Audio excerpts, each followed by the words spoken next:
The First Legendary Beast Master, Audiobook by the Nut Lord, Chapter 901, Chief Snakebite. Champion Carl, I am Sub-Chief Snakebite of the Back Clan. Welcome to our village. We follow the old ways, so there might not be much that we can trade between you and us, but it is a pleasure to meet you. The huge oar greeted them. I am certain that there is something, even if it's not what you expect.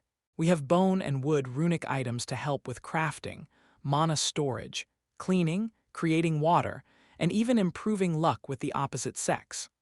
Plus, the lovely ladies of the church are always willing to help your people keep their pantries stocked with their signature rice and beans. Carl offered. The chief smiled back at Carl. Now, that is something that we can all agree on. However, as we do not trade much, we also do not have much coin. From Thor's back, Natsha laughed. You know, we have a red dragon high priestess here, and I am reasonably certain that her goddess would be offended if we charged you for food when there is war at your doorstep. The black dragon insisted. Tessa nodded in agreement. Provisioning the civilian villages before an invasion was an important part of any war, and the red dragon god took a dim view of war profiteering.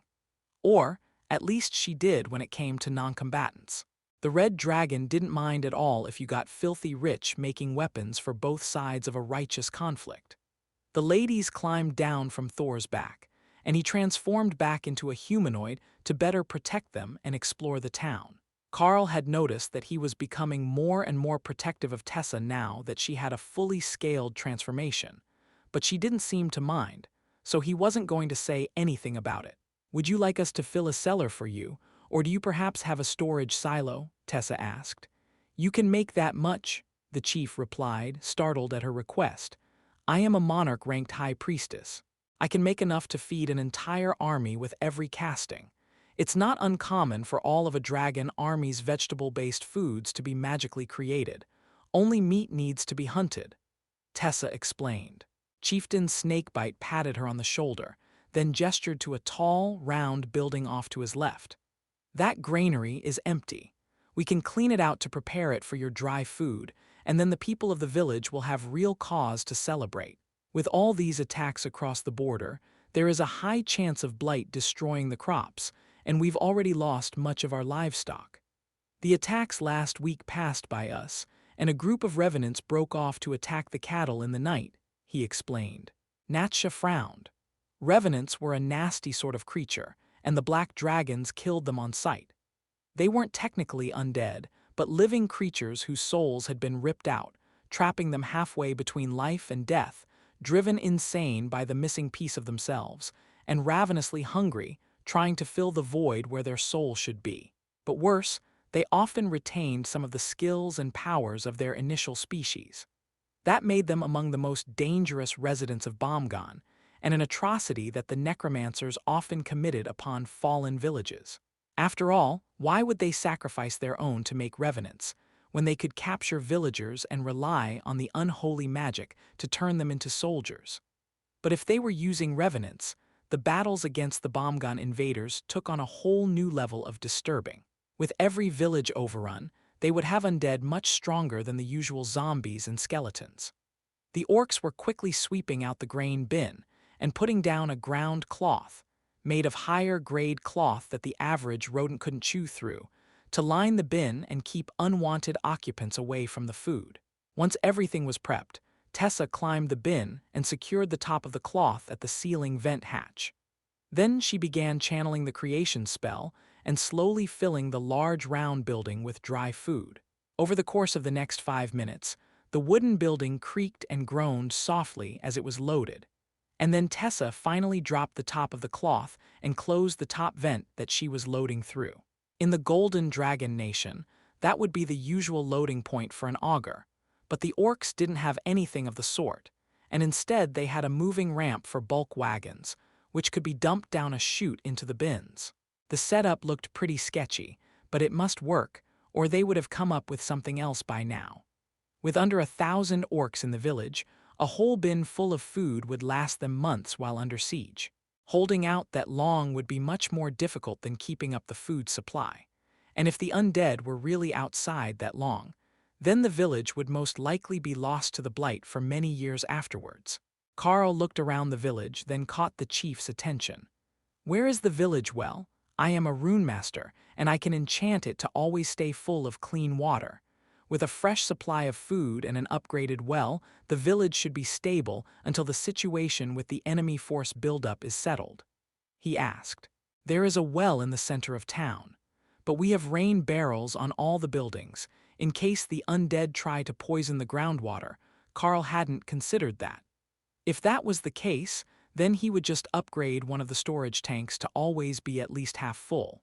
That way it could still catch the rain water, and a dry spell wouldn't run them out of water. He went off to do the work, with the chief following him. What do your people want in exchange? This is a lot of benefit for my people, and you haven't made any requests yet. He whispered, not wanting to alarm his people if Carl's request was too much. Carl smiled. Well, we could consider it a favor, but I know that the orcs don't like dealing in favors. Instead, we can settle up today.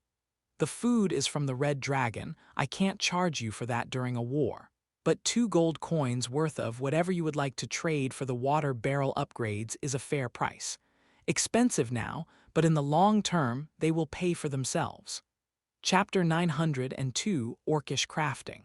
Chief Snakebite handed over 2 coins and shook Carl's hand. It's a pleasure doing business with you, though I suspect that going to a village in person and doing upgrades isn't how things usually work. Carl laughed and took an item from the guild bank. This ring creates water, up to 5 gallons at a time. That is our usual sales pitch for water creation.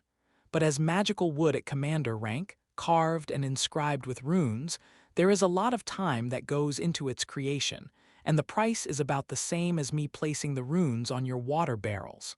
He explained. The chief nodded. You could sell a lot of those in back, the next major city, if you go to the main road. We're all part of the same clan, but they are more progressive after living among the demons so long. They buy and sell anything they can get. The farming communities don't really buy much. Well, we don't actually have much money anyhow. A true ore doesn't need it. But I think that our people should have some items to trade with yours. Carl smiled. We can always use items made of quality materials, as our guild has runesmiths. Even if we get good wooden musical instruments or tools, we can upgrade them with magical effects and resell them. It's not a high-dollar trade, but what your people will want isn't all that expensive either. Trading them for items that help their crafting or store mana so they can work longer should be fine even by your traditions, right? The massive ore nodded slowly. That should be fine. It's not fighting, just household help. Our villagers make musical instruments if your people are interested. Flutes and drums mostly. They're the best for orcish war and working songs. That could be an interesting addition to the store. Limited edition orcish war drums with magical effects would intrigue many of the purchasers, and they wouldn't be considered actual combat items by the Drod Lord's rules. Chief Snakebite passed the word around the village, and soon after they started to come out with their trade goods. Most were wood, some were carved from bones, and the drums had well-cured monster leather heads on them.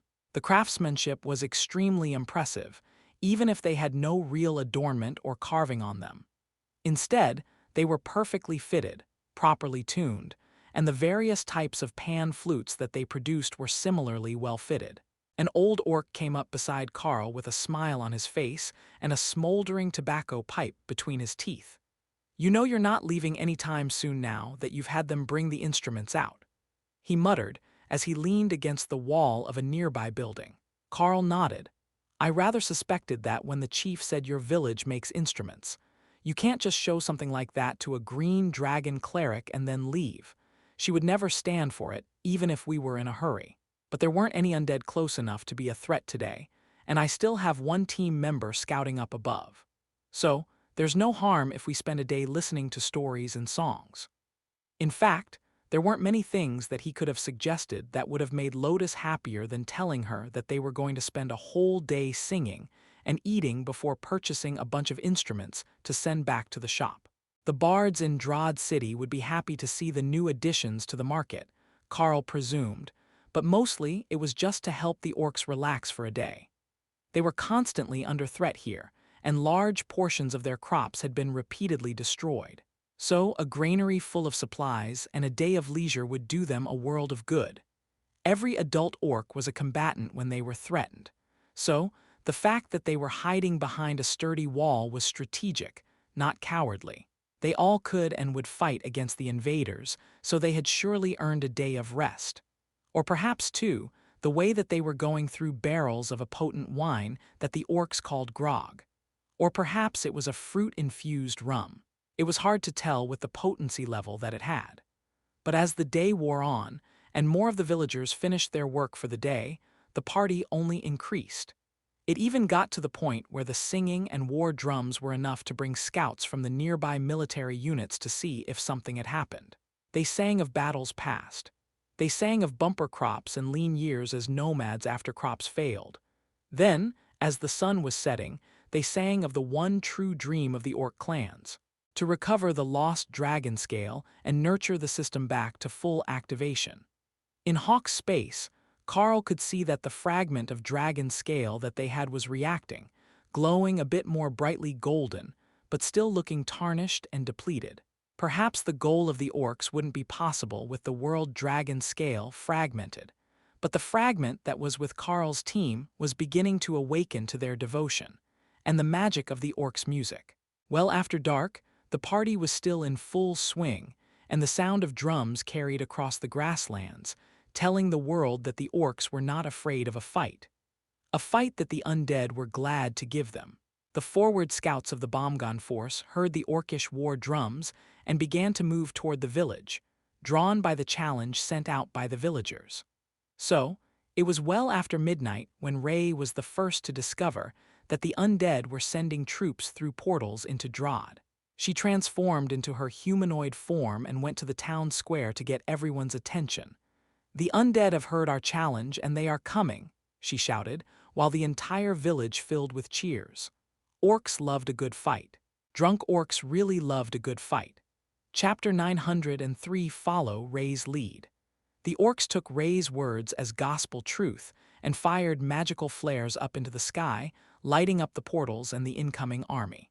The locals were staggering and laughing as they ran to grab weapons and don armor, but the children were tasked to stay by Lotus. Not for their safety, or at least not entirely.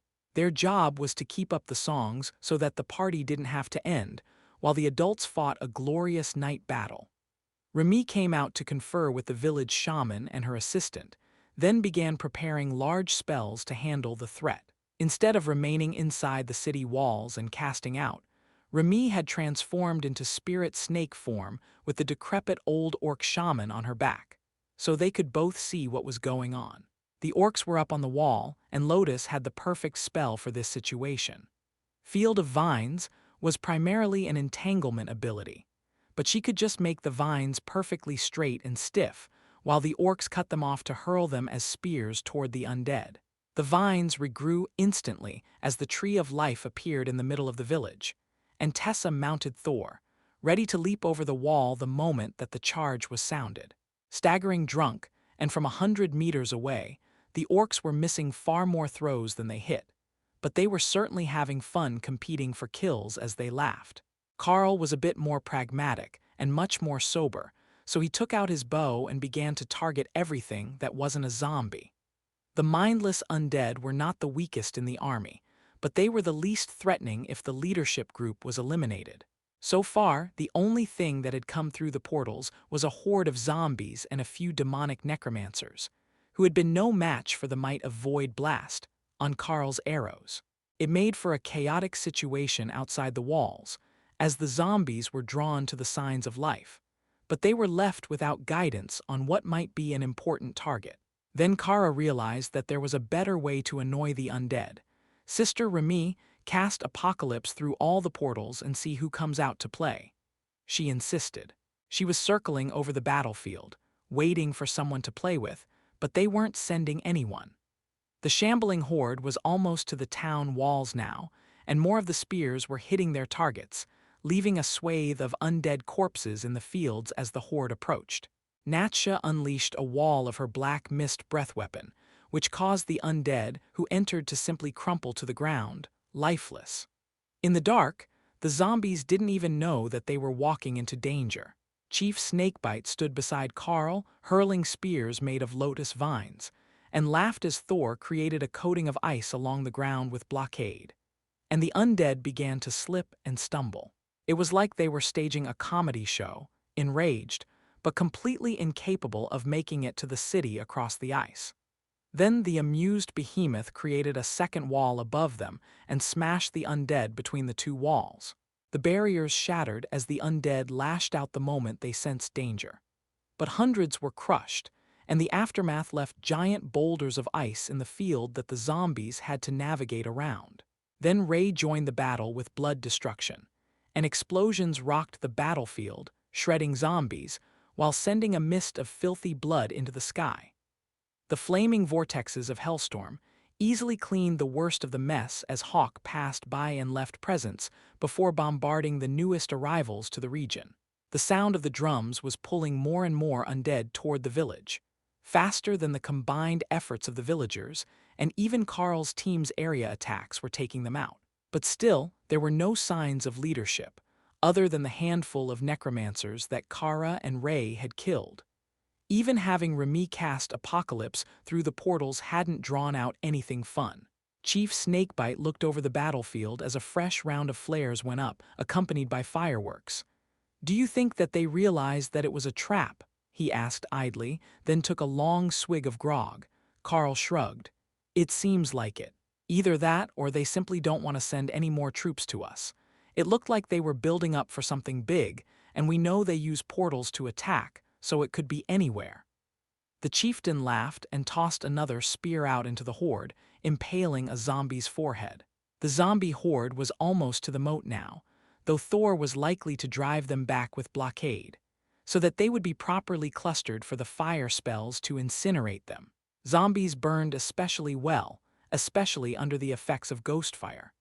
The creatures didn't have a soul to damage, but the flames seemed to burn through the link that the undead had to this world, destabilizing them long before their bodies were charred to the point of destruction. The eerie quiet of the battlefield took some getting used to, though. The war drums continued, and occasional whoops of celebration among the villagers could be heard. But the undead horde didn't make a sound as they approached. Nothing when they were caught in the barriers, and only the vague crackling of fire in the distance as they died. That began to change when the undead began to send different troops through the portals. Wave upon wave of zombies gave way to screeching banshees, insane revenants, and fast-moving ghouls, which kept stopping to pick through the zombie corpses on their way forward. Chief Snakebite chuckled and took another swig of the grog. "Well, here we go, boys. I hope that you have a way to deal with banshees because it might be game over for us," he muttered. Carl chuckled as Ray ripped the first one apart, leaving nothing but ethereal mist floating in the air. Then, the presence of another attracted the Hellstorm vortexes, which lit the entirely soul-based undead on fire in the most peculiar way, burning in an incorporeal way that didn't affect the undead around it, and couldn't be put out. "I think we might still have a shot." Chapter 904 Totems lead the force. The revenants and the ghouls were nothing like the zombie horde. Not only were they much faster and stronger, they were also vaguely intelligent. They didn't mindlessly lumber forward into traps or into Thor's lightning zone. They were smart enough to go around the visibly dangerous areas at the very least. Plus, they had good enough senses that they did at least attempt to defend themselves against the thrown spears. The silent battlefield became suddenly deafening as the revenants began to leap the moat and clash with the orcish defenders. Blades met claws or the corroded blades left from the revenants' past lives, and Lotus increased the radius of her Tree of Life effect to spill out over the moat. Like Thor's consecrated ground ability, simply standing in the aura was enough to damage and destroy the invaders, who were not all durable enough to endure. While there were countless overlords in the undead army, the majority of the numbers were made up of commander and royal rank undead. Those died in droves, but they provided cover for the stronger undead behind them. Chief Snakebite watched the flames sear the souls of the incorporeal undead away with a smile. "You are a good man to have in a fight. Your team can fight with anything. Normally, we need to call for more shamans when they send ghosts and haints, but how does a spider stab a specter? Carl just shrugged. She believes that it can be stabbed, so it can be stabbed. But she can also make herself incorporeal, so there might be some sort of interaction there. The orc nodded in satisfaction. That was good enough for him. Much of the world's magic worked because you believed that it did. At least, in the opinion of an orcish chieftain that wasn't particularly magically inclined. The density of undead near them was increasing, so Carl began to use a larger radius explosion on the void blast, infused arrows to keep them off the walls. Remy and the local shaman were working together to create a flame storm around the village walls, a burning blizzard with stronger than usual winds. They had started it 20 meters from the moat so that it wouldn't affect the spear throwing, but even with Remy's power level, that wasn't enough to stop any but the weakest of enemies. If they wanted to do that, she was going to have to use Thunderstorm or Apocalypse. Naga Swamp was a great spell in the proper setting, but it only created a radius around Remy and the shape couldn't be altered. While defending a village, that would just make a mess. But today, the undead were surrounding the village, though no more portals had opened since the first batch, and repeated casts of Hellstorm through the existing portals only slowed the influx for a few minutes. Carl looked out over the battlefield and saw a pair of Overlord-ranked necromancers marching through the portals with an escort of Death Knights and a black-robed demon of some sort. No, that wasn't a demon, that was Ray, walking between them like she was part of their team, and the necromancers hadn't realized that their formation had been infiltrated yet. They stopped and raised their hands, bringing a wave of magic to the battlefield with a grand spell that was melting the flesh from the dead zombies and slowly raising them as skeletons. Ray watched silently as the necromancers got halfway through the spell. Then, with a dagger in either hand, she stabbed them both through the heart, killing them both instantly, which caused the half-formed skeletons to crumble to ash, while the Death Knights stared at her in shock for a second, then kneeled before her. "Did the spider just gain a retinue of Death Knights?" Chieftain Snakebite asked. "I think so. They look like they intend to follow her, don't they?" Carl agreed. "So much for loyalty among the undead." The chief laughed. The battlefield was suddenly full of burning embers, as Remy decided that a full apocalypse was needed to deal with the number of undead on the battlefield. She was burning through an immense amount of magic to cast that at full output, but she was only going to need a few minutes to clear out the survivors of the invasion force. Then she should have time to recover. She wasn't just burning through her own mana, though. The orcish shaman had some sort of magical device or spell that was feeding more mana to Remy, adding to the amount she was regenerating. The Naga Queen was loaded with mana storage and regeneration items, but for an Overlord-ranked area attack the size of a battlefield, no amount of mana regeneration would be able to keep up. Ray sent the Death Knights back through the portal with a wave of her hand, and Carl waited to see what she was up to. A few seconds later, the Death Knights escorted another trio of Overlord-rank necromancers, all black-winged magic demons, onto the battlefield, where they were promptly assassinated by Ray. "And people say that I'm the one with the best sense of humor," Kara joked. Whoever was still alive on the other side of those portals was going to lose their minds when they realized that they had just sent 3 overlords into a trap because they assumed that all the undead should be on their team. But for some reason, the flow of undead had stopped. Ray went invisible and stuck her head through a portal to see what was going on. "Oops, we broke the schedule. All the skeletons collapsed when I killed the last ones. I think that they know we're messing with them." "Yeah, they definitely know that we're messing with them. They're totally sending a totem over here. Hey Kara, it's a bone dragon." Chieftain Snakebite was waiting for Carl to say something as the battle was rapidly ending. "They are sending a totem-ranked bone dragon to come attack us. I think that if you can get to it before it starts flying, it should be a good fight. If not, I will have my team try to bring it back to the ground for you," Carl explained to the chief. Snakebite was the only totem-ranked fighter in the area, but just in case, Carl sent a message to Prince Stephen, the totem-ranked cleric. "We are at the village led by Chief Snakebite near the border. There was an attack through portals tonight. Suspected totem-ranked bone dragon attack coming soon. If there is a military unit nearby, please advise." Carl messaged. Understood, there are 2 units already en route to your location, both with totem-ranked leaders. Well, Carl supposed they had made a bit of a spectacle in the dark with all this fire, and the orcs constantly setting off fireworks along with the flares to illuminate the battlefield. Chapter 905 Delilah. Portals opened inside the village seconds later, and a whole team of dragon clerics in white robes came through, led by a red-robed totem-ranked woman. She looked like she should be in her mid-30s, a rather ageless motherly look that Carl was certain was a transformation spell. Snakebite simply waved at her, and the priestess nodded before turning to watch Tessa firing attacks from her perch on top of the behemoth's head, which was resting on the village wall, so he could send spells out more easily. It also had the added benefit of encouraging the orcs to rub his head whenever he wiped out another wave of undead. The red dragon priestess seemed to glide through the air as she leapt from the center of the village to land beside Carl. It was similar to how Dana could walk on air, but somewhat more graceful. Or her legs might be strong enough that she could actually jump that far, and she only used the magic to land more smoothly. Chieftain, Overlord, I got a message that there was a proper war going on here. It looks much more calm than expected. She greeted them. There is a totem-ranked bone dragon coming through the portal momentarily. The black-robed one is on our side, and she's recruited the Death Knights to taunt the enemy, Carl explained. The priestess looked impressed and motioned for her retinue to join them. What was your plan to deal with it? I see that you have a void badger, so you could have closed the portals already, she asked. Well, we wanted to hold it on the ground for the chieftain to fight. We have a totem-ranked void blast skill which will do damage without the reduction of totemic protection, so we can damage it. But Lady Ray, the spider, is greatly looking forward to stabbing it. The priestess looked around at the situation.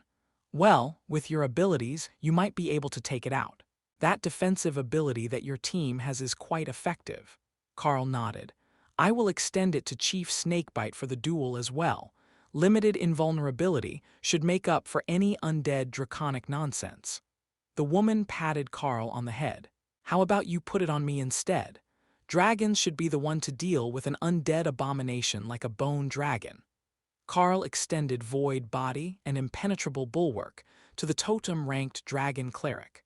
She laughed and transformed into a battle-scarred red dragon with a wingspan so massive that it nearly covered the entire village. Through the portal, an equally massive skeletal dragon head appeared, followed by the rest of the bone dragon. Ray didn't hesitate. Chips of bone flew as she stabbed wildly at the dragon's back with her limbs, and even called her golems onto his back to add more damage. The dragon pulsed with power, and Ray was sent flying across the battlefield, over Carl's head and the village. Then she went incorporeal and skidded along the ground for a few dozen meters before coming to a stop. Satisfying. Ray sighed as she waited for her body to heal. Tastes terrible, though, like that cheese with the blue mold in it. 2/10 do not recommend, Kara agreed. The red dragon took to the sky, where it was met by the bone dragon. A massive plume of fire met a cloud of black energy similar to the one that Natsha breathed. The black dragon and hawk had both retreated from the battle, as dragon breath was indiscriminate, and nothing was likely to survive this engagement. The two dragons crashed into each other, snapping and snarling as they clawed at scales and skeleton. Bones shattered as the red dragon's claws tore into the undead monstrosity. But in return, the bone dragon clamped its jaw down on her shoulder. Only, it had no effect. The impenetrable bulwark skill reduced damage taken by 20%, plus 1 point per day of age, and this particular red dragon was truly ancient. The undead creature's maw spewed black mist over her body, but the priestess continued to tear it apart, shattering bones and throwing them to the ground. It was a one-sided beating, as a flurry of spells exploded ineffectually against the red dragon. The frantic death throes of a bone dragon which had realized that mortality applied to everything, including it. Chief Snakebite whistled in appreciation as the other clerics watched in awe. I have never seen anything like that. It's like she's got a whole rank on the undead. It can't do anything to her. One of the clerics that had arrived with the priestess noted quietly. It's a small advantage granted by having an impenetrable bulwark behemoth in the group, Carl whispered to them. The group looked over at Thor, who was watching with intense interest.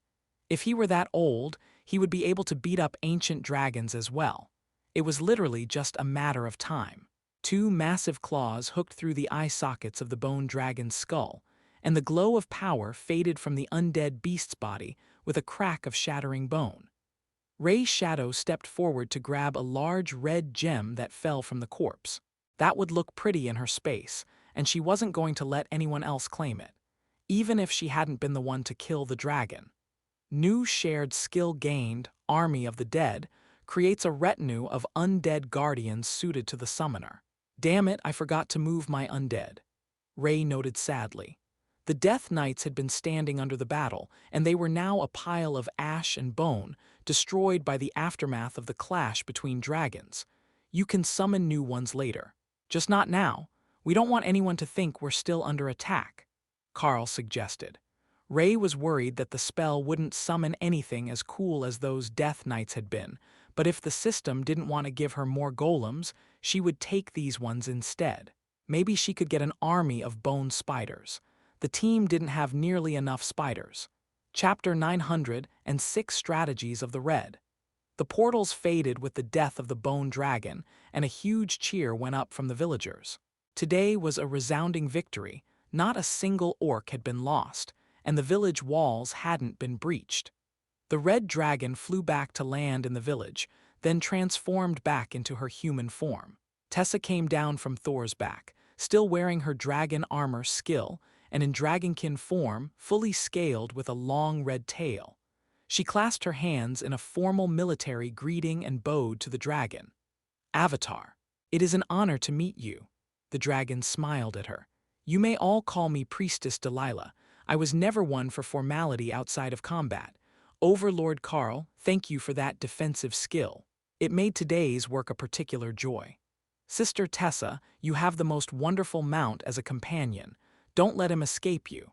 Now that I have everyone's attention, I will brief you all on the situation.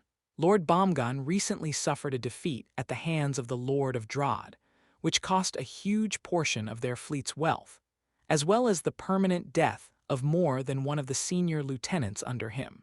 Following that, there was an incident where a totem-ranked Lord was defeated and his phylactery destroyed. Now, with repeated defeats along the border, the intensity of the battles has been increasing by the day, and it is suspected that the Bomgon nation is gearing up for a full invasion. Your strategy of having them sacrifice as many of the lower undead as possible was a brilliant strategic move, as without the bodies, it will be difficult for the Bomgon army to replace their losses, but the size of their amassed hordes is still staggering. Dana smirked at Carl, and Ophelia rumbled with laughter as Tessa cleared her throat. Priestess Delilah, I believe we might be somewhat responsible for this situation. We were at the defeat of the Bomgon fleets in Drod. The Lick Lord whose phylactery was lost was also us. Now, I can't claim that we were more than a drop in the bucket of the undead lost along the border, but we are still here. Tessa explained. The ancient red dragon let out a very undignified giggle. No wonder the goddess favors you. Your companions have the laughing god's own luck when it comes to being in the right place at the wrong time. But it is good that I found you now. There will be a massive increase in attacks beginning later today, driven partially by the loss of the Bone Dragon and his armies. What many don't know about the Undead Nation is that while their numbers seem limitless, with the ability to keep creating more undead, that is only true for the hordes. The zombies, the skeletons, the wights, and the ghouls. For the stronger creatures and the spiritual undead, the numbers are much more limited.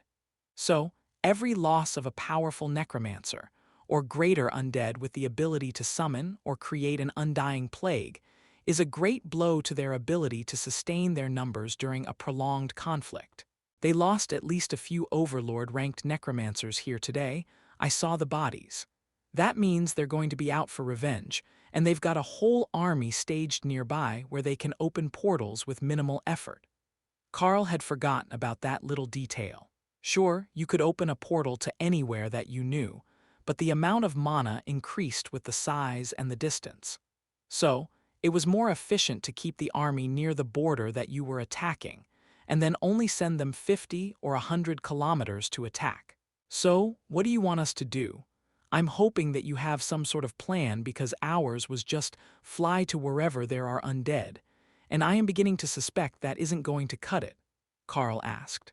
The dragon gave him an indulgent smile, which only enhanced her motherly appearance, but something behind the smile triggered all the warning bells in Carl's head that said this was an intrigued predator. That was a new experience for him. Normally, there wasn't much in the world that would give him a sense of threat, and certainly not such a motherly smile. However, her next words reminded Carl that this was a red dragon, a totem-ranked follower of the dragon god of war. You know, that's not a bad plan either. We could just fly over to them and start a fight instead of waiting to see where they show up. With those combat buffs that you have, we could probably hold out for at least 2 hours. It would be glorious. She agreed. Kara landed beside Carl and stood up on her back legs to assume a boxing stance, which made the dragon priestess laugh. Her tone was as amused as the smile on her face as the dragon continued. Well, that's another vote for just going over and punching them in the face. However, that could just make things worse for everyone else. The undead aren't all centralized in one location. They have been found stalking hordes of lesser undead in 4 different locations, one of which suffered heavy damage during the battle tonight. As someone from this battle repeatedly cast some sort of flaming tornado and a meteor swarm spell on the other side of the portals. The undead were not expecting an attack on their own base, and they were tightly packed when the counterattack started. By the time that they organized defenses, they had already taken heavy casualties, according to our scouts. Lotus shook her branches in celebration, causing a shower of golden dust to fall from her canopy.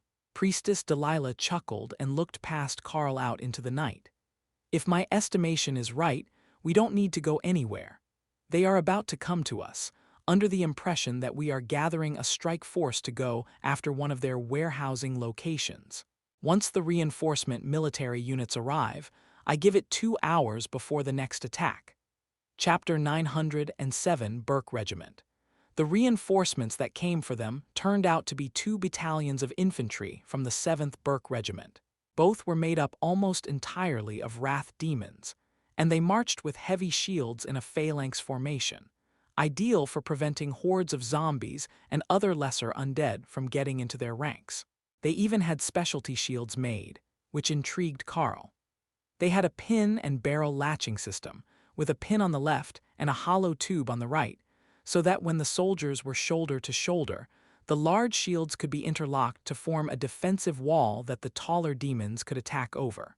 That was an advantage that the wrath demons had on most other species. With the average soldier standing well over 3 meters tall, they dwarfed the undead army and even the vast majority of the orcish locals. Avatar of the Red, it is good to see you again. We were told that there is a dragon-favored warrior here who will draw the undead with their mere presence. The leader of the 1st Battalion to arrive greeted Priestess Delilah. Battalion Commander Daleth, I believe that it might be a whole group. Red Priestess Tessa has much favor of the gods on her, and her mount is certainly destined for greatness, despite his racial limits. But it is the one known as Carl who has far too much destiny swirling around him. The old gods favor him, she replied. The demon gave Carl an appraising look and Carl shrugged. That's what the clerics keep saying, but mostly I just have incredible luck. The totem-ranked wrath demon smiled. That's all the favor that you really need. You still look young, though. Perhaps their favor extends to an increase in your growth rate as well. Carl nodded. My class has definite advantages over most when it comes to growth. I grow as my beasts grow, and the separate space skill that I have for them increases their growth rate. What do you have for beasts?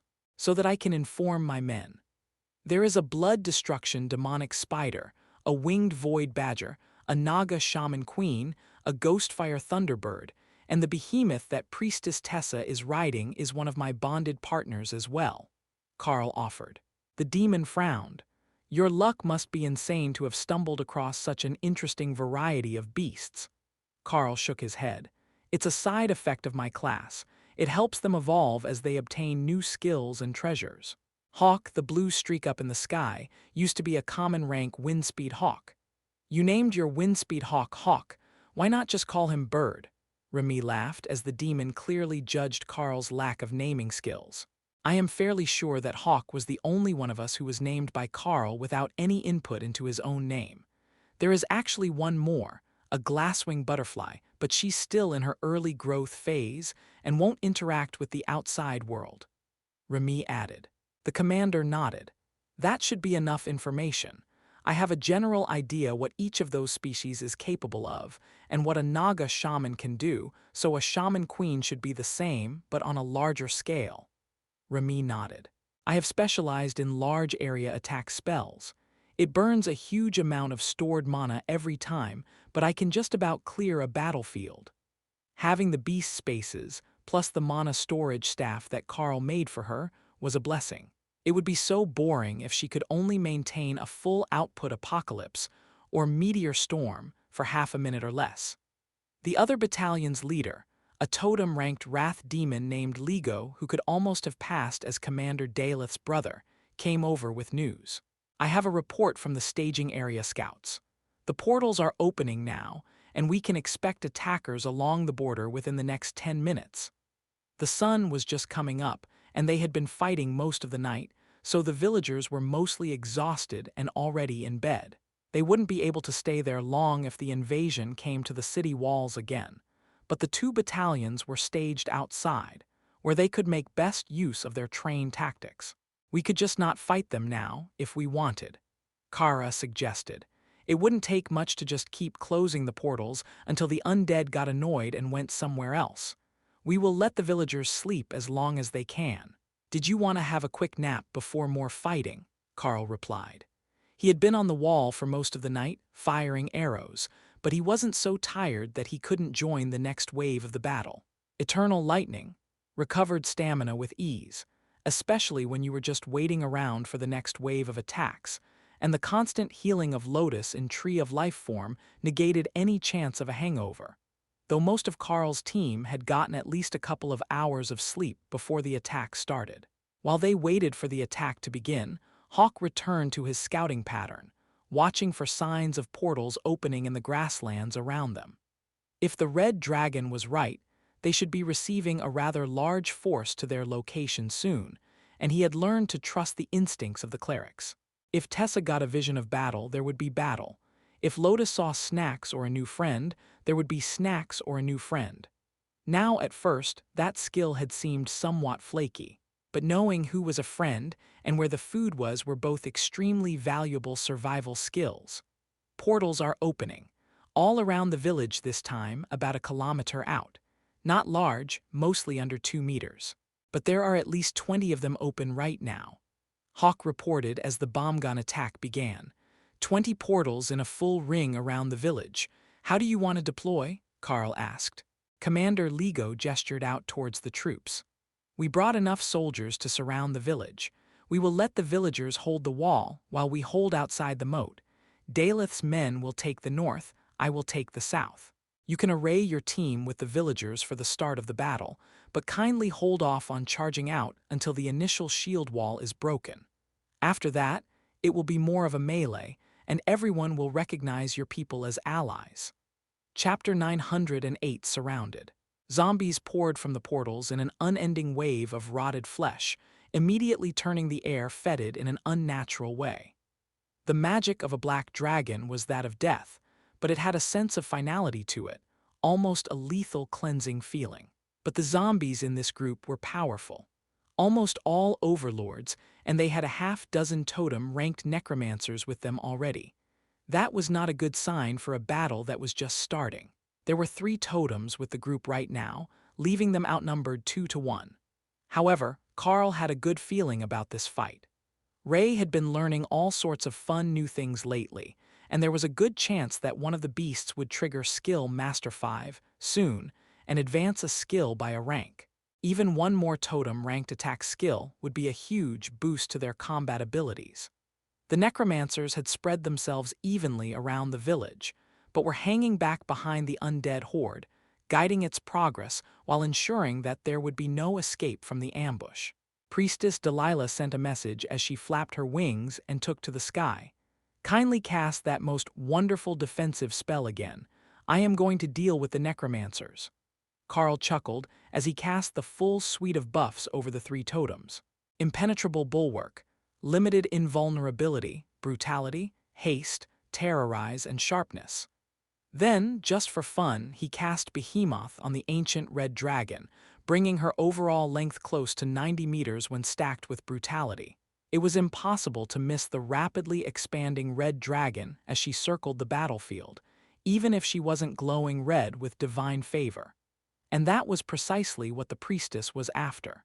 The looks of absolute terror on the faces of the necromancers when the massive dragon came for them were priceless.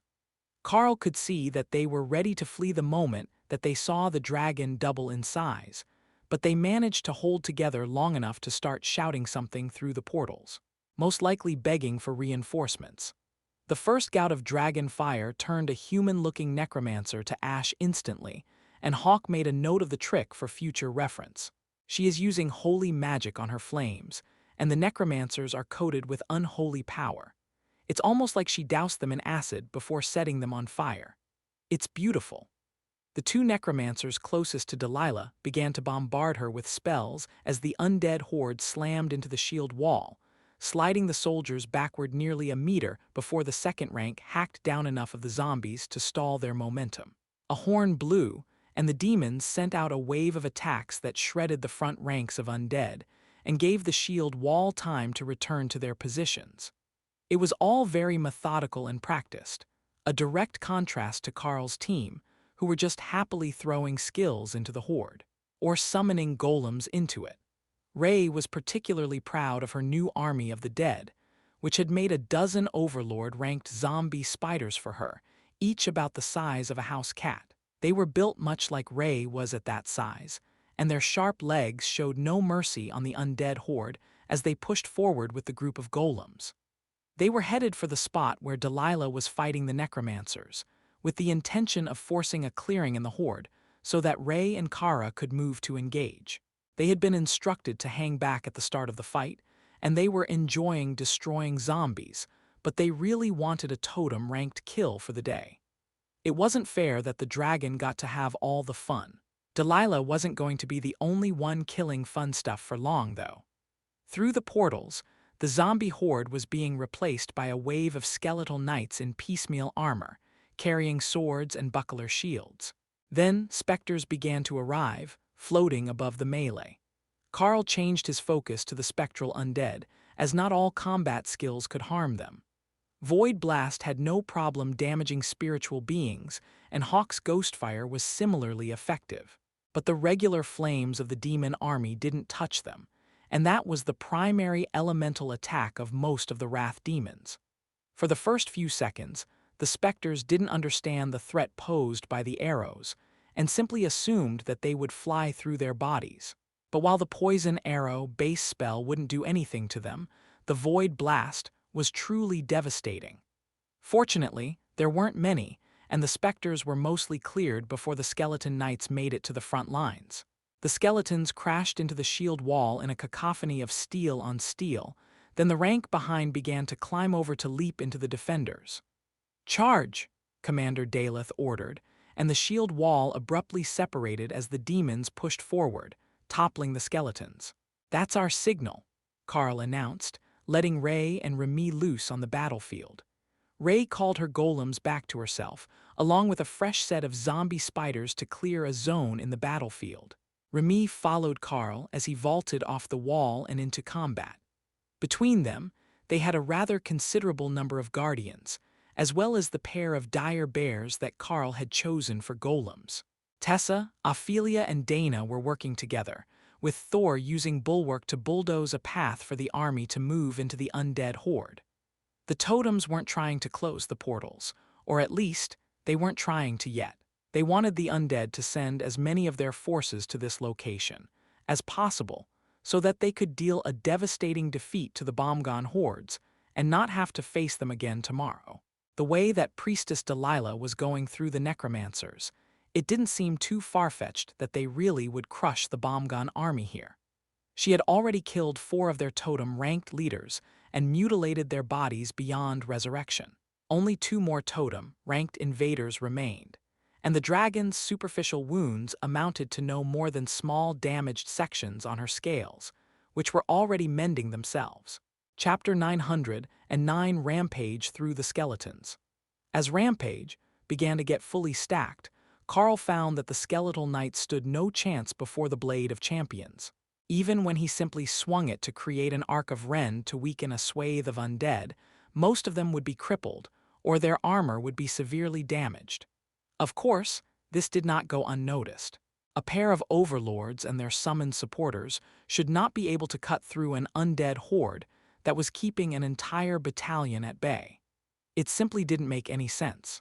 But like Carl and his team, the skeletal knights also had damage reduction, so the actual damage done to them by the average attack was minimal. It wasn't that they were immensely durable, they simply reduced all damage done by enough that they were hard to kill. But with Rampage in effect, the damage reduction was more than offset, and they were no more than skeletons in crude armor, a mediocre form of undead. The demons of the 7th Burke Regiment pushed out to follow Carl and Remy as he moved toward the portals, intending to let Remy bombard the other side with Apocalypse, once they had a clear view of the situation there. The 2 battalion commanders had reached the remaining necromancers, which had allowed Delilah to join Hawk and Natsha in bombarding the battlefield from above. With Hawk plus 2 dragons, the amount of aerial bombardment was insane, even though Remy didn't use her larger area spells during this battle, just in case they targeted friendlies. Making a spell hit certain targets but not others wasn't always easy. When everyone was in your group, it would happen automatically so that you didn't damage party members, but the system didn't intervene if you should happen to cast a spell that would hit non-combatants, other teams, or hidden allies. Carl noticed that the Lamia bodyguards had fallen back to let a pair of wrath demons take positions at Carl's shoulders. While the Lamia pair did have blades, they were better as a second-line fighter, not the one most likely to be attacked, and the wrath demons were much larger than they were. Carl attempted to include them in Rampage, but found that the spell couldn't be targeted at anyone but his own group. That was unfortunate, but if he explored the system later, there might be a way to include more people in your team of allies. You could include the whole guild and a bunch of strangers to do a dungeon run, so there should be a way to add a military commander and their unit. If there was one thing that the system favored on a reliable basis, it was group activities. Whatever damage-increasing skill your class gets is ridiculous. One of the Wrath demons joked as he cut down a pair of skeletal knights that Carl had wounded. "It's the power of friendship," Remy joked, and the demon spared her a confused glance. "The damage buff is based on a percentage of group damage done during the last minute," she clarified. The demon laughed as he cut down one more of the skeletal knights. "The power of friendship it is." The skeletal knights began to pack together to stop Carl's group from advancing on the portals, forming a wall of bones that was rapidly being refilled even as Void Blast knocked holes in it. Carl cast Consecrated Ground, Thor's new favorite anti-undead spell, and Remy cast a Hellstorm Vortex in front of them as they paused to let the area damage do its thing. "Should we really pause our progress?" the demon on Carl's left asked. "Give them a moment to swarm into the area effects, and then I will deal with them all at once," Carl replied confidently. The demon didn't look convinced, but Carl could see Priestess Delilah coming their way overhead. With a row of Hellstorm Vortexes pulling the skeletal knights together and away from the soldiers, it was a perfect target for a draconic strafing run, but only because the vortexes multiplied. The skeleton knights seemed particularly inept at destroying them, as it didn't even occur to most of them that the fire was a thing they could attack to dissipate the magic, now that their mental link to the necromancers was gone. The red dragon passed overhead, and a massive gout of flame engulfed the skeleton knights, burning bones to ash and leaving the path clear between Carl and the nearest portal. "Everyone, forward. We will push to the portal and separate the undead," he ordered, Technically, he had no authority over the demons, but they didn't hesitate to follow him and his group forward. However, Carl did not find what he was hoping for in the view through the portal. The staging grounds on the other side were dead, barren, and completely empty. Not a single undead was held in reserve at that location, so there probably wouldn't be any more coming. But he could see multiple other portals in the vicinity. Lamia, you're up. Let me know where those other portals go. Carl instructed out loud for the benefit of the demons. It might be a trap or an illusion. However, if he sent the two bodyguards, they should be able to tell him the truth of the matter. The Lamia duo passed through and entered the Bombgon army staging area, where an immense wave of unholy energy threatened to overcome them. However, with Void Body active on the whole group, thanks to the skills of the Epic Guard, they were regenerating faster than they were being corrupted. The portals all lead here. We can see every angle of the battlefield. Their explanation was both reassuring and disappointing. Remy wouldn't get to bombard an unsuspecting army, but the portals were all accounted for, and there were no more undead in the area. Let your boss know not to send anyone through the portals. There is some sort of necromantic spell there that is trying to corrupt the summoned creatures. If he sends an army unit through, we will be fighting against them in a few minutes. Carl informed the demons beside him. On it, we will make sure that nobody goes through. Can you tell us where the staging area is? One of them replied. Carl shook his head. I can say that it's northwest of here by more than 100 kilometers and likely less than 200. But I can't say exactly, and there are no real landmarks. It's dead grass and withered trees all the way to the horizon. The demon shrugged. Good enough for me. We have a general description to send to military intelligence, and they can reference the description against what they already know. Might as well bring your creatures back, and we will work on finding a way to close the portals. Chapter 910, Excess Energy. Carl gave the demon an amused smile. Oh, I am already on it. They might have created 20 portals, but we have a Kara. Kara looked up from beating a skeleton's face in with its own shield when she sensed her name being mentioned. Is it time to close the portals now? She asked. Yeah, there's nothing there. Not even loot. Those were magic words, and the first 3 portals were closed within a second of each other. That served as a signal to the mages of the 2 units, and they began taking down the rest of the portals, while Carl nullified the 2 closest to himself, then resummoned the Lamia pair, so they didn't accidentally bring a curse back with them. He might not know what a totem-ranked necromancer was capable of, but a lingering curse didn't seem unrealistic. In fact, he wouldn't be surprised if they spent weeks cleaning the lingering curses and unholy magic from this battlefield, even with Delilah, Tessa, and Lotus working together. Leave one portal. It is feeding the undead. If we close them all, we leave a reserve of power for the necromancers to draw on. Delilah shouted as Kara was about to close the last of the portals. The Void Badger was starting to like this dragon. She knew what was important. You didn't just defeat the enemy, you had to remember to troll them and extract maximum amusement value before you finished them. Delilah would have been somewhat horrified to know that was how the Badger thought of her. The decision that she made was purely strategic, with the larger nationwide war in mind. The psychological effect of having drained their reserve of mana wasn't even a consideration when the act was already a strategic necessity. Now that there was only one portal open, Carl could clearly feel the flow of power from it to the undead army, as well as to the area over the battlefield, where it lingered like a miasma, except for 4 distinct areas. Over the village, where Lotus was set up as a healing tree to provide treatment for the injured. Over Thor and Tessa, who were wielding holy magic like a rampaging force of divine justice. Under Priestess Delilah as she passed above the battlefield. And finally, around Carl, who still had consecrated ground active. But the way that they power was building, if they didn't spread this effect, there could be real issues as it began to corrupt the soldiers. There might be something that they could do, Carl thought. Hey Tessa, take Thor and your group to the last portal. Your holy magic auras and spells should help cleanse the miasma that is coming in with the unholy power. Even just keeping consecrated ground cast over the portal area should be fine. Carl messaged the war cleric.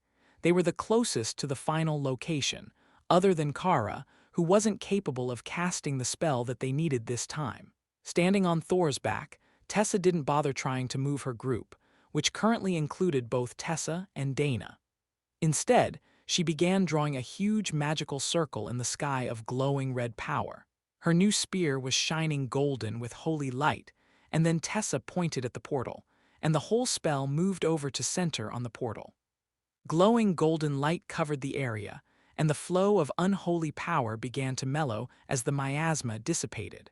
Carl couldn't be sure what sort of purification spell had been cast over the portal, but it clearly hadn't stopped the flow of power. It only removed the curse from it, which was perfect. Not in the minds of most of the soldiers, who had realized that the mana was empowering the skeleton knights to keep them at overlord rank. But in the larger strategic sense, it was a victory. Carl used Gravity Slam to knock down a section of the skeletal knights, then bulldozed them with Bulwark, copying Thor's tactics to push them into a tighter formation, where more would be hit with every spell, and fewer soldiers would be needed to contain the now separated section of the undead horde. The wall only lasted a few seconds before the undead hacked it apart, but that was long enough to rearrange them for the soldiers. Overhead, Hawk was glowing with an immense amount of ghostly green flame, a second sun in the sky, too bright to look at as he prepared for something. "What are you planning, buddy?" Carl asked, as Hawk's thoughts were silent in his mind.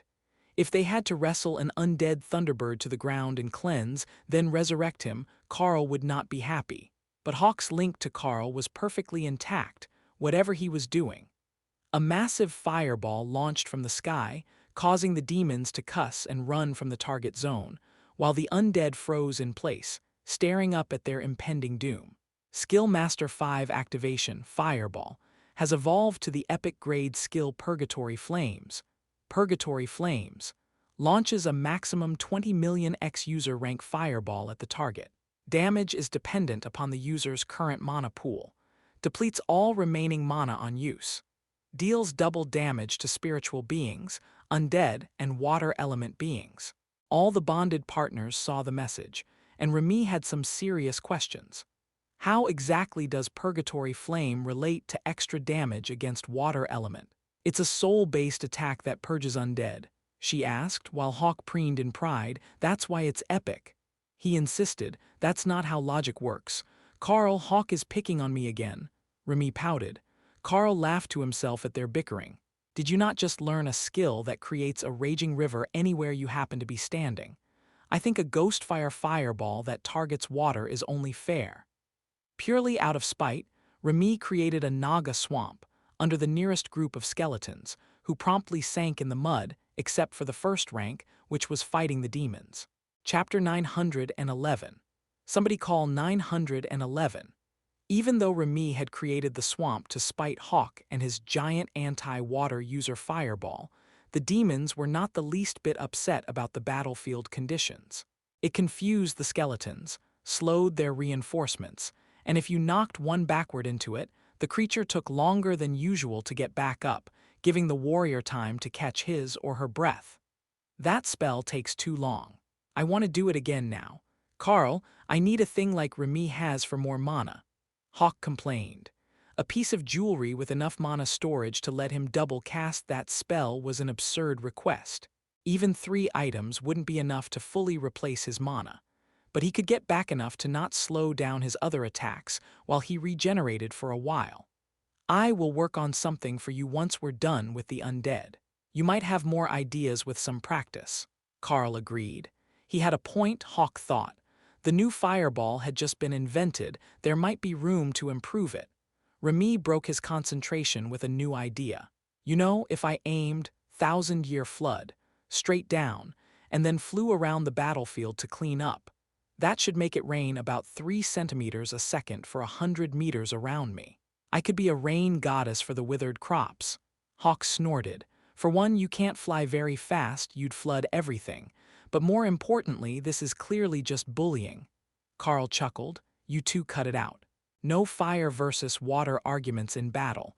Besides, you're both still losing to Ray in kills." Hawk paused. "That couldn't be right, could it? No, she really was beating him, even after his huge fireball. It definitely took too long to recover from. The reminder got both of them back to work, creating hellstorm vortexes to pull the undead together for faster clearance rates, while the rest of the group tried not to laugh at their renewed motivation and rivalry after Hawk's new spell. They would ask about it later, but watching the bestial siblings clearly trying to one-up each other was highly entertaining for those who could see it from their position.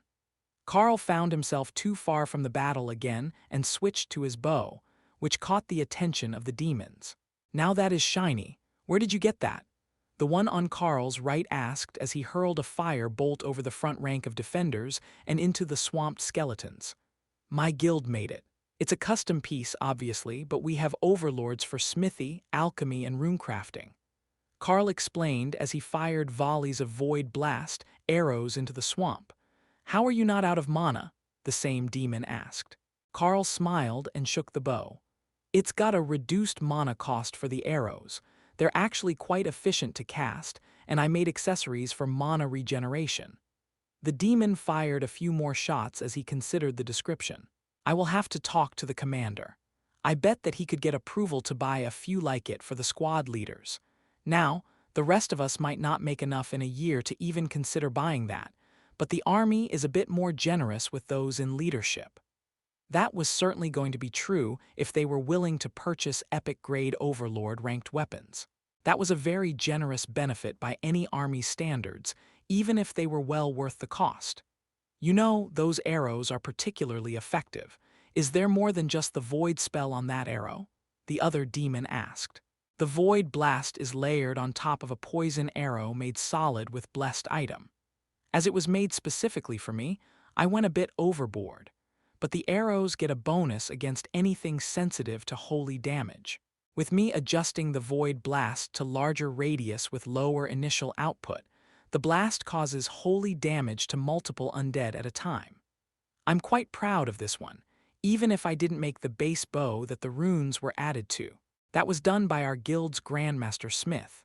The demons near Carl all chuckled. "Now you're making us all jealous.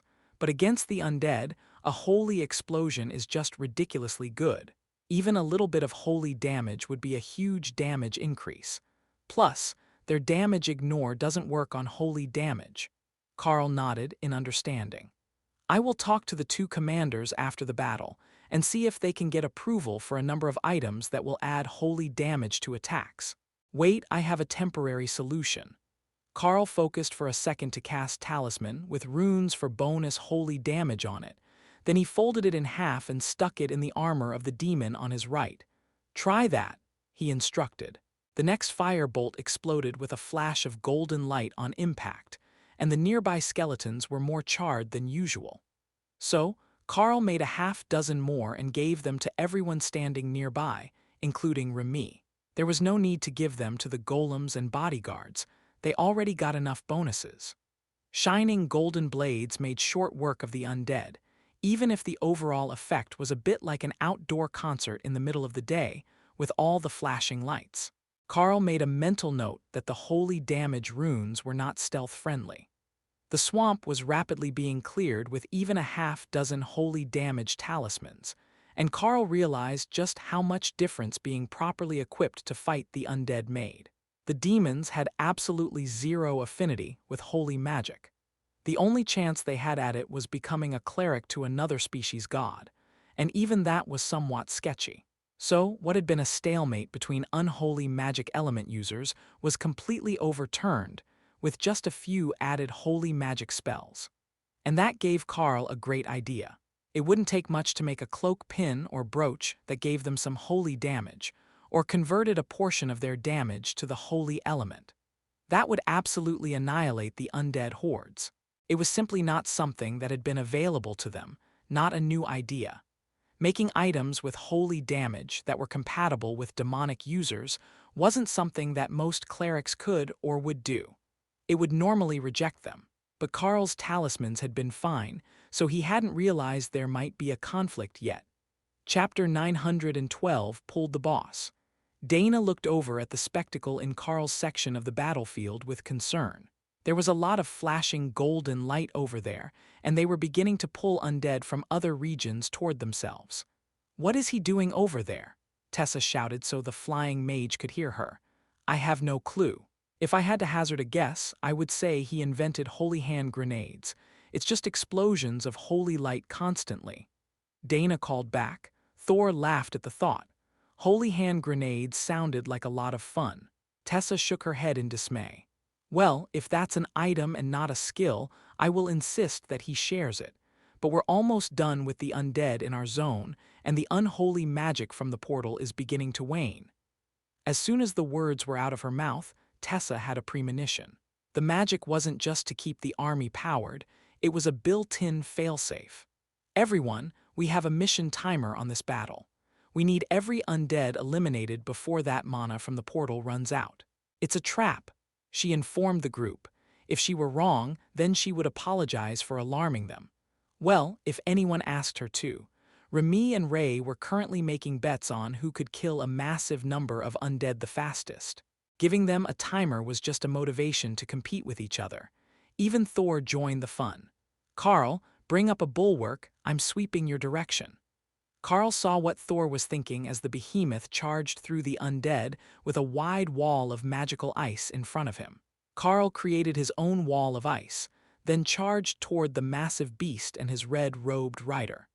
Tessa was standing on Thor's back, brunette hair flying in the wind, having escaped her usual braid, and marshalling the demonic armies to follow behind them. The barrier would fail on impact, and some of the undead were likely to be alive after.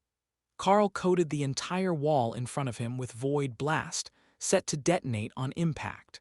The idea was simple: the undead would be crushed between the two walls, and the spell would detonate like a bullet down a barrel. It wouldn't harm the barriers, but it wouldn't bypass them either, creating a magical pressure cooker for the skeleton knights. The explosion rang through the grasslands as if a massive cannon had been fired, and skeletal remains were thrown hundreds of meters in the air in the narrow space between the two walls as Carl and Thor collided. Then both barriers collapsed from the secondary damage of the flying weapons and the skills of the skeleton knights, who had the cognitive ability to realize what was happening to them. Carl laughed as he hacked his way through the undead survivors, while holy spears rained down around him. Glowing with red holy energy and standing on the back of a rampaging behemoth, Tessa really did look like a war goddess unleashed. It wasn't hard to see why the myriad armies of the world were inspired to follow the red dragon clerics into battle. Carl used Gravity Slam, aimed straight ahead to hurl a wave of skeleton knights away for an unengaged unit to deal with, and Thor realized that he had missed a grand opportunity to delegate responsibilities. Ophelia rumbled in amusement, then set her head on top of Carl's for a moment as she passed by.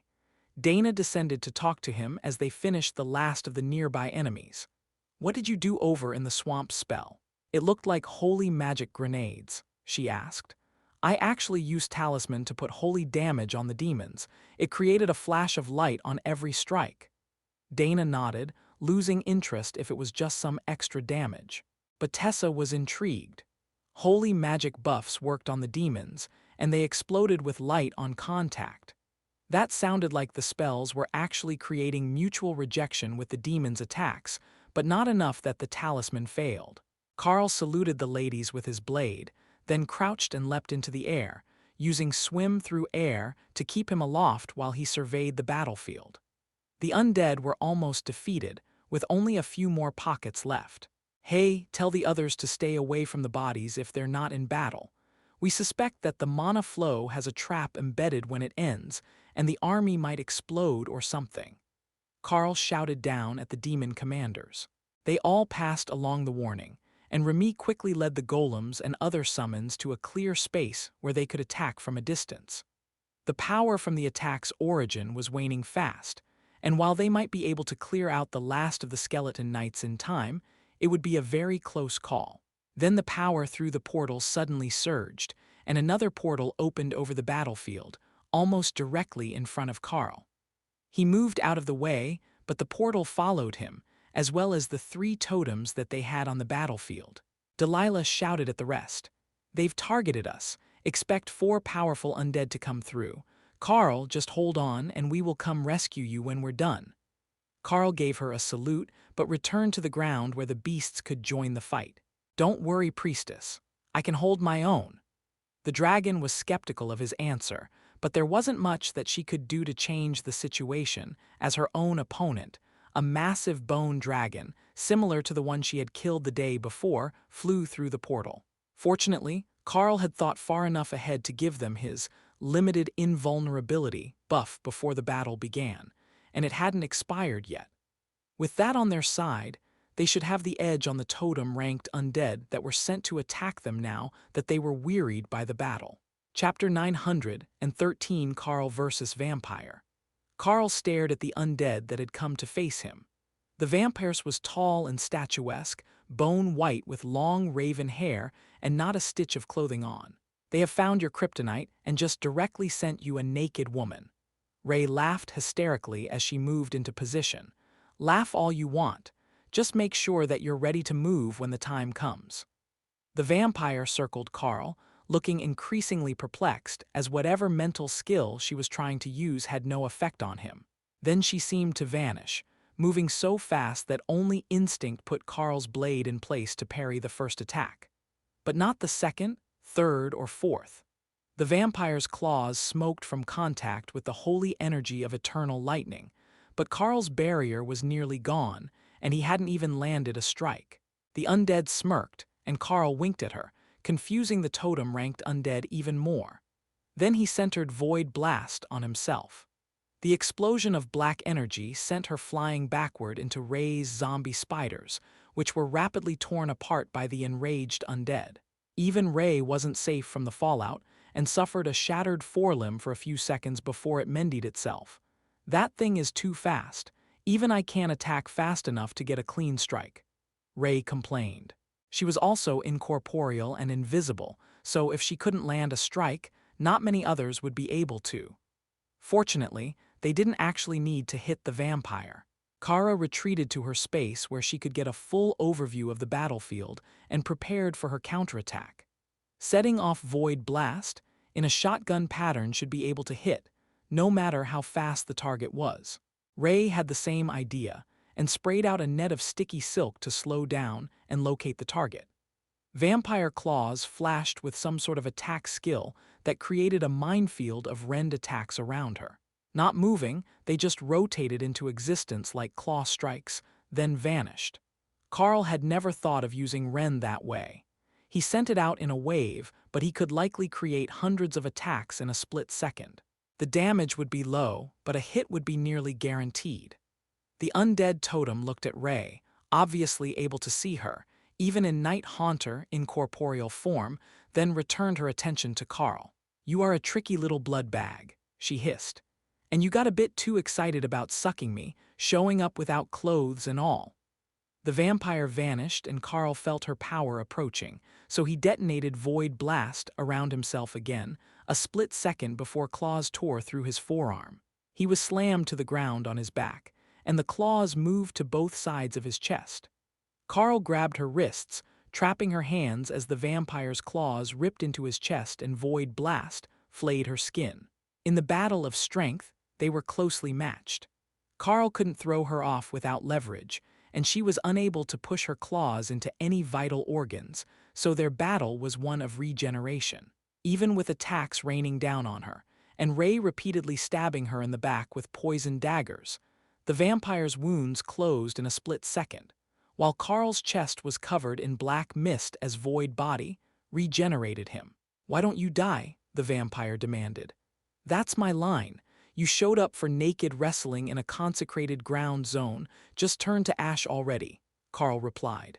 Pain racked his body as the vampire blasted him with repeated attacks, shattering the remains of his armor. Most of his body had lingering black mist over it now as Void Body regenerated him, and Carl spat blood as the vampire smiled. "Good try, but that's not going to be enough for you to win." Carl added Ghostfire Body to the next Void Blast, and the vampire briefly lit with ethereal fire before it was snuffed out. But Carl could feel the Haint Claw draw a bit of vitality before that happened. That seemed to be the answer. just a little more stolen at a time. Carl equipped the haint claw to his hands and lit them with ghost fire as he continually channeled Void Blast, which was the only skill he had that bypassed the totem rank damage reduction ability. From 50 meters away, Ray stared at their battle in annoyance. The unstable energy of their battle now made it unsafe for her to approach and attack. The last time she did, she got 2 of her legs vaporized before she even made it to them. She wasn't even attacking with ranged skills anymore, as whatever the vampire was doing destabilized all attacks that came near them. So her attacks joined the general miasma of power, and they were damaging Carl as well. But with Void Body, Consecrated Ground, Behemoth's Vitality, and Impenetrable Bulwark active, Carl had an absolutely ridiculous amount of damage reduction and regeneration. Quick math said 50%, plus numbers damage reduction, with 3 times Void Body's usual regeneration. Ray leaned over to whisper to Dana, who had already realized none of their attacks were reaching the stationary battle of wills. "Do you think we're flirting wrong? Is that why we don't have mates? Do you think that showing up naked and pinning them to the ground while you try to kill them is a seduction technique?" Dana countered. Ray shrugged. "I can't rule it out." Flames were slowly climbing up the vampire's arms as the haint claw stole more power and its regeneration rate slowed. But the chaotic energy whipping around the area was getting worse as well, and nothing else dared to come near them.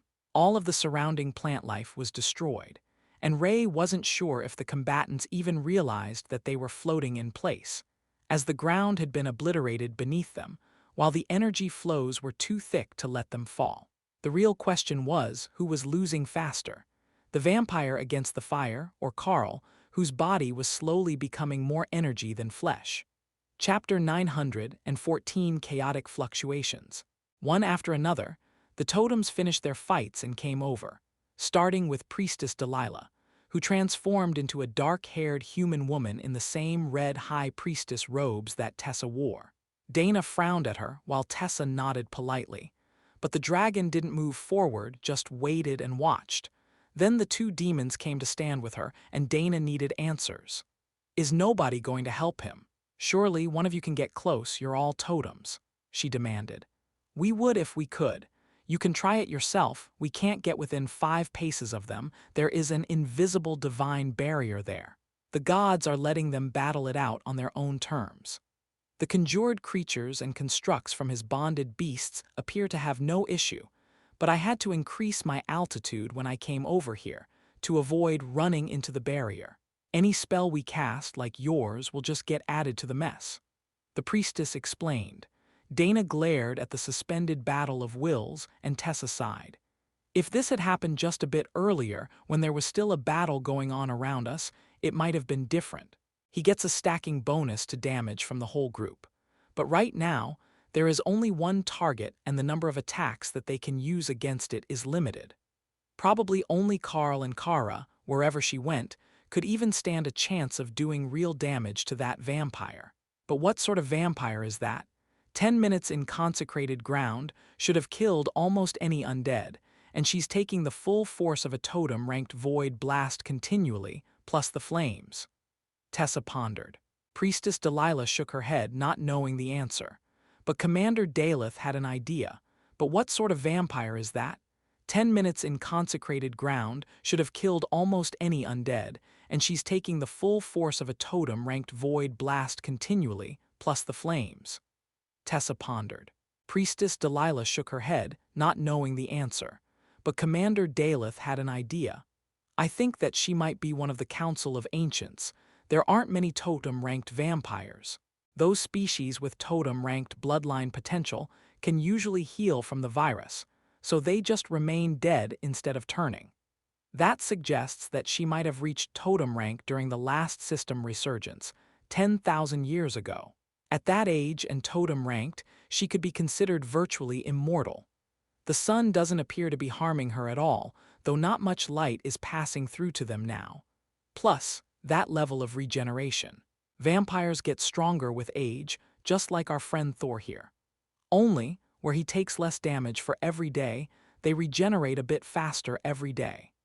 The fact that she is showing damage long enough for us to see it is testament to how much damage is being done, but neither of them should be able to keep this up forever.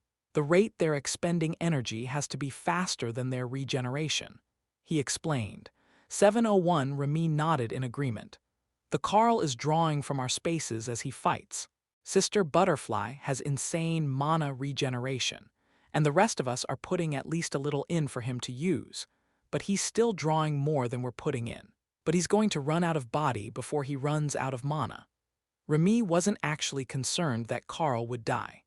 Void Body turned you into black mist when damaged, and she hadn't seen a limit to it yet, so it was possible it could turn a whole Carl into mist and then let him reform. Besides, even if that thing did kill him, she still had a whole ball of his shed fur in her pouch for Lotus to resurrect him from. That had to count as a body part. So, as the two oblivious combatants fought for dominance, the rest of the army was left watching in horror as the entangled energies became even more wildly imbalanced. Then it began to rain black droplets of power from the miasma onto the two, as if they were the center of gravity. Carl thought his vision was fading at first, until Kara informed him that it was just black energy condensing on them. Then suddenly everything seemed to vanish, and he found himself in the void. "Well, I don't feel dead," Carl muttered to himself. "Indeed, you don't look dead either," a musical voice agreed, and Carl turned to face the vampires, only to find that he couldn't use skills at all, or even do more than rotate on the spot. She swatted ineffectually at him, just a little too far apart for their fingertips to touch if Carl reached out in her direction. "Do you think we broke something?" Carl wondered. "I think that we intrigued something. Something terrible." They stared silently at each other for a moment before a third presence joined them. An impossibly large black dragon, easily 200 meters long without counting its tail, with a wingspan twice that distance. The dragon stared at them from a distance, then transformed into a black-robed human and walked across the void to inspect them more closely. Matilda, Supreme Lady of the Darklight Host, Sihasasa Branch Location, Crap. Not a black dragon. A Supreme Rank Chaos Dragon. It took the vampire a little longer to figure out who it was, but when she did, she went from unnaturally white to roughly the color of fine porcelain. "A new branch of the Darklight Host has opened, has it? And they are willing to go to war for the guild? Interesting. Very interesting. And you brought me such an adorable new pet. I think I will keep her this time." The vampire's nameplate still wasn't visible, but that didn't seem to bother the dragon. "Supreme Lady Matilda, my apologies if our battle disturbed your afternoon. It wasn't our intention," the vampire began. "Now, Tiffany, is there any need for such formalities?" the dragon replied with a smile. "Yes, Supreme Lady, I believe that you might have misinterpreted the situation. I did not enter your territory, and we had an agreement that you would not come for me if I stayed away." Tiffany, the totem-ranked vampire, replied. "But you did, didn't you? I sensed the instant that you entered the Chaos Plane. This is my territory as much as Sihasasa is." Chapter 915, Supreme Lady Matilda. Carl cleared his throat. "Sorry to interrupt, but how did we get here? I don't recall having an ability to enter the Chaos Plane, or any other plane for that matter." The dragon seemed amused at the question. "You don't. Your little spat with the lovely Tiffany created a Chaos Plane anomaly. Void magic and death magic condensed until they liquefied. What else did you expect?" "Not this," Carl replied with a shrug. The vampire nodded.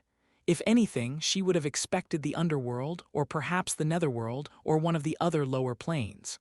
But opening a planar anomaly was not anywhere on the list of expected outcomes of their contest to begin with. However, she didn't have any intentions of going home with that insane dragon. The Supreme Lady could keep that cockroach of an immortal annoyance instead. "If you show me something interesting, perhaps I could show you how to go home," Matilda suggested. Carl smirked and removed Kara from her space to hold her out toward the dragon. The Supreme Lady looked confused as she approached and stared at Kara, who booped her with her nose, then licked her cheek. The dragon froze in place as both Carl and Kara burst into laughter. Tiffany gasped in horror and turned to stare at him. You are literally insane. Did I disintegrate something important in your brain? I might be facing a horrible future, but you are so fucked, satisfying. Spicy, a bit sweet. Kara agreed. Matilda was still staring at Carl and Kara, who was now flying around the chaos plane on her own, while Carl was completely unable to move. Oh, I see now. You are right, that is interesting. You found a way to have a winged void badger blessed by the laughing god. Matilda muttered, then cast a spell that created a small mirror in the air on her right. The scene in the mirror changed rapidly, then came into focus, looking at a small burrow full of baby void badgers. An incorporeal black mist surged with power, and the area was obliterated, except for a black ball where the mother badger protected her young. Then the scene cut, and Kara was standing on Carl's shoulder as he swatted away the attack of the four-armed titan at the Golden Dragon capital. Then it showed her being attacked by orcs and meeting Carl, who lured her in with food. Finally, it showed a flash of her looting an unknown species of insectoid warrior in a dungeon, followed by the moment that she licked the bone dragon. So, that's how it is. It's my history, in no particular order. But some of those things haven't happened yet. Kara cheered as she flew over to land on the dragon. The scenes kept playing, but Matilda turned the mirror so only the two of them could see it. A few minutes later, the mirror vanished and Supreme Lady Matilda sighed. It's a shame I had to miss so many of the good parts in person. Well, time to go. Then she simply vanished, along with Tiffany. Kara flew around for a moment, enjoying her time in the chaos plane. This was a good place, and she could really feel the wind in her fur. It was like a refreshing blow-dryer after a bubble bath, even if Carl didn't feel any wind in the realm at all. It was like it didn't touch him, or maybe it just hadn't started yet for him. It was better not to think too deeply about such things. Then the void around Carl seemed to twist, and he was ejected back out, only to find himself locked back in battle with Tiffany. Their eyes met in shock, and the vampire turned to mist, fleeing their engagement. The world twisted, and a flash of the memory of the events in the void returned to Carl's mind. Again, Carl found himself back in battle with Tiffany, who looked even more panicked this time. Everything is chaotic, Kara explained in a sage voice from inside her space. The loop repeated for a third time, and Tiffany looked resigned as time restarted. Then she again turned into mist and tried to run. But this time the black layer was a bit thinner, and when she pulled away from Carl, she simply vanished, leaving behind nothing but the scent of Chaos Dragon and her own fear. Memories slammed into Carl's mind, and he realized that Ray and the others hadn't experienced any of that. For them, nothing had happened but the deadlock, then the vampire being extracted by the Chaos Dragon. Whether they had been able to sense the presence of the supreme rank dragon at all was questionable. But Carl and Kara could still smell her presence, like a waft of perfume after she had left the room. Carl caught his breath as his body finished healing, and then realized he was both naked and human again. A quick transformation and a fresh set of armor had him ready to go, but Priestess Delilah had some questions. What exactly was that? I thought I felt a chaos dragon take the vampire away, and why did you turn human when your armor broke? She demanded. I didn't turn human when my armor broke. Somewhere at the end, my transformation spell must have been dispelled. My natural state is much less furry. A chaos dragon did intervene. Apparently, something that we did alerted Supreme Lady Matilda, and she claimed the vampire as her own. Carl explained. Sihasasa is involved with Bomgon? Commander Ligo asked, horrified. Carl shook his head.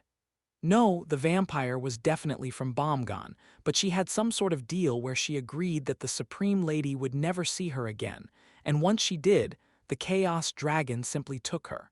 There was some overlap of time there. I don't know what sort of skill that was. Priestess Delilah nodded. That's understandable. Everything becomes chaotic around her. The entire nation of Sihasasa tends to be in a state of flux when she's in a bad mood. Time flow, mana levels, everything. New cities and dungeons have been known to appear out of nowhere when she is mad at someone. Chaos, indeed. Carl checked his mind and found that Kara was safely in her space, reclined on her pile of treasure, reminiscing about whatever she had seen in that mirror. Her thoughts were oddly closed to Carl, but whatever she saw had pleased the badger. Chapter 916, But Did You Die? Commander Ligo joined the conversation. So, just to be certain, there is no chance that Saihasasa is working with Bombgon, correct? Carl nodded. That is correct. It was personal between the dragon and the vampire. There was no indication of alliance, military or otherwise, between the two nations. But how did the other fights go? The demon shrugged. The extra damage reduction your team granted us made all the difference. My apologies for not coming to your aid, but void and death together create chaos, and the energy around your fight made it unsafe for anyone else to attempt to use skills or approach the area. But more importantly, in all that mess, were you bitten? Vampire toxin isn't always recognized as a negative state by healing spells and regeneration. Carl thought back through the battle. No, I don't believe that I was bitten.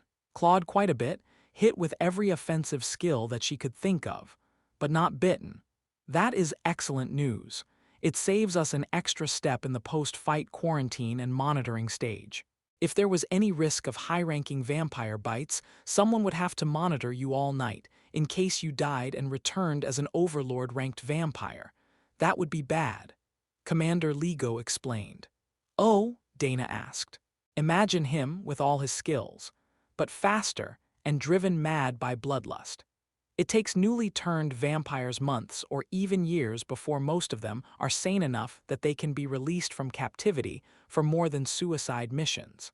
Even the Bombgun armies only use new vampires as shock troops, and that's a massive waste, as they're so powerful once they sober up from the bloodlust. The demon explained. Dana chuckled. I can't imagine Mick, our vampiric shop clerk, as a bloodthirsty monster. That made the big demon chuckle. It only happens to turned vampires, not true-born living vampires, children born with the virus from infected parents. Is she still alive, or is she once dead already? Still alive, kind of. Vampires are a bit odd, Dana hesitantly answered. If there is doubt, she's alive, but their hearts beat very slowly and they're primarily sustained by blood and magic. They get extra creepy when they're dead, more powerful but definitely creepier. Carl chuckled at the thought of Mick being called creepy. Maybe there was someone who saw her that way, but he just couldn't. Not when Ray had her dressed in a frilly, ruffled Lolita dress and carrying a parasol at work. Thor agreed with Commander Ligo. That crazy naked woman was way creepier than any other vampire he had seen. But now that the battle was over, the hard part could begin. There was a load of cleanup to be done, and the majority of the farmland around the village was completely obliterated. Even with all the powerful creatures they had here, there would be no salvaging most of the crops. I will join the Thunderbird, and we will scorch this region clear of all signs of the undead. Then, if the dancing tree likes to fly, I will take her up to restore the soil while Priestess Tessa makes potatoes for them to plant. They will grow well enough in this soil and they can grow year-round here so the farmers don't starve. Priestess Delilah insisted. Oh, she loves to fly. I'm sure that she will be overjoyed to help you. Tessa agreed. The red dragon smiled gently. It was a given that the green dragon priestess would be on board with a flight on the back of a totem, ranked red dragon. Fortunately, most of the battle had been skeletons, so there wasn't much toxic blood to deal with, and only the portions where the zombies had been engaged needed to be intensively purged, while Thor and Carl were tasked with using bulwark to make piles out of the skeleton bones. Those would be burned to ash to reduce the amount of undead corruption that could be spread by their presence. Ray and Remy had already stolen a lot of the hand bones for making arts and crafts, as well as some rare potions, but the rest could be burned. Nobody needed huge undead leg bones anyhow. Within an hour, the battlefield was cleaned, and Lotus was ready for her flight. Delilah came prepared, and she even had a custom saddle made, with an adjustable belt to hold the rider on during hard maneuvering. It might have been even more fancy than the ones that Ray made. They made slow and lazy circles in the sky as Lotus rained nature magic down on the region, bringing life back to the scorched and barren ground. But Lotus was better at nature magic than the red dragon had been expecting, and she caused the potato plants to appear and sprout all through the fields before she was finished. As an added benefit, that also took Lotus much longer than just seeding the fields. A whole extra hour in the sky, riding on a dragon. Entire fields would be ready to start harvesting in a few months, about the time that the villagers would be running out of the supplies that Tessa had left for them today. It would change the stews for a while, but at least they would still have plenty to eat. Tessa spent most of that time working with Thor on rebuilding the damaged road sections, as Bulwark had proven to be such an effective earth-moving tool when attached to a behemoth. Thor could push massive piles of dirt and gravel with ease, and a little work to build up the road above the level of the fields would make it much less muddy than before. Everything drained to the dry moat around the village anyhow. Chief Snakebite came out to greet Carl when he approached the village after finishing the cleanup. "Excellent work, Overlord. We have a long house for your people, so you can sleep. I remember that you've been up since yesterday already." Carl patted him on the shoulder. "Thank you. I'm sure everyone will be grateful for the rest. If you talk to one of the battalion leaders, they'll let you know what their night watch practice is. But first, I think we should probably cat. If I tell the ladies to go to bed hungry, I will be sleeping in a pig barn." Chapter 917 Battle Report. The longhouse was like a military barracks, set up for 100 people to sleep in, with a large open space in the center, set up for a cooking fire. Carl woke up the next morning to the usual sounds of his group in camp. Dana mumbling to herself as she shifted in his arms. Thor and Tessa preparing breakfast, Lotus trying to escape from Ophelia, and now Natsha, laughing at the little priestess dilemma.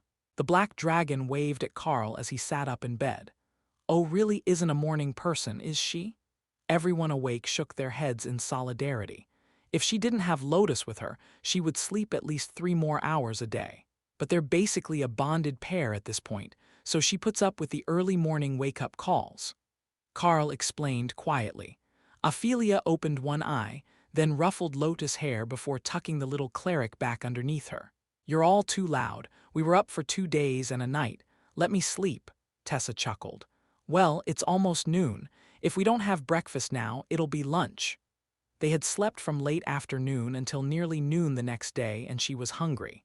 The orcs had brought them supplies at some point, as there was a basket of eggs by the door. But Thor had given her a large whale steak to fry, and there was a massive skillet full of what smelled like bacon grease, garlic, and chopped potatoes. Once that was frying, the smell was enough to rouse Ophelia from her slumber, and everyone got prepared for their day's activities. Priestess Delilah came inside, transformed into a middle-aged woman with hair as bright red as her robes, and a stern face that spoke of countless years dealing with children. "Do you mind if I join you? There are some things to discuss this morning while the army is preoccupied," the red dragon asked. "There's always enough for more visitors. Sit where you like." Tessa agreed. Delilah picked a spot beside Natsha, as she was alone on a bed, and got right to business. "It seems that your premonition was right. The energy flows were a trap, and the arrival of the last wave of totems was not a coincidence. We have reports of 12 other attacks, all much smaller than the one that we endured, but all of them ended with either an undead plague curse or a group of totems arriving on the scene the moment that the energy flow from the battlefields ended. Unlike the others, it appears that we managed to attract an entire staging area to one spot. That might not sound like a good thing, but I would contend that it was. We had 3 totems here, plus a strong support overlord, to help deal with 6 necromancer lords. The Bomgon Nation took a heavy blow last night, with the loss of an entire totem-ranked necromantic coven and 2 ancients. Well, 3 if we consider the vampire to be lost to them, though she is confirmed to be alive. Carl gave her a curious look. "She has been confirmed alive already?" Delilah nodded. "Supreme Lady Matilda took her shopping in the late hours of last night. The vampire has been imprisoned with magical cuffs that suppress her ability to transform, as well as some of her abilities. So she is no longer considered to be a threat. But more than that, the number of totems that will support the Lord of the Undead is limited. There might be hundreds of them spread through the Undead Nation, but most have their own goals and their own territories." Getting them to move everything to the border for a foreign invasion under someone else's control takes more than a simple command, especially now that they have taken a large number of losses. Of course, it's the same for the demons, is it not? There is a totem-ranked chief in town, but they wouldn't and couldn't send the chiefs of every single village to the border, no matter how bad the attacks got. That made perfect sense.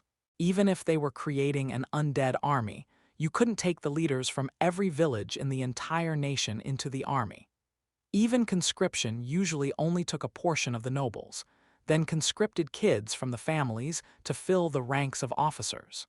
Tessa started to dish out breakfast as it was ready.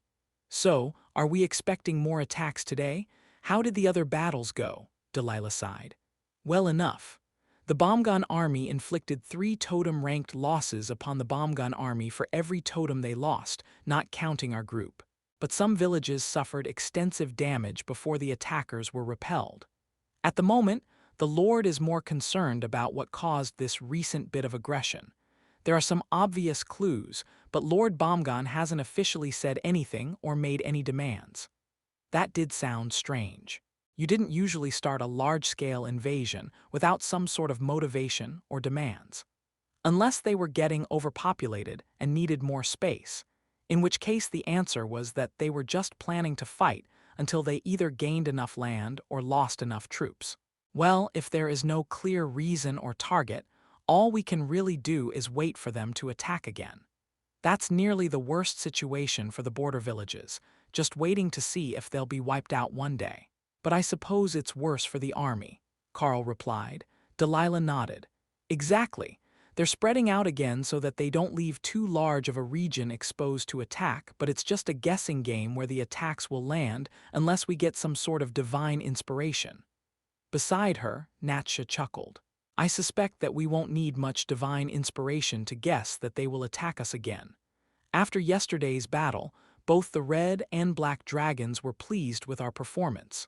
The undead army won't stand for that. So I suspect that wherever we go, we will be attacked again soon.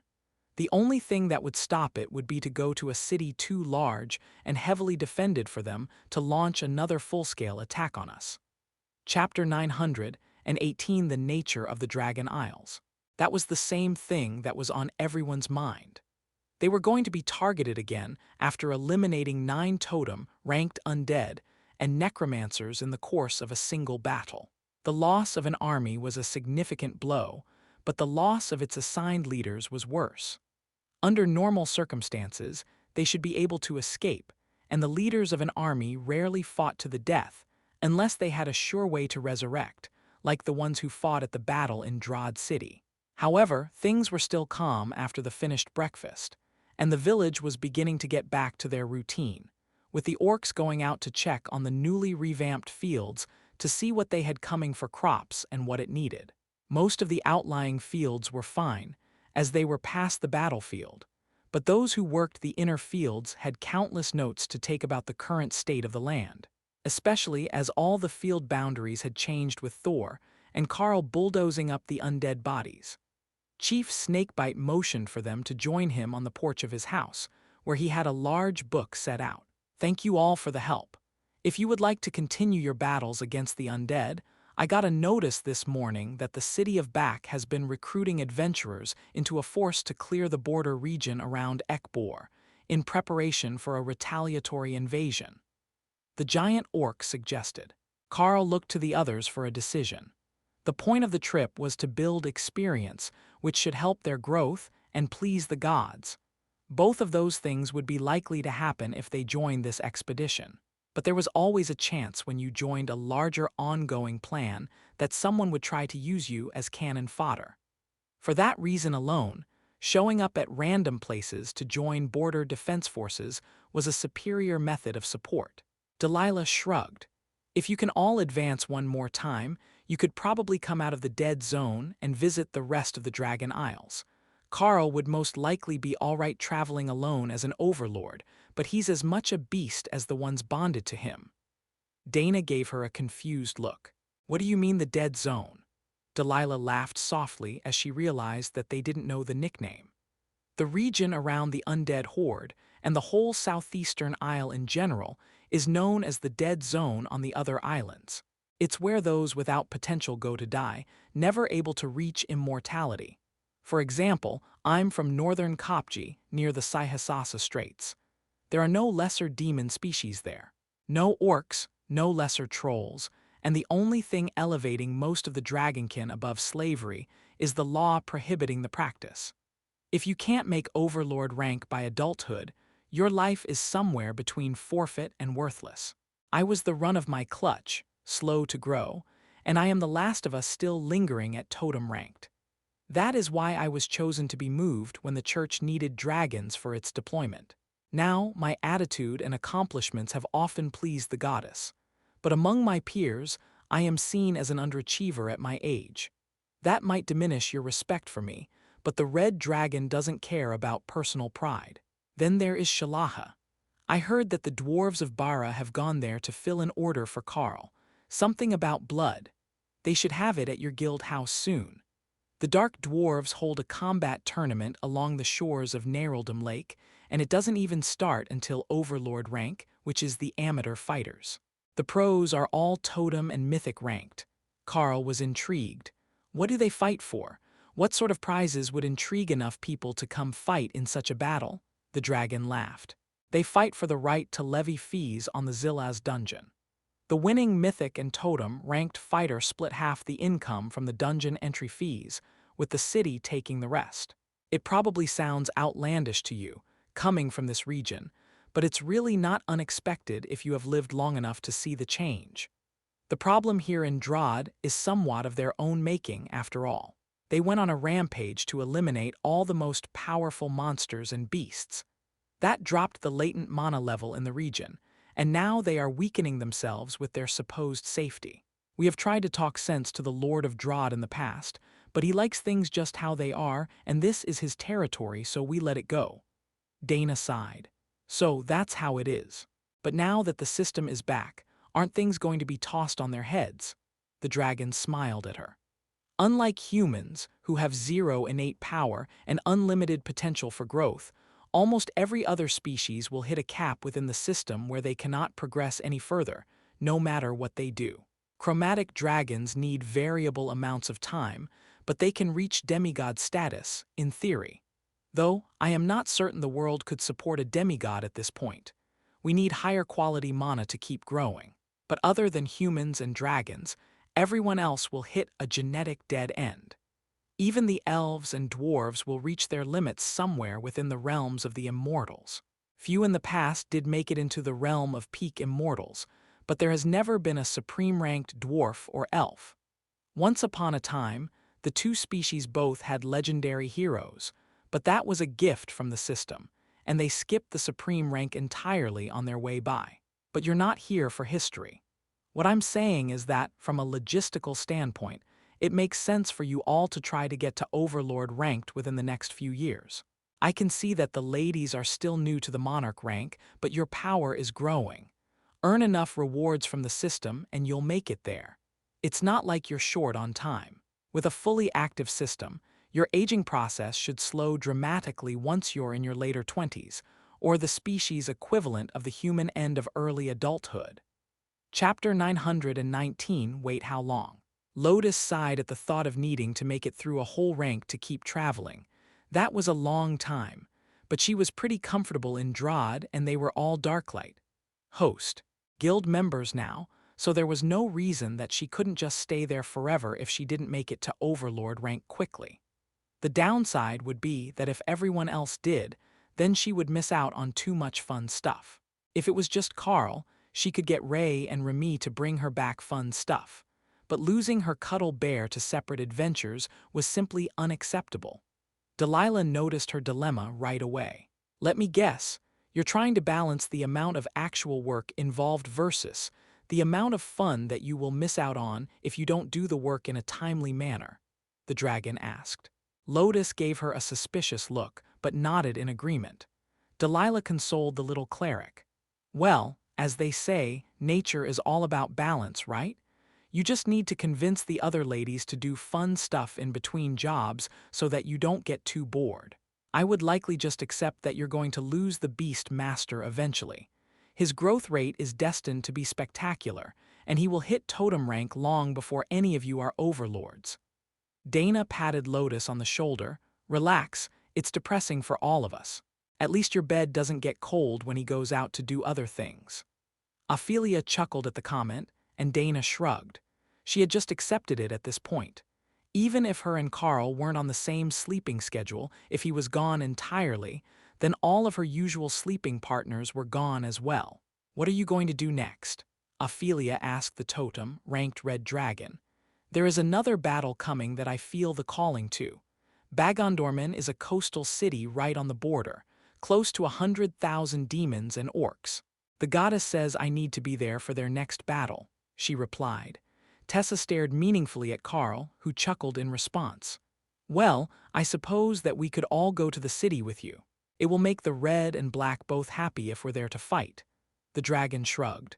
You can if you like. It is also a port town, so if you need some foreign items that you didn't find in Drod, they might be here. Carl looked up at the sky, which was becoming overcast as a storm rolled in from the east. Perhaps I should move most of the group to a dry spot, and then I can follow you on Hawk, he suggested. Or I can just open a portal. I'm assuming that you've never been there before, but I learned to use the portal spell centuries ago. With a wave of her hand, a portal opened, showing a large city far beneath the scene, a minor technical difficulty for their wingless members. Carl opened the tiny world entrance to let the others enter, and then walked through, letting himself walk through the sky as Hawk blinked to his space, then back out to appear under Carl's feet. Delilah transformed as she stepped through the portal and shook her head in amusement at Carl standing on top of the Thunderbird. I might have forgotten that you don't have wings, she informed him as they circled towards the city. That's fine. I can fly without them, but the others can't, so I opened a separate space for them to rest in. The reminder brought her attention back to the spell. Is there enough space to really relax in your spell? Or is it more of a stasis item?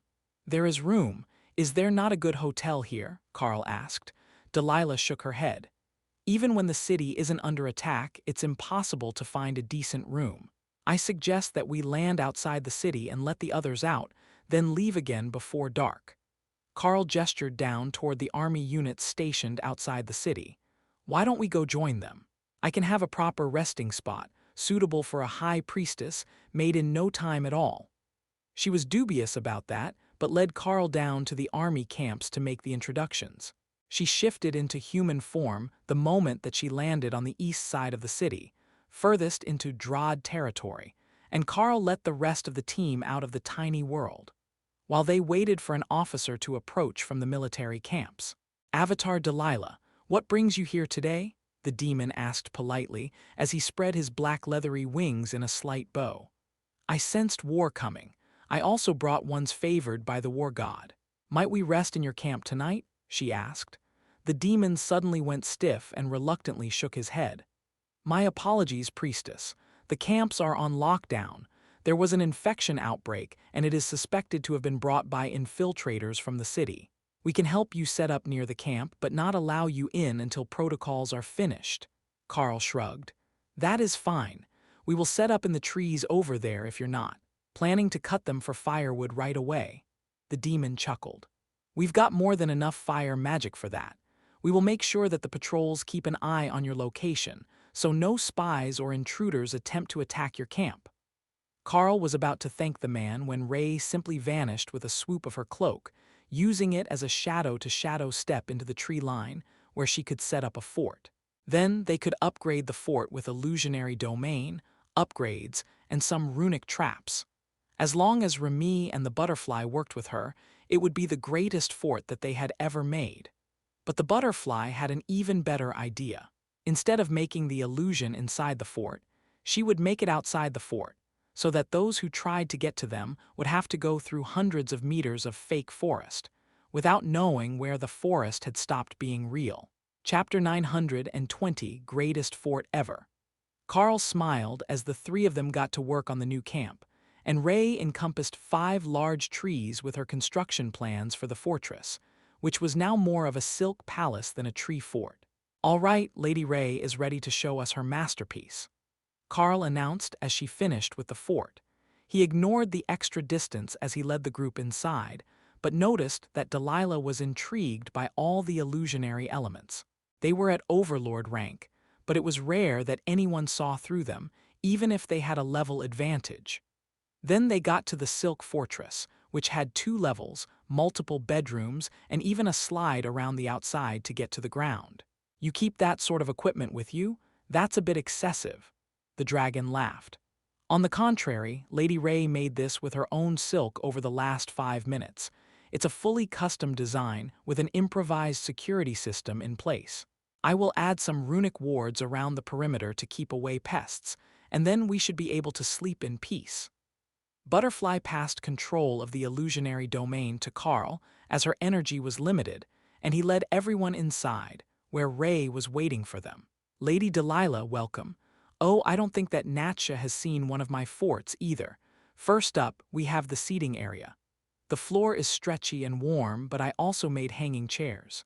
Over there, we have a kitchen, or will when Lotus makes counters out of the branches. Then we have showers, using water creating magical items. Upstairs, we have a full set of bedrooms, plus 1 extra, as we always seem to pick up more people the longer that we stay in one place. I remember a few occasions when our group size doubled by the time we were ready to move on. Ray welcomed them. The dragons explored the tent, and then returned to the main floor, where Lotus had altered the branches into countertops so she could make dinner. Hammocks in every room, sticky mesh on the windows to keep pests out but let fresh air in. Excellent work on the fort. Your team really does live in luxury when you're on the road. Delilah congratulated Rack. Ray gave her a toothy smile. We do our best. Do you think that this army will be as fun as the last one? There are a lot more strong creatures here. Maybe we can get more trophies this time. Skeletons and zombies don't make for decent trophies, and the necromancers don't look nearly as impressive dead as they were alive. Fighting giants at least left big, impressive corpses. The dragons chuckled at her annoyance. The undead generally weren't as impressive to look at dead as they were alive. They just kind of crumbled when the magic animating them vanished. Even the necromancers withered to something close to a mummy once the magic sustaining their life force was stripped away. For most of them had used the dark arts to extend their lives, and without that magic, they were nothing more than decrepit husks. Lotus made them lunch, and then they had a dilemma. What to do with the rest of the day? Ray grabbed the 2 dragons. Do you want to explore the separate space? Hawk is there flying around now, and you could stretch your wings without bothering anyone. Or have a nice bath in the lake in dragon form. Natcha looked intrigued. A bath in dragon form? That's not something that comes up very often. But how large is this space that it has a dragon-sized bathtub? Carl chuckled and opened the entrance far enough for them to step through and not. Just enough to keep the air fresh inside the space. That's, Delilah began, a tiny world spell, yes. The totem-ranked dragon stepped through the entrance and then turned to look around in wonder. The entrance had put her at the entrance to the replica guild house, where Remy was currently working on potions. Hawk was soaring overhead, enjoying the gusts off the mountains, where the artificial sun's heat created an updraft. The 2 dragons transformed to soar around the space for a few minutes, then Delilah dove into the lake, vanishing from view for a few minutes before surfacing. Oh, that is lovely. The lake is much deeper than I thought it was going to be, and the depths are cold. There are actual fish in the lake. Natcha gasped as she dove in after the larger red dragon. Not many of them, but there were actual fish in the lake. They were introduced by Lotus, as part of the effort to balance the ecosystems of the tiny world. It had been coming along remarkably well, and with the day-slash-night cycle of the artificial sun, the plants were growing in well to replace the illusionary ones that Carl had created to fill the space. It was almost to the point now that they could keep a full group living in it indefinitely without having to open the exit at all. But Carl kept it cracked anyhow, just to be on the safe side. It was better to know that the air was good than to risk it becoming imbalanced without a good cause. Once they finished playing in the lake, the dragons stretched out on a rock ledge on the mountain at the edge of the space and simply enjoyed the sun. As far as ways to enjoy a down day went, that was close to the best, and there was nobody here who would bother or interrupt them. No threats to deal with, nobody begging for favors, just peaceful relaxation in the sun. While most of the team relaxed in the tiny world, Carl sat in the fort and kept watch with Kara. Well, technically neither of them was doing a good job of keeping watch. Kara was snacking on trail mix from the guild storage, and Carl was reading a book on magical item creation. But they were at least inside the fort, where they would hear and sense if anyone approached the illusionary domain outside. Chapter 921. Kept in suspense, the rest came out of the tiny world for a late dinner, in preparation for setting night watch in their silk tree fort. This definitely was not a safe region for anyone to be setting up camp, even as close as they were to the additional army units. And Delilah was not ready to just take Carl's word that Ray could take care of the night watch duties. Why don't we keep watch in shifts? I will take first watch with Ray, and then Lotus can keep watch with Ophelia, while you can take final watch with Natsha. Then we will cycle the others in so everyone gets nights off, Carl suggested to the Red Dragon. Carl called out the Lamia bodyguards, as well as the Epic Guard, who was looking more like a living creature every day. The last battles had left the guard invigorated with power, and the energy sharing of the Haint Claw appeared to be subtly enhancing the creature, which looked much like an all-black version of Overlord Lifa.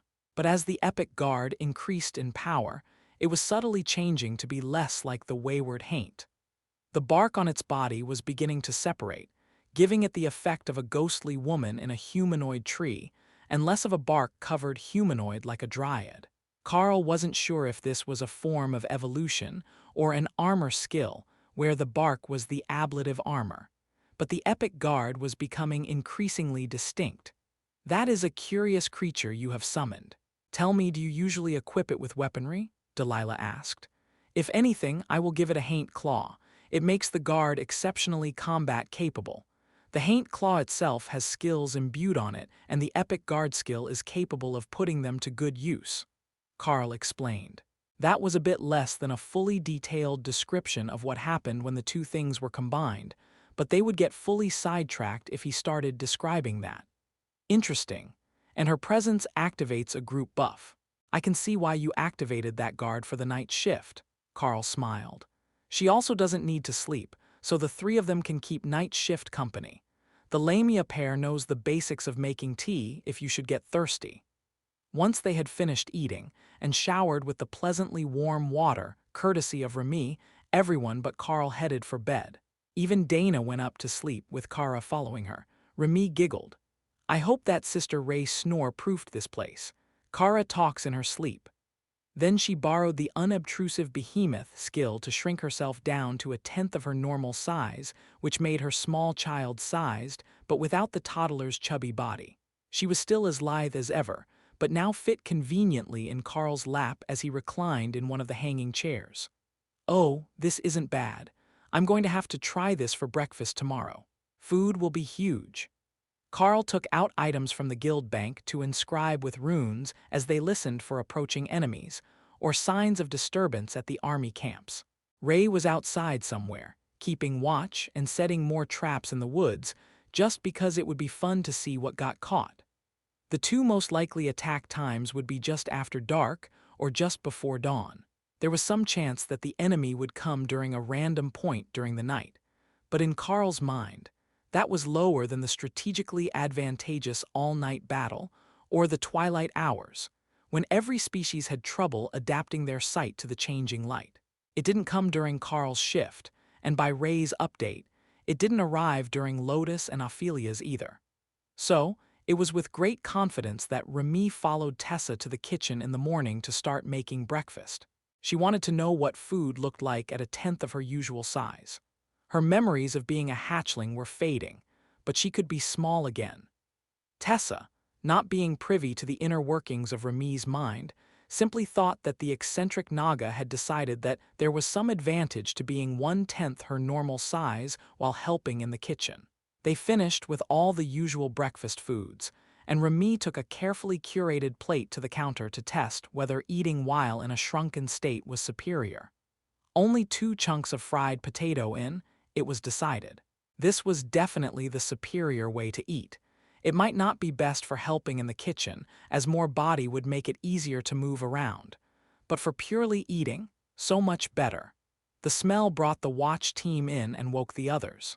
Even Ophelia was up and out of bed on time today. Priestess Delilah took a plate with a polite smile at Tessa and settled cross-legged on the floor to cat with her back against the tree trunk. There is no sign of movement from the army yet. Whatever attack they are waiting for isn't here. However, I can feel the gods' anticipation, so something big is going to hit here soon. I would recommend that everyone takes it easy today, instead of going into the city to do their shopping. We don't want to be separated when the attack begins, as they will lock down the city to keep spies and traitors from escaping, and it would cause chaos if we started attempting to exit at that point. Carl shrugged. That's not a big deal.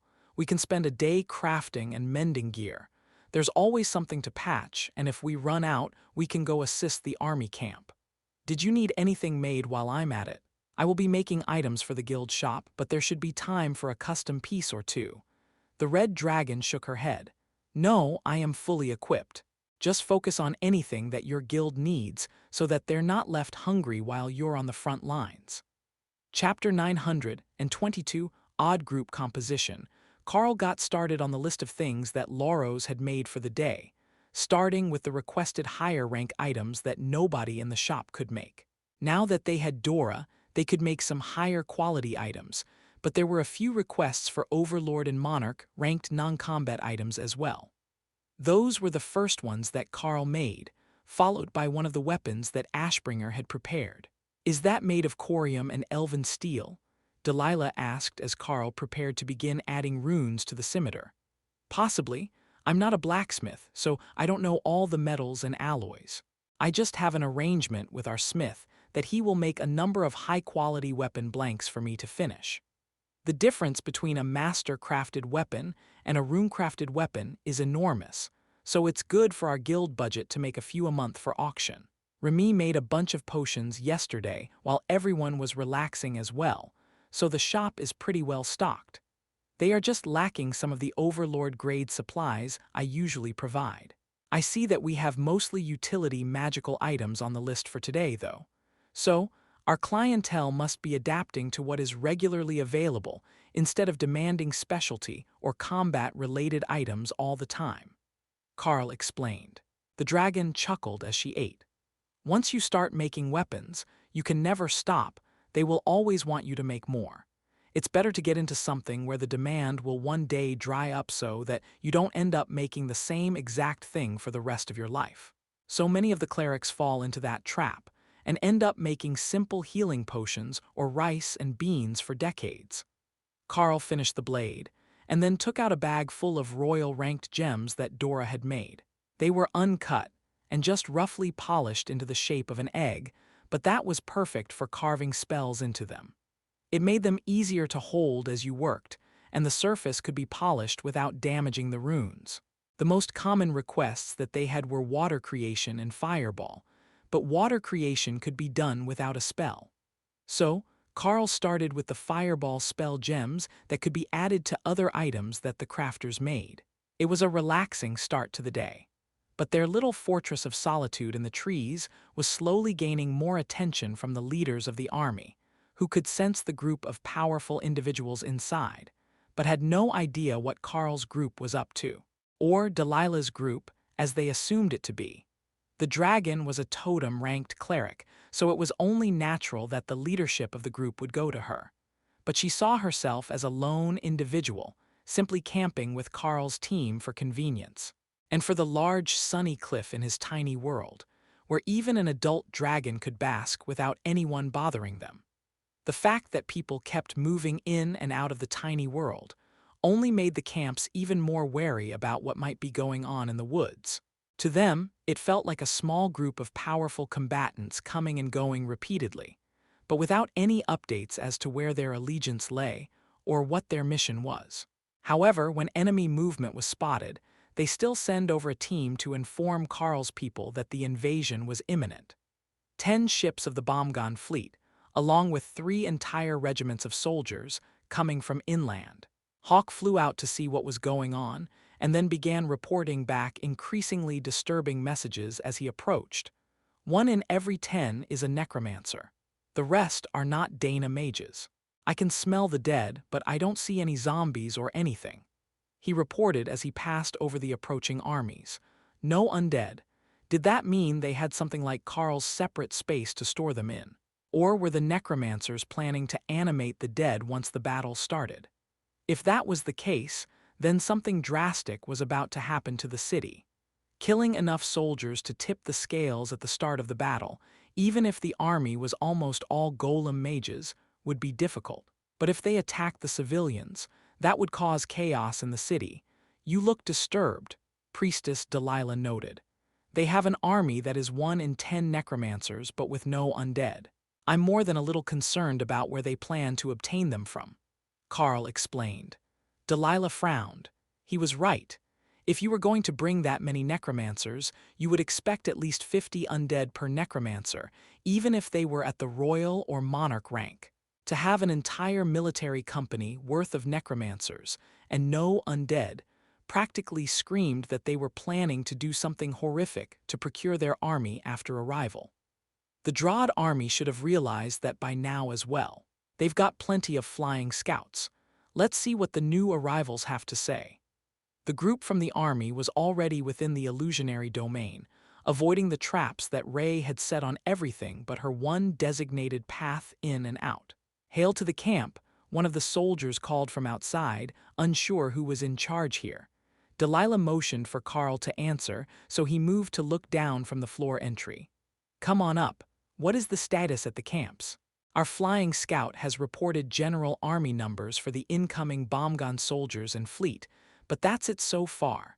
He greeted them. 1 man came up, leaving the other 4 on guard around the base of the tree. Overlord, I am Captain Kirch. The Drod army will be moving to intercept the bomb-gun army as the city guard intercepts the fleet. There are no ships on defense here. They were lost in an earlier battle, so the naval battle will take place in the harbor. Fortunately, the city is set back from the water, with only the docks outside the walls, so it won't be easy for the whites to breach the city if that's what they sent in the ships. The demon explained. And the fact that the army brought necromancers, but no undead, Carl asked. Currently, the working theory is that someone in that army has a large storage item, and they will dump a mountain of bones when the fight starts, to create an army of skeletons too close for us to redeploy our troops. It's not the only option, but Command has deemed it the most likely. Carl nodded. It wasn't impossible. We will move to join the battle from this flank.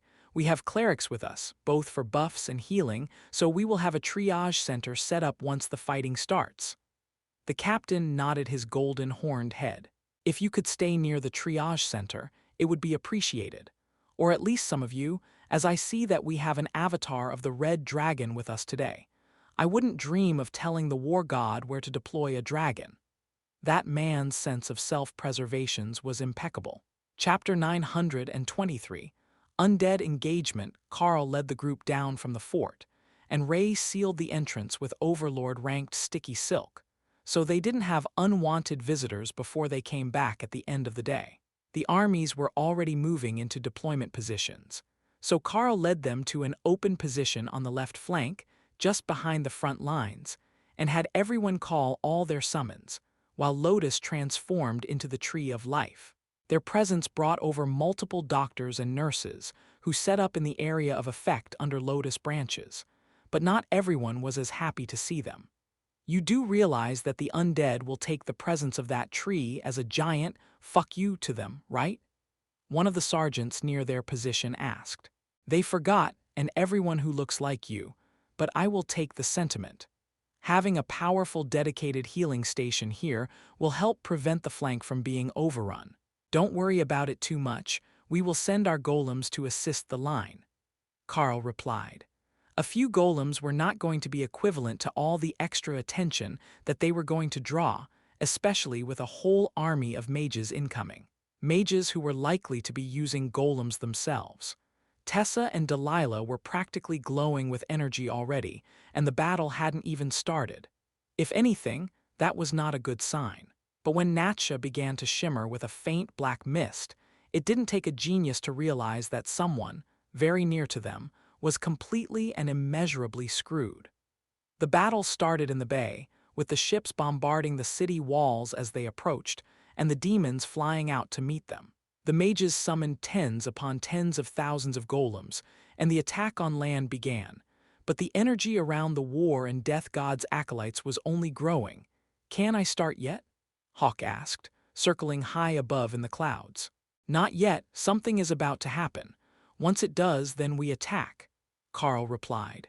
Seconds later, a massive portal opened over the city, instantly dumping seawater and undead into the walls of Bagondorman. Carl and Kara were both ready for the sneak attack, but their attempts to dispel the power of the portal were no more than drops in a bucket to the power that was being deployed to keep it open. Delilah and Natsha both burst into dragon form and channeled energy into the efforts to close the portal. But even then, they could only make the edges waver a little as seawater and zombies poured into the city from 50 meters in the air. The one spot nobody ever looks for an enemy, deep underwater, the perfect spot to hide an entire army of undead. Dana muttered. With the basement bunkers of the city mostly flooded, the civilians would be forced out into the streets or the upper levels of their houses, where the undead horde could find them. And the horde was no small threat.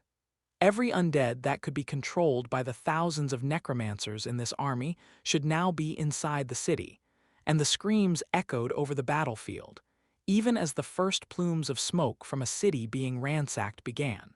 It threw the armies into chaos, and Delilah roared in rage. The Red Dragon hated attacking noncombatants and children as a battle tactic. It didn't matter if it was effective, it was cowardly. War was for warriors, not terrified children. Carl wasn't sure what he should be doing. They would need the healing station to be defended, and he couldn't leave Lotus alone, especially now that the armies were likely to collapse before they could reform their ranks. "Hawk Ray, begin the attack. I don't care how much mana you burn," he commanded. "Boss, did you know that you're glowing?" Remy asked through their mental link. Carl looked at himself, but he couldn't see anything glowing. Not like he saw the power radiating off the dragon clerics. Skill Master 5 activation skills Rampage, Pack Affinity, and Brutality have formed a combined skill. New skill learned, War Banner, Artifact Grade Large Area Spell. Spreads combat buffs across an entire allied force. Usable only during times of war. Carl let the power flow through him, and a massive Darklight Host banner appeared in front of him, on a pole 5 meters tall. Carl instinctively stabbed the banner pole into the ground, and a pulse of power spread over the battlefield. War Banner active. Combat buffs Haste, Terrorize, Brutality, Rampage are applied to all allied soldiers by the grace of the Death Gods. War Banner active. Combat buffs Holy Weapon, Holy Armor, Consecrated Ground are applied to all allied soldiers by the grace of the War Gods. Carl was quite certain that it was either Delilah or Tessa who had cast the holy buffs, but they were active on Carl, as was Consecrated Ground, as he was standing in Thor's area of effect. And now they were active all over the battlefield, where the demons were beginning to rampage. However, the spell had one minor side effect. A 3-meter radius column of holy light that extended from it to the heavens. There could be no doubt as to where that buff was coming from, and the entire undead army was turning to engage them. Oh, you pissed them off this time. They were ignoring the lotus tree, but they're not going to let this one slide. Kara laughed as she landed on Carl's shoulder. No, they were definitely not going to ignore the fact that the banner in Carl's hand was spreading a totem ranked Holy Weapon. Spell to the entire army, courtesy of Delilah, who was currently roasting large parts of the army as Remy and Carl activated Apocalypse all over the battlefield. "I hope that you have a plan," Natsha called as she also took flight. "Of course I do." Meteor Storm, the massive flaming boulders hurtled from the sky to crash into the mages who were charging at their position. They detonated around shields, carved massive craters in the soft earth, and shook the battlefield like an artillery battery. Chapter 924 War Banner. Carl let go of the banner to draw his sword, and it immediately moved to be attached to his back, fluttering over his head. From somewhere in front of Carl, a totem-ranked obsession demon with 4 arms and impossible speed laughed hysterically. When the Darklight host goes to war, they sure do it in grand style, don't they? Battle Alliance request. Oathbreaker requests to ally his force with the Darklight host. Duration: 1 battle. Battle Alliance request accepted. Carl wasn't certain what sort of difference it would make, until he realized that he could see all the names of the demon's squad in gold, as if they were fellow guild members. If the banner hadn't already extended the buffs to them all, they would be covered now. But the real benefit was that they no longer needed to fear friendly fire from channeled spells. If it wasn't an explosion or other indiscriminate effect, it would not hit friendly targets. The swarm of violet-skinned demons charged right into the apocalypse, ignoring the hellstorm vortexes and the flaming blizzard to engage the enemy mages. With their speed, the enemy mages could hardly see the demons coming, and hundreds died in the first few seconds. Carl moved forward to engage, while the others remained to hold the defensive position around Lotus, where a steady stream of wounded demons from their flank was approaching. Carl charged forward, and the air shattered with a resounding boom as he equipped the Haint Claw and Sword of Champions for an overhanded strike into a mage's skull. 4 golems collapsed the moment the sword made contact, and the excess energy of the Void Blast threw a half-dozen more away from Carl's approach. A stomp sent Gravity Slam in a wave in front of him, clearing more targets for Carl's wrath. But compared to the demon beside him, his efforts were somewhat feeble. The totem-ranked demon, who had called himself Oathbreaker, was one that Carl had faced a lesser version of before, and every strike he landed affected every enemy within 50 meters. A single blow of his sword shattered barriers through an entire army unit, allowing his subordinates to charge in and massacre under the effects of Rampage. But the mages weren't without their own tricks. Waves of black energy dropped entire waves of demonic attackers, who the necromancers raised to fight their allies. One such wave came at Carl, only to be dismissed with a wave of Kara's paw. "Are you not going to fight?" Carl asked the medium dog-sized badger still lingering on his shoulder. "I suppose, or at least fly up for a better view. They have spell gems and treasures for spell casting," Carl taunted her. That got Kara moving. Not directly to attack, but pilfer, had a particularly high success rate on the necromancers and mages. In the limited instance where she chose to use it instead of knocking them out and turning out their pockets anyhow, Carl sent Rend into a group of mages whose barriers were shattered by Oathbreaker, and then followed with a Void Blast, as they struggled to defend themselves and get their barriers back up. That cleared another group of enemies, but more were coming for them by the second, including one massive bone creature in a black robe with a scythe. It looked like the portrayal of the Grim Reaper in children's books back home, and at totem ranked, it was certainly no slouch in combat. Oathbreaker smirked as he let the undead pass by, headed for Carl. "Seriously?" Carl shouted at the constantly vanishing demon, whose primary attack skill was a teleport-based ambush. "It's only right for champions to fight champions. Have fun." The demon laughed as his troops spread to leave the two alone behind the battle lines. The undead went incorporeal as Carl hit it with a Void Blast.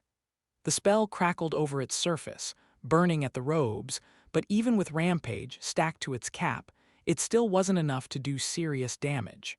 A set of spirits emerged from the creature's scythe and glided toward Carl at a deceptively high speed. Ghostfire lit them up and stopped the attack, which fed the Haint Claw. 3 swipes of the sword made a star-shaped wave of void energy headed for the Reaper, who canceled them with a wave of soul energy. Again, their battle was beginning to create a miasma of energy around the fight. Not nearly as intense as Carl's fight with the vampire had, but still unstable. Only this time, Kara was nearby, and she had a plan. The chaotic energy seemed attracted to her, and simply flying through it would make it stick to her fur. She sparkled like the night sky as the chaos magic danced over her body, but that was only stage 1. Once she had enough of it collected, she focused and pulled it into a ball in her hands, then lobbed it at the enemy like a shining black snowball. The ball detonated against the incorporeal undead like a snowball as well, simply shattering into dust on contact, with no visible effect. Until a half-second later, when a million small explosions detonated around the Reaper, where the chaos energy destabilized.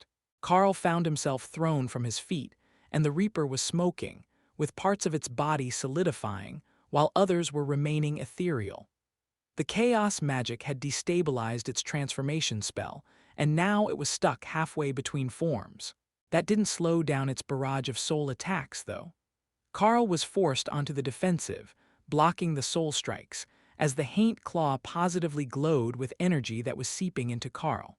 The Reaper swatted away Carl's return attacks, causing massive explosions on the ground near them, and Carl briefly recalled the collateral damage that had been caused by the battle between Lifa and the Emperor.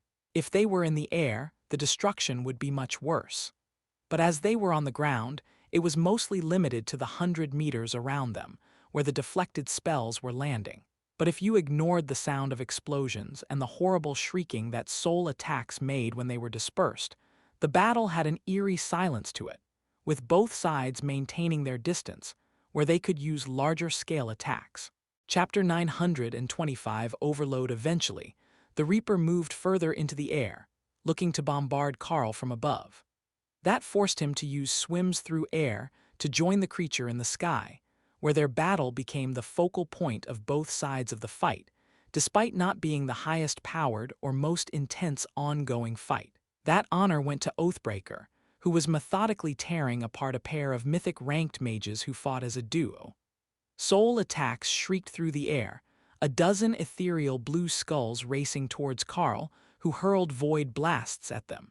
The mutual destruction rained black and blue energy down on the battlefield, where both unfortunate demons and mages burst into a hellish version of soul fire that no amount of water could put out. Carl tried to move the battle away from the armies, but the Reaper was having none of it and preferred to fight directly over the front lines. "Kara, can you help with the fallout?" Carl asked as he formed a plan to deal with this undead menace. "Got it, I will put out the fires." Carl varied his attack patterns, sending a second wave right behind the first, and finally landed a strike on the Reaper. Not much as far as damage, but the Haint Claw immediately latched on and began stealing power from the undead, which howled in rage, but appeared helpless to stop the siphoning of its life force. That turned into a battle of wills, with Carl channeling mana into the Haint Claw to increase the siphoning speed, and only putting in the minimum effort to defend himself against the Reaper's attacks. It was becoming weaker by the second, but Carl could feel the sense of expectation growing from beneath him, where the necromancers were watching the battle. Something was off, and he didn't know what it was. A final void blast dissipated the Reaper, and a massive surge of power flowed into Carl. Negative state, overload, soul energy, and mana increase uncontrollably. Do we dispel that? Kara asked. Not yet. The Haint Claw was already saturated with power, unable to take more, and the Blade of Champions surged with Ghostfire 100 meters long as Ghostfire body, attempted to channel all the excess energy that Carl couldn't contain. It was invading his mind, and Carl could feel his memories fading until he closed his eyes and focused on his sense of self. That brought him to the mental space that Monk Chen had trained him to use to meditate, the one with the ghostly golden dragon scale. That was where Carl focused on putting all the excess energy that he was receiving as he floated in the air above the battlefield. A beacon of golden light and ethereal ghostfire. The scale absorbed the power as fast as Carl could pour it in, but the faster he transferred it, the faster it arrived.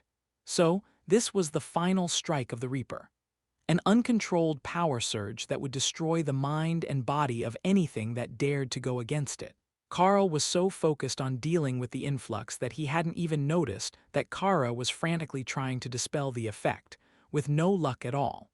In fact, the spells only seemed to add to the influx.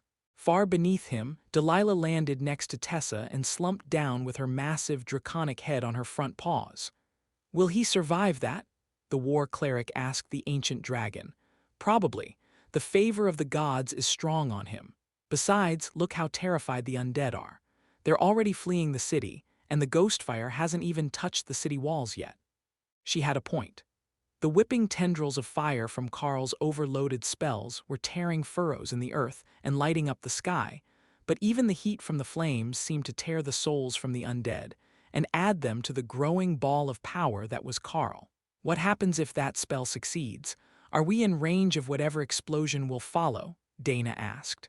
Delilah patted her on the head with a claw. It won't explode, it will implode. His mind will shatter under the power, turning him into an instinct-driven brute. Then his body will be destroyed and he will become some sort of undead, most likely an impressive one, given the amount of power that will be condensed into his new form. You seem rather calm about that, Dana complained. Well, this is war and I've only known you 2 days. I like you all, but war is not without casualties and nothing I do can stop that spell. The dragon replied. Damned practical answers, Dana muttered while Ray patted her. Have faith, the Carl isn't that easy to kill. Besides, there is so much free power for us, how could we say no? Ray consoled her. Dana wasn't sure which was the more disturbing outcome. An undead Carl or an overloaded insane totem ranked living Carl. Both were terrifying outcomes, and a Carl without allies meant a whole team of beasts who might not maintain the same alliances either, as his new commands bled through their link. Skill Master 5 activation, Mental Fortitude has advanced.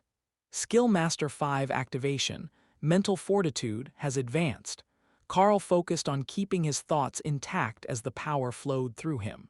He shared it to the spaces, the golden dragon scale in his mental space, and then let as much as he could overflow.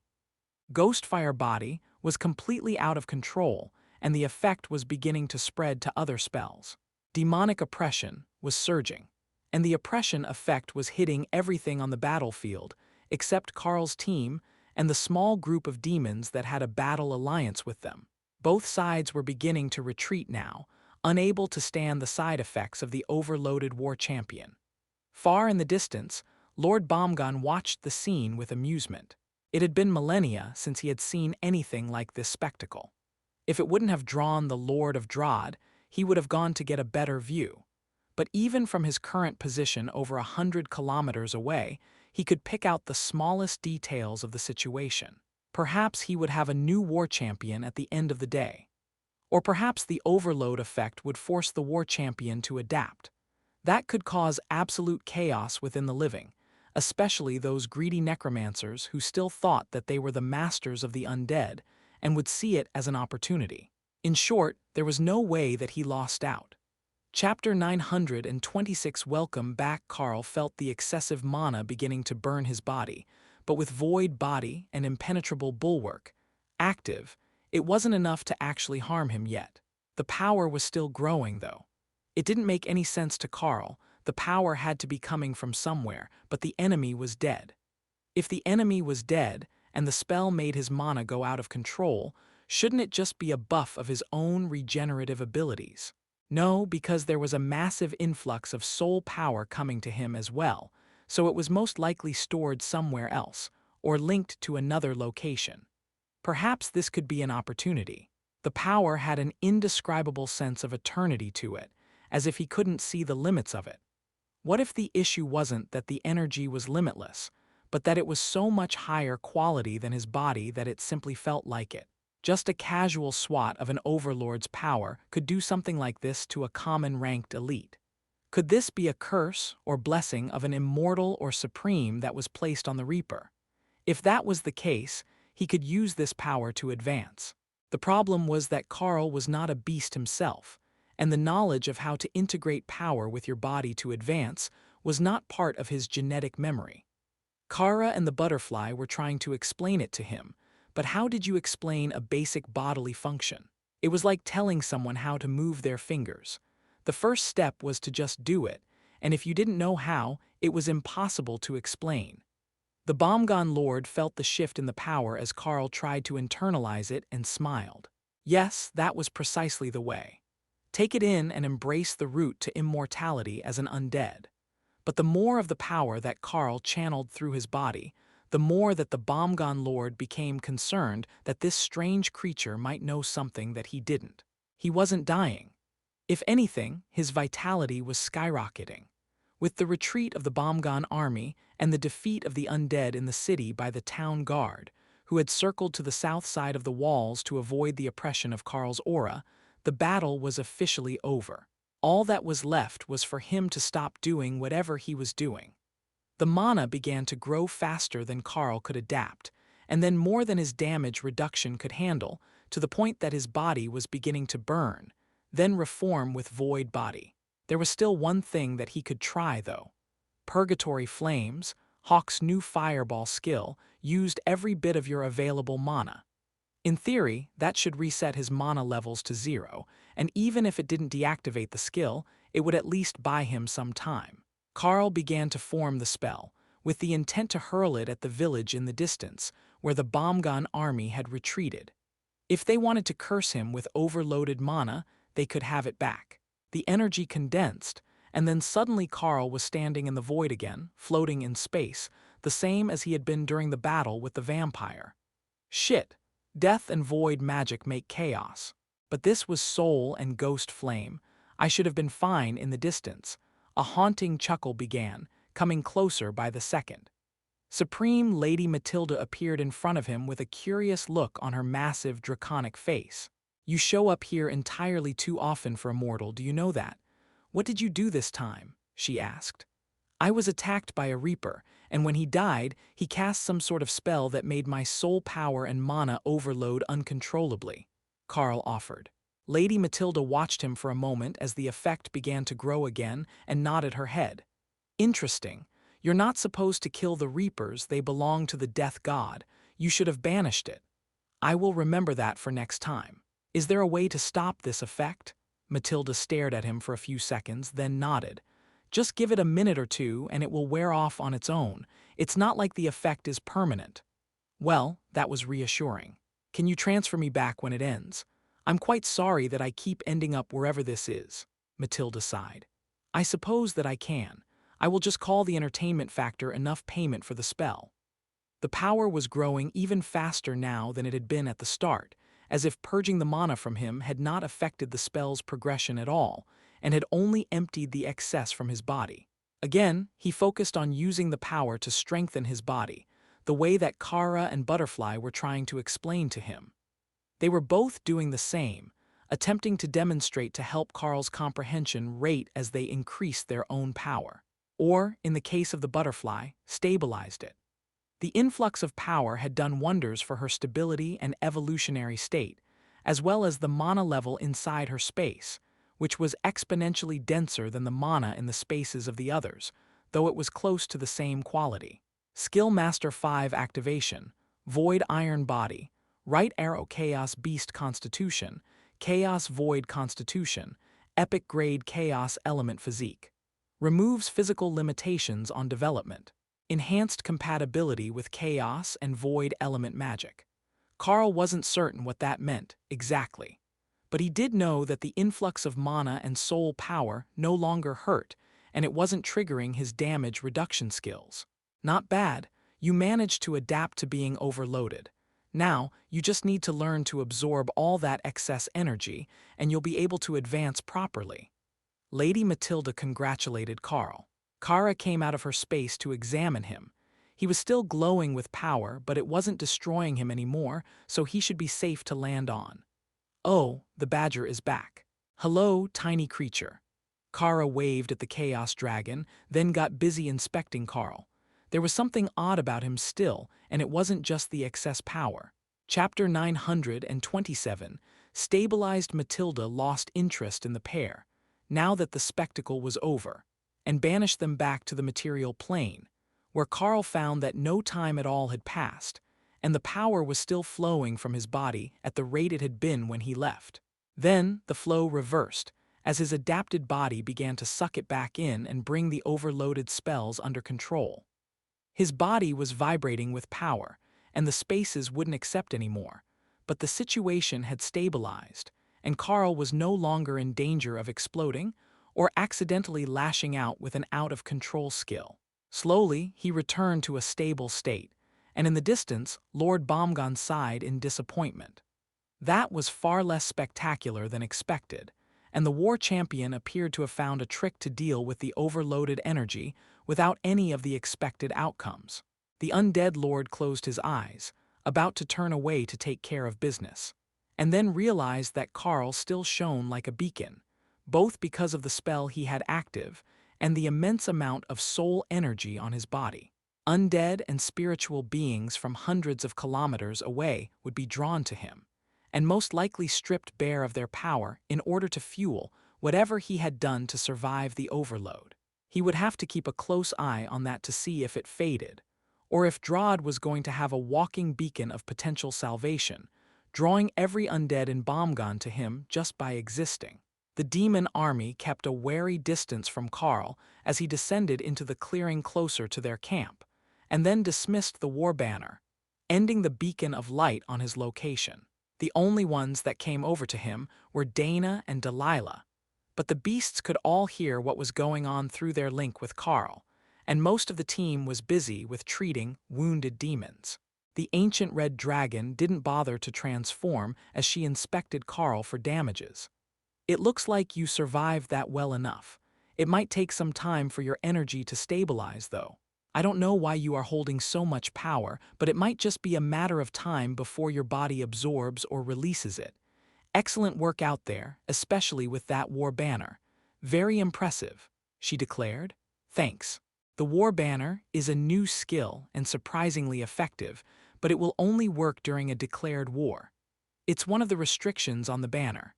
Still, I was startled that it didn't just spread my buffs, but all the buffs that had been applied to me across the whole battlefield. That sort of utility seems out of place for even an epic skill. It was something that formed by my skill advancement ability, merging multiple abilities," Carl explained. "Interesting. I wonder if the advancements are situational. Exposing yourself to new things and high-stress situations might trigger more new skills to form. But you do need to work on absorbing that excess energy before it draws an entire army to your location. Perhaps you would like to retreat to the camp and move to the tiny world. That should stop the energy from leaking out and attracting the undead," Priestess Delilah suggested. "That's not a bad idea. It might take a while, but if the Bomgon army stays away for a few days, I will do my best. You can go back now, and we will wait here for the healing work to be done. I will make sure nobody bothers you at the fort," Ray insisted. "All right, I will retreat now, before it causes more of an incident. I can see that the demons are somewhere between uncomfortable and upset with my presence, and I don't know how much destruction that overload event caused, so it's better that I vanish for a bit. Let me know if there are any issues with them holding it against my team, and we can move further from here," Carl added, for the benefit of the others. Once he was back in the fort, Carl left the entrance to the tiny world wide open, so the others could enter freely if they wanted to, and so that he could extend his senses outside to be sure that there were no threats sneaking up on the fort. There was no real guideline on what he should do with all this excess energy that was stored for him, but Carl had an idea that he was hoping would work. In the dungeons, there were boss monsters, epic-grade versions of the other creatures trapped there. They were still usually at the same rank, but they had strength, vitality, and mana pools that were many times what a normal creature could claim. That was what he was hoping to attain with the transformation of his body. The Chaos Beast Constitution skill said it removed physical limitations on development. So, in theory, he should be able to condense all that power into himself and let it settle into a state something like a dungeon boss. Kara thought that it was a great idea. Adapting to the excess mana was easy enough. With focus, it blended seamlessly into his body, simply increasing Carl's mana pool without the need to change his recently elevated power level. The change was gradual, but Carl was fairly certain that he could have himself and the beast spaces fully adjusted in the next few days. A week at most. It was the excess soul energy that was the issue. The Haint Claw and Blade of Champions had collected so much of it that it was simply impossible for him to adjust with any method that he knew. Instead, he focused on meditation and filtering it through the golden dragon scale in his mental space. At the rate that he could process it, that would take him years or even decades to finish, but it was the only thing he knew that made any difference at all.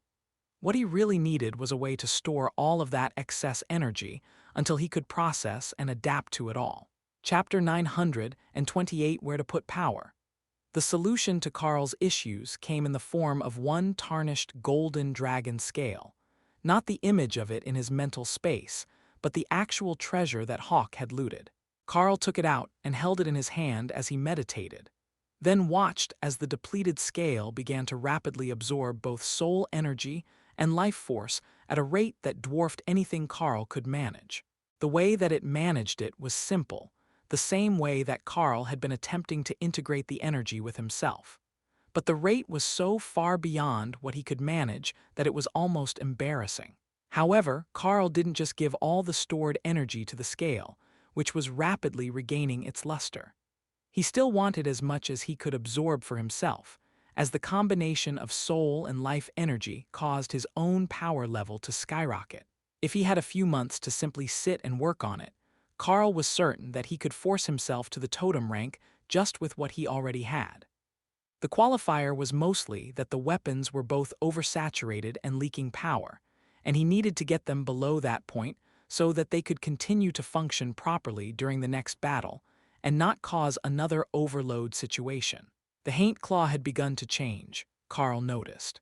Like Overlord Lifa, it was developing a personality of its own. Carl could sense the smug superiority radiating from it when he complained to himself about how long it would take him to adapt to all the excess power that the Haint Claw had stored. If it was as efficient at transferring the energy to him as it was at taking it in, they wouldn't be in this situation. But then, if it could reinforce his soul at such an insane rate, he would probably stop being human entirely. The stored soul energy was stripped of most of the aspects of the creature that it came from, but not all of it. There was always a bit of lingering influence left over, the innate aspects that couldn't be removed without destroying the innate stability of the soul. In contrast, the life essence from the Blade of Champions was a simple and direct upgrade. More powerful vitality was more powerful vitality. As he absorbed it, his body became increasingly more durable. Only, with the change in his constitution, he no longer progressed steadily toward the next rank, but he became more and more monstrous with every bit of stolen vitality. The ore he took the blade from would be proud. With little choice, Carl focused on the energy from the Blade of Champions, attempting to deplete at least one of the weapons before the next battle. The stream of soul energy from the Haint Claw didn't change much whether he focused on it or not, so he simply let it passively filter while he infused his body with the powerful life force of the defeated Bomgon army. The life force of a totem ranked undead was absolutely immense, and the weapons had shamelessly taken the majority of the leaked life energy of the overlords who had been killed in battle as well. The entire time that Carl was being overloaded with power, they were stocking up. After an unknown amount of time, Carl felt a new presence entering the tiny world. Priestess Delilah had come to visit, but she had brought a stranger into the space with her. Carl opened his eyes to see who was so important that the totem-ranked dragon would bring them here. Even bringing strangers to the fort was unusual, but Carl was fairly certain he had been clear that the tiny world was not a public space. Beside the red dragon was an older man with white dragon church robes on and golden light shining from his eyes. "High Priest, I wasn't expecting visitors. Forgive my appearance," Carl greeted them. The old man nodded silently and continued to stare at Carl for a few seconds before speaking. "I can see what the war avatar meant. Whatever change you underwent is a most curious one. You are progressing toward totem ranked, but not at the same rate that you're progressing towards something else. I wonder if that constitution skill can still be called epic grade. It feels like it should be stronger than that, or perhaps because your baseline was something inhuman the multiplicative effect is stronger. Ah, forgive me, I have forgotten the basics. I am Joel, avatar of the White Dragon." Carl nodded his greeting and continued the process of transforming the energy in the blade into power for his body. "Do you have a particular goal with this process?" the aging white dragon asked. "Are you familiar with the dungeon bosses? How they're far superior to a regular creature at their rank? That is what I'm hoping to accomplish with my own body. I already have damage reduction and healing abilities that put me on par with nearly any living species. So if I can increase my health by enough. Carl trailed off, and the white dragon hummed curiously. It should be possible. When dragons are chosen as avatars of their gods, they also increase in durability by a significant amount, signifying the favor of their patron. The precedent is solid, and I would be curious to see what it would take to even damage someone with the skills that you are reported to have after you reach totem rank. Carl smiled. Surely, you didn't come all this way just to see how my recovery was going. I don't recall sensing you on the battlefield, the dragon sighed. I could only wish that it was so simple. No, the church is more concerned about your relationship with Supreme Lady Matilda. We can sense her power on you, and one of your companions. The Chaos Dragon is a casual menace to society, and we had to be certain that she hadn't done something that was going to create issues on another island. Again, that made Carl chuckle. So, you were concerned that my advancement might be a practical joke that she was playing on the world. Carl briefly thought that, in a way, it might be, but one that she allowed to play out, not one that she started. Priestess Delilah smirked and winked at Carl. It might not be bad for you if she did.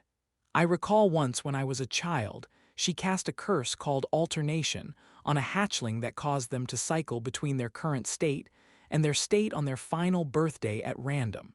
You never knew whether it was a toddler's tantrum, or if you would get a mythic rank green dragon throwing a fit. The cursed one matured remarkably quickly, with the memories of being an adult, but removing the curse took nearly 10 years. That spell had possibilities. The chance that you would just burst with power and rise half a dozen ranks at once whenever you were frustrated or facing a challenge. It might not be reliable, but when it worked, it would really work. I can see why you would be concerned about that. After all, I have already seen myself as an immortal. Carl agreed. Chapter 929 Embrace the Chaos. The White Dragon nodded. I heard about it from Bishop Misty's handler. She has a handler, Carl asked. Of course. The time dragons make the green dragons look reliable and responsible. If we didn't assign someone to her, we would never know what she had gotten up to, as she never remembers to tell anyone. She didn't even tell us about the incident with you, and still insists that she hasn't done it yet. But the Golden Dragon Nation has many of our people embedded in it, as it follows the dragon gods. Avatar Joel agreed. He ran his fingers through his short white hair, then sighed and took a book from his robes. Here, why don't you try this? It's a power matrix textbook. Most species wouldn't need it, but I suspect that you will. Carl took the book and flipped it open to the first page. It was a newly written tome, and directed at monks, who needed to fortify their mental strength, as inner strength, not mana, powered many of their attacks. It gave them an edge in some forms of battle, as inner strength regenerated even when cut off from mana. However, it wasn't so much the alternate form of energy, which he wasn't even certain that he could use, that was the priority. It was the way of storing it. Carl flipped a few pages until he got to the part that he already knew, the basic focal point. That had formed a dragon scale when he focused, instead of the candle that was recommended. But it was enough of a similarity to follow the directions to the next step. Carl began forming the pattern to turn the single focal point into a triangle, the next recommended shape. The moment that he clearly imagined it, the two new images of the dragon scale snapped into existence, and the flow of soul energy into his body tripled. Skill Master 5 Activation. Mental fortitude has improved. Maximum level reached. The new images of dragon scales were solidifying smoothly, and the intensity of the influx began to stabilize, so Carl moved on to the next image on the page, the 5-pointed star. Shifting the scales from their spot wasn't easy, but the new focusing array formed as easily as the last one had, and the influx of soul energy increased again.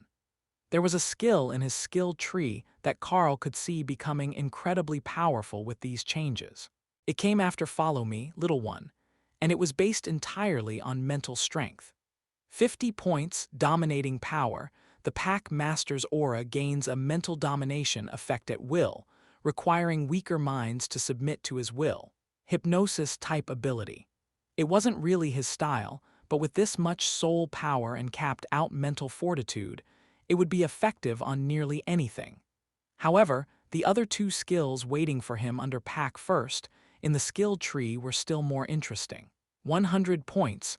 Benevolent Elder, unbonded upgraded beasts gain the ability to form a contract, with eligible targets before the target's initial class selection. 20 points. Limitless, passive skill.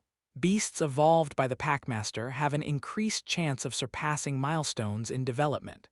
Limitless would be great for Thor, whose new species were typically invincible overlords but never totems, while Benevolent Elder was a curious sort of skill that looked like it was better suited to a leader looking to build an army. For now, he held off on picking any of them, though he had plenty of skill points available. They were useful skills, but he couldn't afford to get distracted from the task at hand. From the 5-pointed star, the next step was a 9-pointed focal design that was supposed to represent the shape of a dragon's head. The important part of forming the dragon array is to focus on the image of the dragon's skull to attain the perfect placement.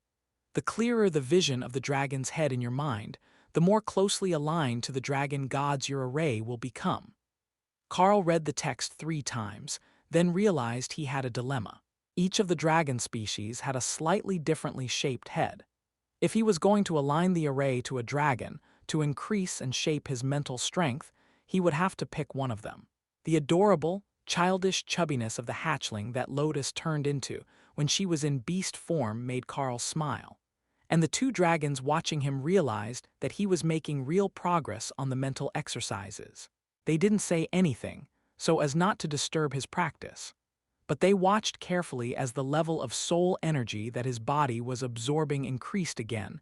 This was not the final stage in the process. The next 3 detailed steps were representations of constellations, but they were 27 and 128 points, respectively. It felt like there should be something in between those, but that was what the textbook was showing him, and Carl hadn't read the details yet. Carl flipped the page to read the descriptions about the dragon-shaped array. There should be guidance in there for him to absorb, and perhaps a good reason to pick one dragon over another. The dragon need not be one that you know well, but it is important that the dragon represent an aspect that resonates with your personality.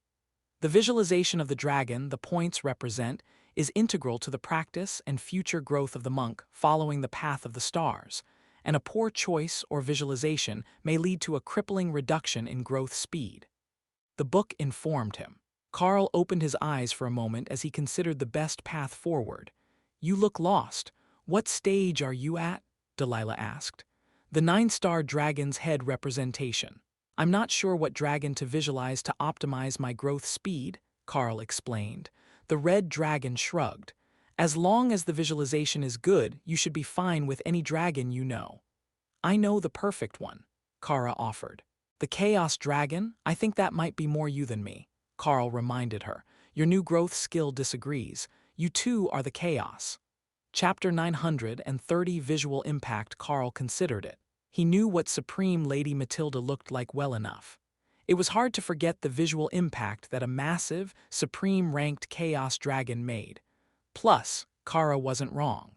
Chaos did follow them around like an eager puppy, somehow just showing up everywhere that he went. So, Supreme Lady Matilda's face was the one that he envisioned as he arranged the stars for the array. But only after he finished did he realize just how specific that image was. Unlike most draconic heads, Matilda wasn't symmetrical. She had 2 horns on one side and only one on the other. So, when Carl arranged the stars to represent her, they weren't the same sort of perfectly balanced image that was portrayed in the diagram. However, they felt right, and the flow of soul power through the array was vastly increased over the 5-pointed star.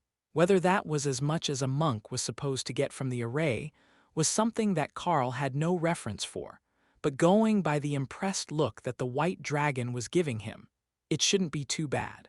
"All right, I have finished visualizing the dragon's head and organizing the focal points in my mind. Do you think that is far enough, or should I keep working on the others?" Carl asked. Avatar Joel chuckled. Just the fact that you managed to arrange 9 points in under a day is a monstrous feat. Many monks take years to get to that point, and some never move past it, due to lacking mental fortitude. How much pain are you in on a scale of 1 to 10? The arrangement can take a rather heavy toll on the mind. Carl shrugged. I'm good. I heal fast and my head feels fine. The dragon nodded in satisfaction and cast a spell that settled over Carl but didn't appear to change his body, so it was most likely for monitoring something that the dragon couldn't see directly. Not bad. Transformation speed is solid. You have a good grasp on the appearance of the dragon for your focal points. Tell me, what do your focal stars look like? Joel asked, his wrinkled face creasing with excitement. Golden dragon scales.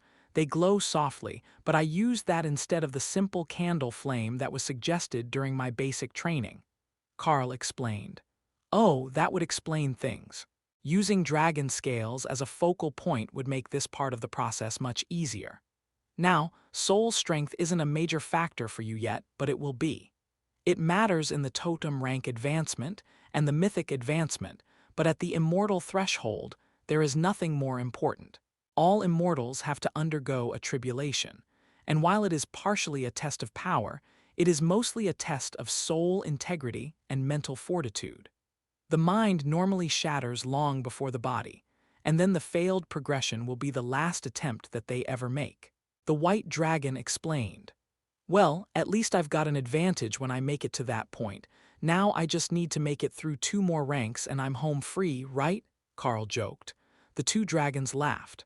You make it sound so easy. But who knows, perhaps for you it will be. Especially now. We will have to see how you do in an actual battle, but my guess is that you won't be losing any mental battles in the near future.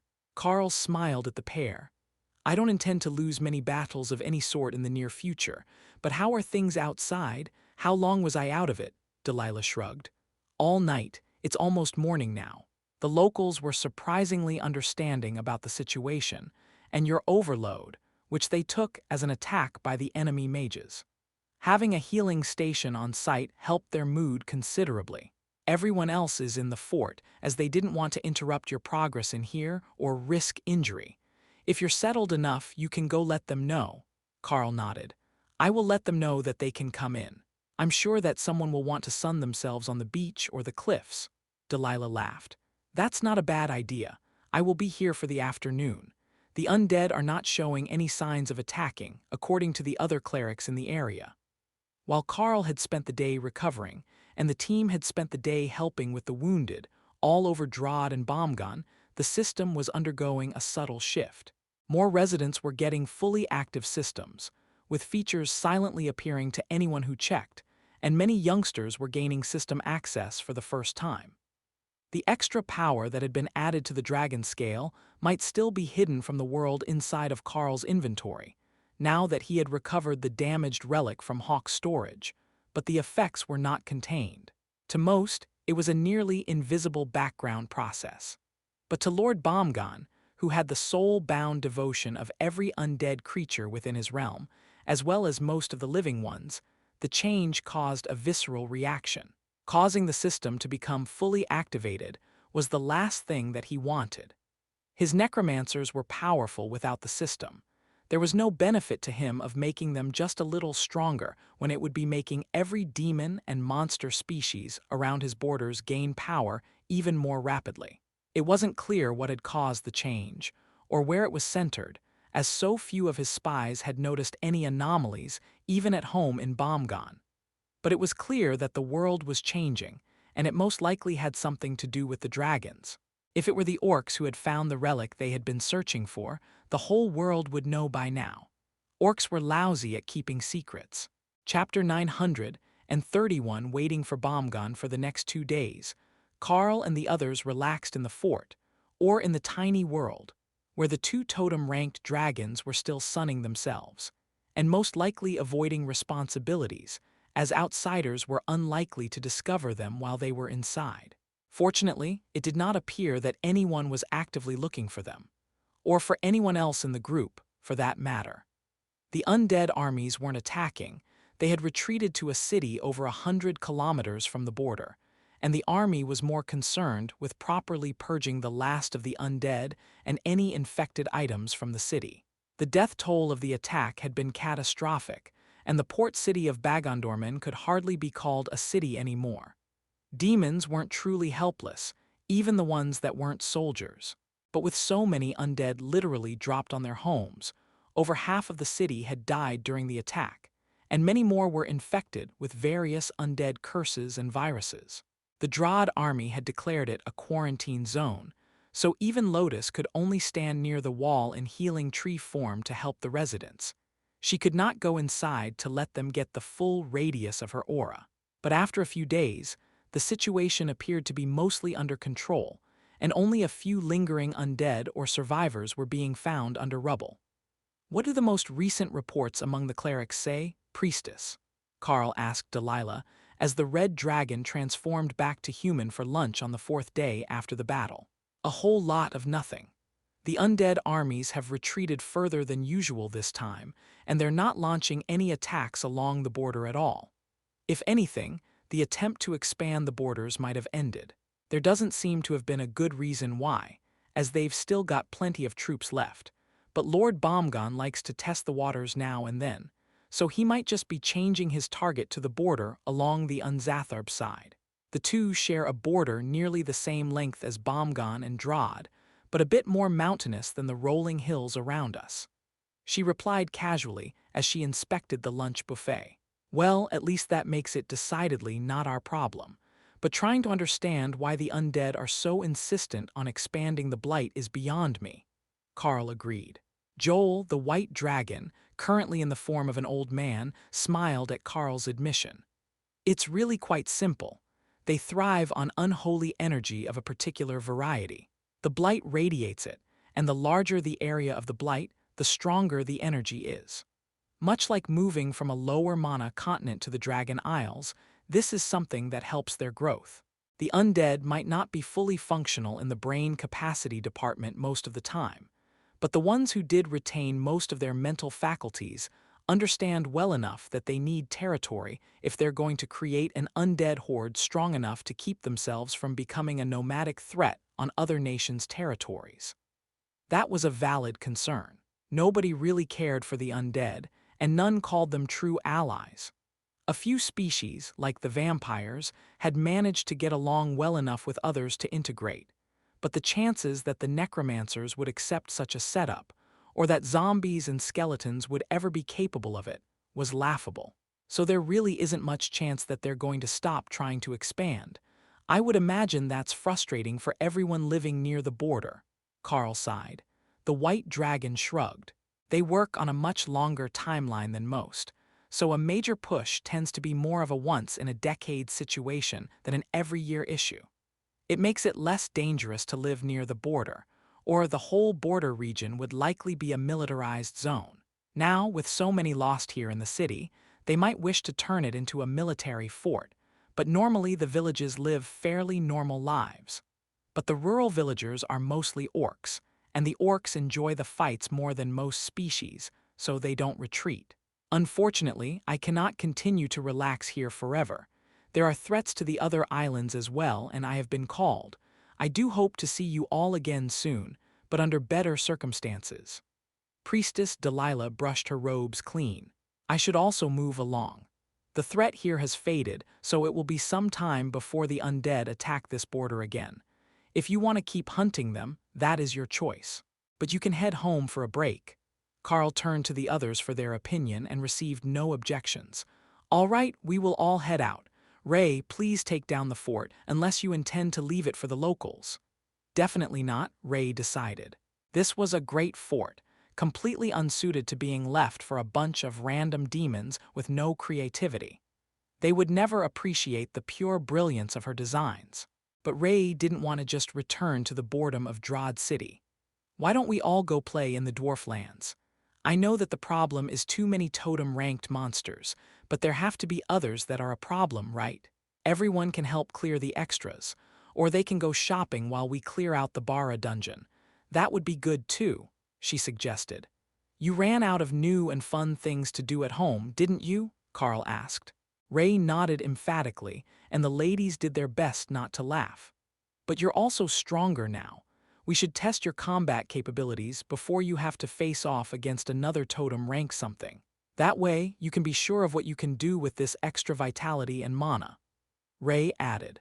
That was actually an excellent point. Testing under controlled conditions would be much safer than finding his limits while in an actual battle. Chapter 932. All aboard for Bara. Would you all like to go to Bara? Carl asked. Dana shrugged. It sounds interesting. A whole city full of dwarves might be fun for Lotus. She might actually find people her own height. Lotus stuck out her tongue at the mage, but Dana had a point. If there was a city full of people her height, it was most likely going to be in the dwarven territories. It might be interesting to not be a full head shorter than everyone. Ray quickly disassembled their resting spot, and the butterfly ended the illusion that was hiding it in the forest. Well, it looks like this is farewell for now, unless you want to use our portal to Bara. Carl informed the dragons. Both shook their heads, so Carl opened the way to the dwarven city and stepped through while Lotus gave one last round of hugs. Carl had brought them to the platform by the dungeon, and today was especially crowded within the dwarven city. From the chatter Carl could hear, the city was preparing for an upcoming holiday, so everyone was at the market stocking up in preparation for family coming to visit. Oh, meat wraps! Lotus cheered as she ran away from the group. Carl smiled and waved at the dwarf, who immediately began setting more kebabs over the fire. How many might you need today, young miss? The dwarf asked. Lotus was going to complain about his nickname, then realized he was at least a century older than she was. From his point of view, the name was perfectly reasonable. One for everyone in the group here. Then two more. Lotus decided, as Hawk and Kara had both returned to their spaces, while Thor and Ray were in humanoid form and Remy was out to see the city. It was heavily earth element, but there was a lot of shamanistic power in Bara, and Remy was loving the feeling. Plus, with the dwarves all being so short, even at her current size, she could see so much more through the crowd than she could in Drod, with all the oversized wrath demons and wings in the way. They were waiting for their food when a familiar white-bearded dwarf came stomping in their direction.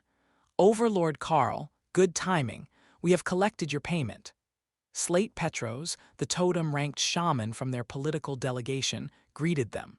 Shaman Petros, it's a pleasure to see you again. The dwarf took out a large stone chest and placed it on the ground. That's everything that we owed you for the weapon and some other incidentals. I see that you've got the spider with you again. Her portion of your payment is still nice and fresh. Ray curiously opened the chest and found a 5-gallon pail with a lid sealed on it, but she could smell the blood and feel the power coming from it as she transferred it to her space. Thank you, that will do wonderfully. She informed him with an elaborate bow. A whole bucket full of mythic rank blood couldn't have been easy to get, but the dwarves had done it. The fact that the rest of the chest was filled with magical gems and rare metal coins was irrelevant to her. She had gotten the part that she wanted. Are you here to do the dungeon again? I hear that the last one went much more smoothly than expected. Petros asked. We might. Most of my guild members are still monarchs, but I think that we can make it work with a few extra overlords to fill the numbers. But that will be tomorrow at the earliest. Today, we're going to explore the city a bit and sample the food. Priestess Natcha also wants to hunt some of the excess monsters in the inland region, so we will be headed there in the next few days. Carl explained. Petros nodded. If you go straight west through the pass, you'll find a number of the problematic beasts. I don't know if you will want to keep one for your collection, but the number of them is out of control. Lotus turned away from watching the food to question the shaman. What sort of beasts are they that Carl might want to keep them? The dwarf chuckled, knowing that Lotus would be even more interested than Carl. Most of the overpopulation issue is with owlbear-type monsters and sand yeti. The owlbears are native to the region, but overpopulated. The sand yeti tribes have been driven south by the wet summer north of us. The sand has been flooding and collapsing their nests, so they moved into the mountains to stay dry. They're quite the pest, but their fur is soft and their potential is good, he explained. You had me at soft fur, Lotus agreed. Natcha frowned. Aren't owlbears also soft? Lotus nodded happily. Very soft. But they're feathered, not furry. That was apparently an important distinction, though nobody was under any illusions that Lotus would not try to cuddle the owlbears just because they had feathers instead of fur. Carl smiled at the dwarven shaman. Perhaps we should head for another sector of high-population beasts. Asking this particular team to go after the cutest and cuddliest of monsters is a bit of a challenge. Petros and the food stall vendor both laughed at the insinuation. Indeed, it was hard to get teams to control the owlbears, as they were generally good-natured, unless you got too close to their young, and they were good about keeping pests away from the livestock. The sand yeti population, on the other hand, was far from beloved. Why don't you head further up the river towards Nulnulgat? Then you'll be out of owlbear territories, and the only powerful monsters you'll find in excess are the sand yeti. That should be a solid compromise, Petros offered. Lotus shrugged, so Carl nodded in agreement. All right, I will ask the city guard for an incident map tomorrow. Today, we will explore the city and take a rest. I hear that dwarven hospitality comes with ale-soaked brisket and roast potatoes. Chapter 933, Strange State of Events. That was how Carl and the others ended up in a dwarven tavern deep within the mountain, drinking ale and sitting around a seemingly endless supply of meat, and potatoes that the server just kept adding dishes to. How long has the weather been wet that it's pushing so many monsters south? Remy asked as she picked a potato out of the pile. Petros shrugged. About 3 months now. The wet season has been much heavier than usual. They'll likely go back when things dry up, but there is more food down here than in the desert, so we might have to chase them off. A dwarf at the next table overlaughed. I don't think it'll be that hard to get them to leave. It's almost winter, and they're sand yeti. Once the snow starts flying, they'll bugger off right quick. The other dwarves began to laugh at the thought of sand yeti in the mountains over the winter. We're not the only ones that have it hard this year. Gabil has had a population boom among their beasts and feral monsters. They have been getting monster spawns for the last year, and the monsters that come out of those are all insane, even when they should be intelligent. But now, they're breeding, and half the country is overrun. Not that it was highly populated to begin with, but the danger level there is so bad that even Bombgon stopped attacking. If the undead think that you aren't worth attacking, things have gotten bad. But I heard that they've got undead roaming as well, looking for the lost system stones. The dark-haired dwarf laughed. Looking for the system stones? Carl asked. Oh, do you not know the story? Get Elder Petros to tell it. He's good with the old stories. Petros chuckled, and a number of the dwarves turned to face him, while the waitress brought a refill for his ale. In the distant past, before the last resurgence, it is said that the land of Dragon Lord Gabil, southwest of Naraldum Lake, a circle of stone pillars once stood. The center was made of solid gold, imbued with the power of the world dragon. Any who stood upon the holy altar would be blessed with his luck. Some would activate a system class, despite lacking the compatibility. Others would advance their class or gain a new skill. For thousands of years, pilgrims would come to the site to receive the blessings. Then, tragedy struck. Lord Gabil was killed by an unknown assassin, and the entire mountain where the system stones once stood vanished as if it were never there. The pilgrims waiting to visit lost all memory of the location, even with the ones who had already visited telling them it should be right in front of them. So, the system stones were lost. None know where they went, but some say that they are simply hidden, disguised behind a barrier. Others say that they are lost to time. But no matter which it is, the search for the lost system stones continues to this day.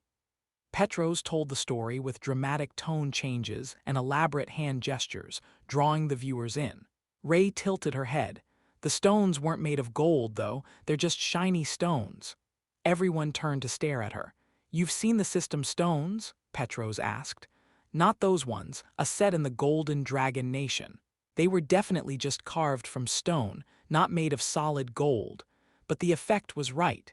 There was even one girl who accidentally turned herself into a virgin by letting the system stones randomize her. Carl laughed at the memory, and Petros frowned at him. You were there, weren't you? At those stones, Carl nodded. They're not permanent, they appeared along with a monster spawn and vanished just as suddenly. But during the day or two that they were active, they worked exactly as you were describing. If there is a set still active in Gabel, it would be a huge benefit for anyone who could find them. Or for the ones who could destroy them. That's why the undead are looking for them. Like the giants and some others, they don't want anyone to have the system. They believe that it disrupts their natural advantages. Petros explained. And because the giants want them destroyed, we won't let them. Just on principle. One of the other dwarves laughed. That made perfect sense to Carl. Anything that the giants wanted to happen was likely to be a disaster for everyone else, so it was better to oppose them just on general principle. Plus, the giants were just generally hateful and violent sorts of creatures to begin with. Kara laughed to herself at Carl's logic. The giants surely didn't see it that way, but there was just enough dwarf in him that the instinctual hatred for the giants bled through into his thought processes. Finding the lost system stones actually sounds like a fun side quest. Natsha suggested. Tessa nodded. If we're going to go out and help deal with the overpopulation of monsters, including some from the monster spawns, who are generally insane anyhow, it wouldn't hurt to search around for signs that the stones might be hidden behind a spell. Petros chuckled. A proper adventure instead of a simple quest to reduce monster populations. That sounds like the sort of thing that makes the dragon gods happy. You shouldn't find too much resistance there if you want to clear the insane monsters. There are a lot of monster-populated villages in Gabel, but the majority of the cities are dwarven. Just ask around, and they'll be happy to tell you what is what. Carl nodded. Hopefully nobody minds that we've changed plans to go to an entirely different nation to do our hunting. The totem-ranked shaman just waved off his concern. One hunting party more or less won't change much. I think that the council is more worried that you might change your mind and start abusing the free pass into the dungeon you obtain to mine it clear every day. The lost revenue might have made them cry. Chapter 934 Pug Problems. Carl smiled. Coming here every day for lunch and a dungeon run is tempting, but we're a busy guild. The dwarves laughed at his assertion. The Darklight host certainly didn't look too busy, out wandering around other countries looking for quests to fulfill, even though they were certainly not short on money. If anything, they almost felt like a mission team from the Dragon Church, just out to make the gods happy. The blue dragon with their creations, the green with healing and maintaining natural balances, then the red and black in the battles along the borders with Bomgon. If they started mediating disputes, the dwarves would suspect that even the bronze dragon was favoring them. It was only natural when they had 3 dragon clerics in the same group. Traveling with a cleric was a luxury for most guilds and adventuring groups. They served their gods first, so it was uncommon for them to remain long-term with one group. It was beginning to get late, and Carl was about to suggest that they find a room at an inn somewhere when Thomas, the peak overlord-ranked paladin that led his last run through the dungeon here in Bara, came in looking like he had been through hell. "Thomas, what happened to you, man?" Carl called before he could take a seat. "Carl, you're a sight for sore eyes after today's run. We took a group of 5 through the dungeon, only to find out that they had stealth amulets that made a bunch of monarchs feel like overlords. Just like that, we found out on the first pull that none of our damage dealers could actually deal damage. At least not decent amounts of it. I spent 9 hours just to get them past the first boss, so I didn't lose money on the run, and we nearly died more times than I can count." The dwarf ranted. "No amount of extra fee to do the run would truly make up for a day like that. Why don't you go with my team tomorrow? There are 6 of us, but I can show you something cool once we're inside," Carl suggested. Thomas looked at the group of clerics and Dana with a hint of horror in his eyes. "No offense, but after today's experience with monarchs in the dungeon, I don't think that I'm up for it. And my team is all taking the day off to rest." Carl shrugged. "Understandable. I might take my team through tomorrow before we leave, but I can just grab a few extras to fill the numbers. With 3 clerics and my buffs, I'm not too worried about the completion." Thomas gave a dry laugh that turned into a hoarse cough. "Well, We've seen what your beasts can do against the final boss pull, so I don't doubt that you could clear the dungeon even without any more overlords. How about, I recommend a friend of mine and his sons. They're all paladins, and I'm sure they'd be happy to take up frontline duties for you. With the hawk and spider, the damage should be more than enough. Carl winked at the dwarf. I've got the whole team here today, so we've also got an impenetrable bulwark behemoth for tanking duties. With a war cleric on his back and his bulwark, he makes a mighty shield wall. Thomas whistled in appreciation, and Petros stroked his beard as he came to a realization. You know, I used to think that the classes were somewhat balanced by the system. There was something that they were all lacking to make up for the areas where they were strong. A built-in team building exercise, forcing us to work together. But that's not true, is it? There are simply grades of classes, and we're all in the common or uncommon classes. You pulled a rare class, and it can work on its own, but still has some limitations based on the beasts that are chosen. Perhaps the stories of the godly classes aren't so far-fetched. The old shaman suggested. The godly classes? Dana asked. Petros nodded. Almost everyone knows about the golem mages and the golem crafters who can make golems with runes. But the old stories say that there were once golem masters, absolutely overpowered champions who could even summon duplicates of people they had met. Duplicated, right down to the skills that they could use. He paused there to let that sink in. If Dana could summon clones of herself or Ophelia, how powerful would her class be? Or if she could do something like Ahmed and summon 4 copies of Ray or Remy, what could survive that? Even compared to Carl's powers, that was an unfair advantage. They wouldn't even need to hold back in combat, as they were just summons and could be replaced if they were killed. Summoning multiple copies of an immortal Ray with instant respawning abilities and all her own skills. That was the sort of class that sounded too ridiculous to be real. Petros chuckled. I see that you can understand the implications. If there really were someone alive today with a class like that, what could stop them? Carl can already challenge most totems in single combat, but a class like that, they could just duplicate their enemy and beat them with numbers. Note to self, find a way to let Carl summon more of me. Ray joked through their mental link. Why you? Imagine how much apocalypse I could make with a half-dozen of me. Remy laughed. Why am I suddenly a summoner? Carl asked. You're asking that now? You've already got Lamia and animal golems. What is wrong with gaining a few higher-quality summoned beasts? Ray countered. The dwarves noticed Carl smiling to himself and assumed that he was just imagining the possibilities. But they weren't wrong. With Skill Master 5, there was no reason that he couldn't advance golems to whatever came after Greater Golem and a full rank above himself. It was just a matter of luck. Chapter 935 Planning.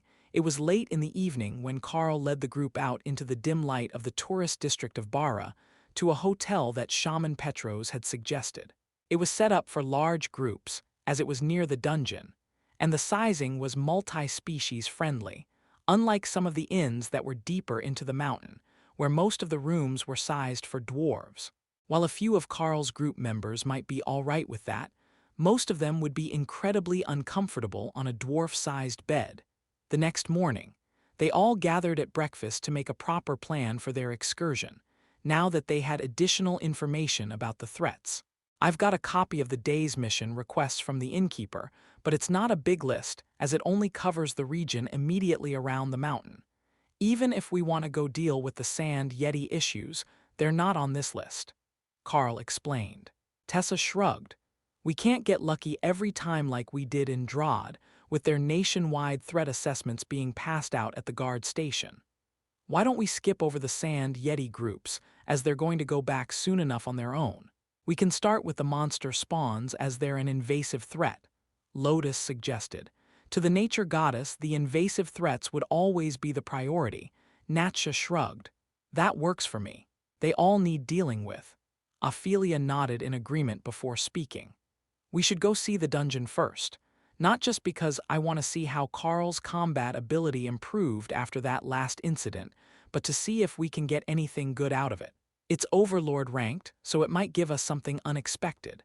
As I recall, Thomas was going to bring some friends of his by this morning if they agreed.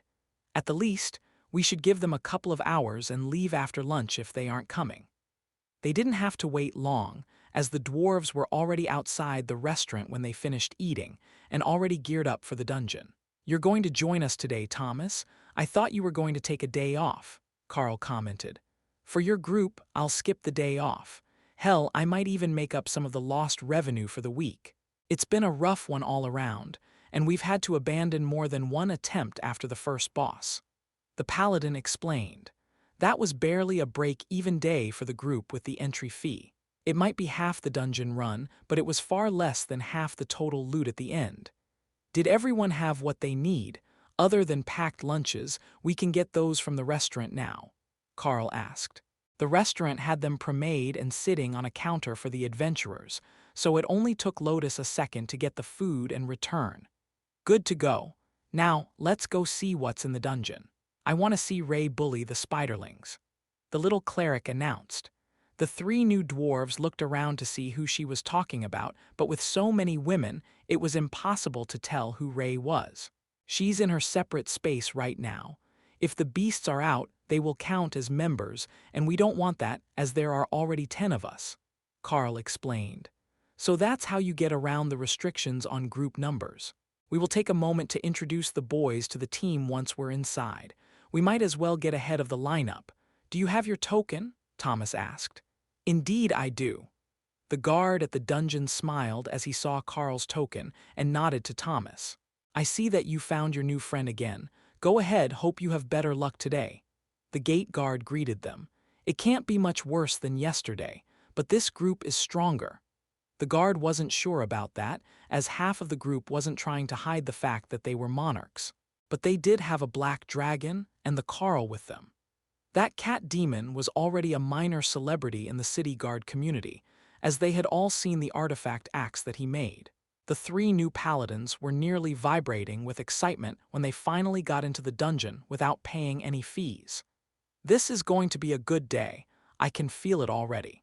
I'm Charlie, and these are my sons, Greg and Gary." The oldest of the three unfamiliar paladins greeted them. From left to right, we have Natsha, Ophelia, Lotus, Dana, and Tessa. If you didn't already know, I'm Carl. Now the beasts that just appeared are Thor, Hawk, Remy, Ray, and Kara. Hawk had already reduced his size to the same one that he was using the last time that he was here, and the sight was highly entertaining to Remy. A tiny, indoor-sized hawk was a novelty after being used to him taking up the whole roof of the workshop. That's quite the team, and they're all strong overlords. I see why Thomas said we would be fine even with the monarchs in the group today," Charlie announced as he carefully watched Kara. "She's friendly, you don't have to worry about her biting," Carl offered. "I'm not worrying about being bit, I'm worried about being robbed. I keep regularly used items in my pouches instead of my inventory," the paladin complained. "They all assume the worst of me," Kara complained. Remy hissed with laughter. "But he's not wrong, you were going to see what was in his pouches. Leave the poor man alone, he's here to help." Thomas distracted them by going over the basics for the run. "My fellow dwarves all know the dungeon routes by memory, so we can do it again the same way as last time. We will get in position, and then Hawk and Ray can pull the mobs to us. Be careful not to use area effects that go outside the current battle, so that we don't accidentally attract more monsters than we can smoothly handle at once. I have no doubt that some of you can deal enough damage to pull more than one group at a time, but trust me, it is faster to do them in order," he reminded them. Carl nodded and took out his bow. This was going to be a fun run, and watching Hawk hurl spiderlings like baseballs was always great entertainment.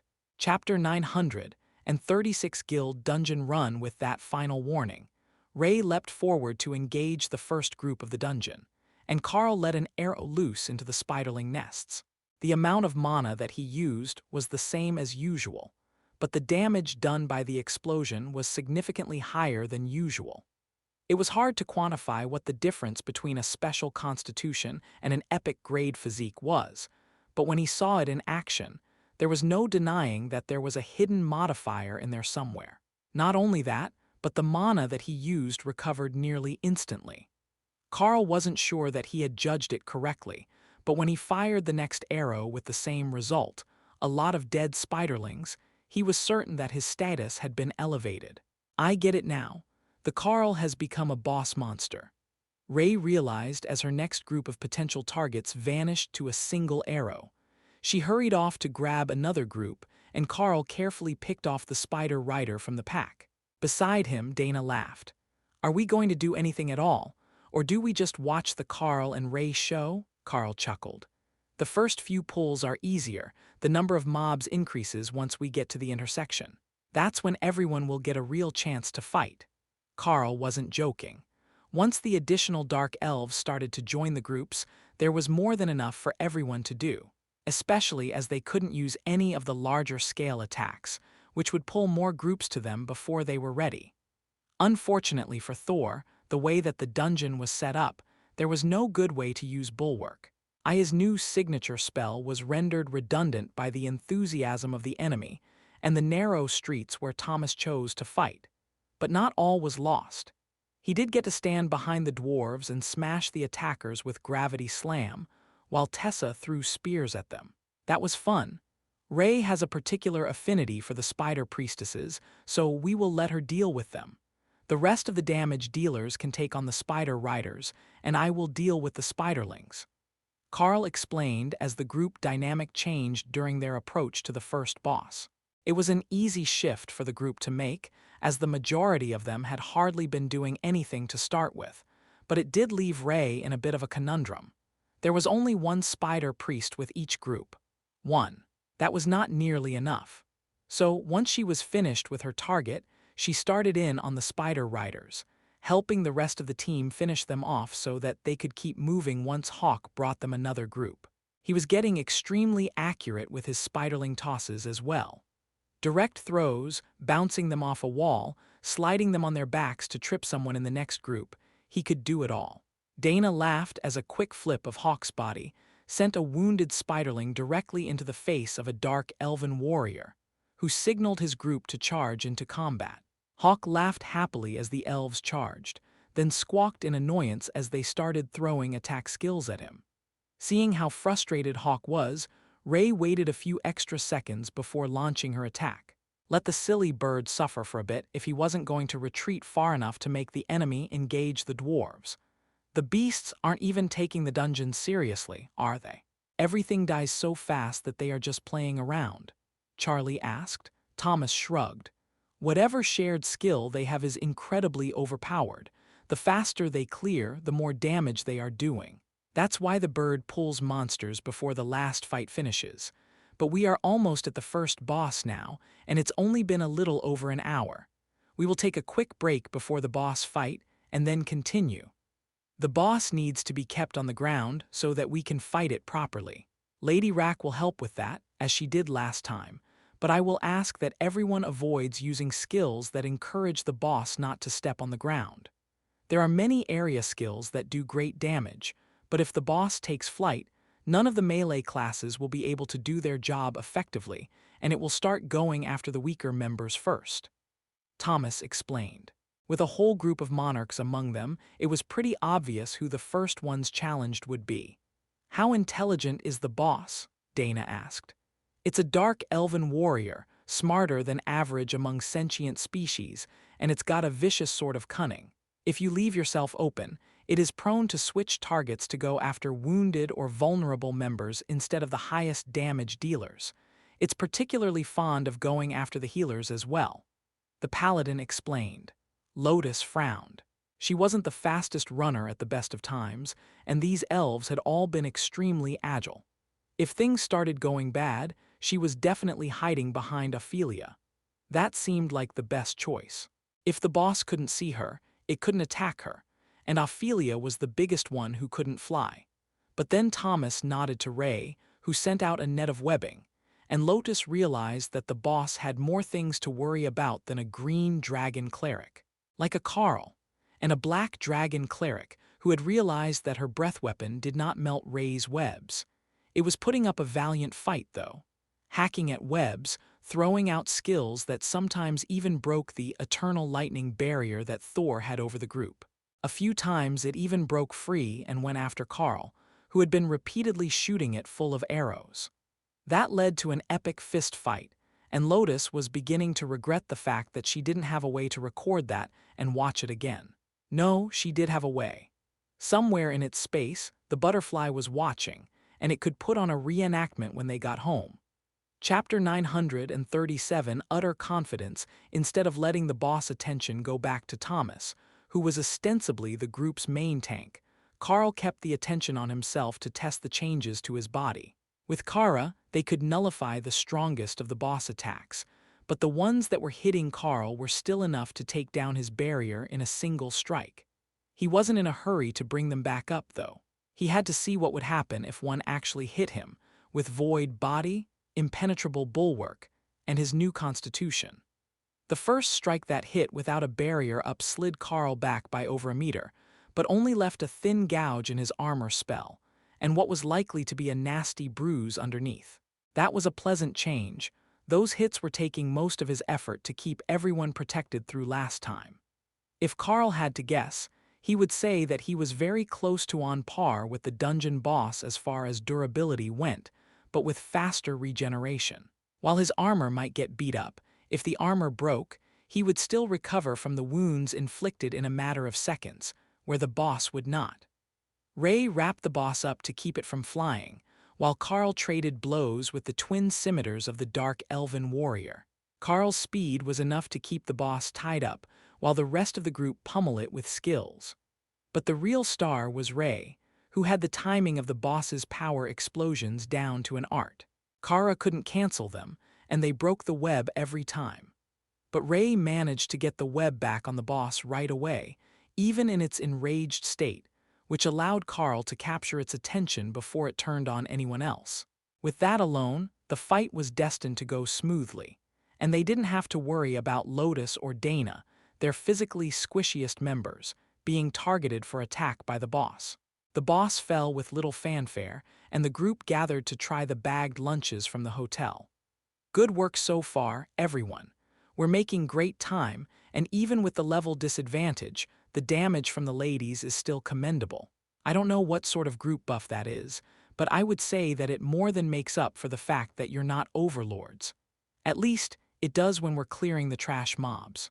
Now, the rest of the dungeon is about the same, but with larger numbers of everything, increasing until we get to the final boss area, which will be a courtyard surrounded by military barracks. Carl and the other area damage dealers will pull everything to the center of the platform and let the area damage wear it down. We will only need to fight if they start getting too close to us, where they can see us through the storm. That tactic saves at least an hour in the dungeon, so we're going to make the very best of it. Thomas explained to the group. The other dwarves looked skeptical, as did every one of the ladies, but Carl knew that.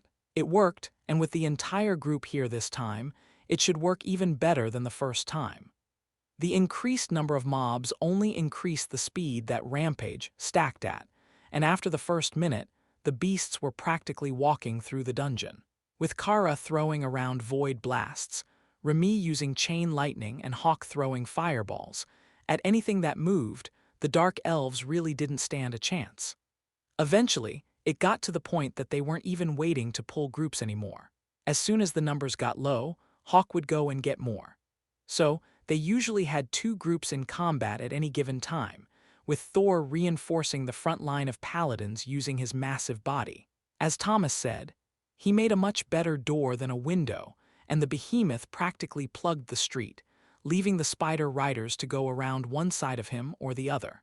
Both sides had dwarven shields waiting to stop them, as well as multiple ranged attackers, while Carl and Dana were both standing in the air above Thor's back height, so they could rain spells down on the battlefield. Carl could feel that the others were already well into the monarch rank, despite how recently they had advanced, but it would be quite a while before they could make it to Overlord. By his guess, it would take close to 100 runs through the dungeon, with their current ratio of damage and healing, to move through the full rank. So, perhaps 80 more from where they were now. But there was no way for him to tell if that faint increase in power level that he was feeling from them would happen on every run, or if it was an advantage from the first visit to Bara Dungeon. Finally, they made it to the final pulls, and Carl explained the plan to both Hawk and Remy to ensure that there was no miscommunication. Carl and Remy would start up the apocalypse spells, blanketing the area. Then Hawk would pull all the mobs into the spell. At that point, everyone who could use it would start casting Meteor Storm or an equivalent spell into the chaos. It was going to be one of the most insane spectacles that the dwarves had ever seen, but it should get rid of all the elven warriors at once. Thomas lit a tobacco pipe as the show started, and the other dwarves gave him matching confused looks. They were clearly about to be swarmed with dark elves, but the main tank was stopping for a smoke break. What level of confidence was this? Then, the meteors began to fall on the courtyard, and a massive lightning zone appeared on the ground, while a lightning element blockade hid them from sight, as well as giving them an extra layer of defense should any of the soldiers make it this far. And that is how you clear a courtyard. Now, let's get the pillars up and prepare for the boss. Chapter 938. Full clear. Half an hour later, the group stood victorious over the body of the final dungeon boss, checking their loot. Lotus frowned at the assortment of random overlord ranked uncommon and rare items in her inventory. It wasn't her fault that there was nothing for her to do. She was the healer, and nobody was taking damage. But still, she didn't get a single cool thing out of the whole dungeon. Dana did. She got a tiara. A good tiara, epic grade. But Ophelia had struck out as well, so Lotus was somewhat assured that the dungeon wasn't only picking on her. Thor and Tessa got matching rings with lifelink, which allowed the one with less health to share the health pool of the more durable partner. It was an ability that Carl could add to items as well, but Thor looked adorable putting the ring on Tessa's finger, so Lotus thought it was better this way. The rest of the group, including the dwarves, had tactfully decided not to say anything about what appeared to be a proposal from a behemoth to a war cleric. Carl wasn't sure how Tessa had taken it, but he didn't doubt that if she took it as a marriage proposal, Thor would be fully on board with that.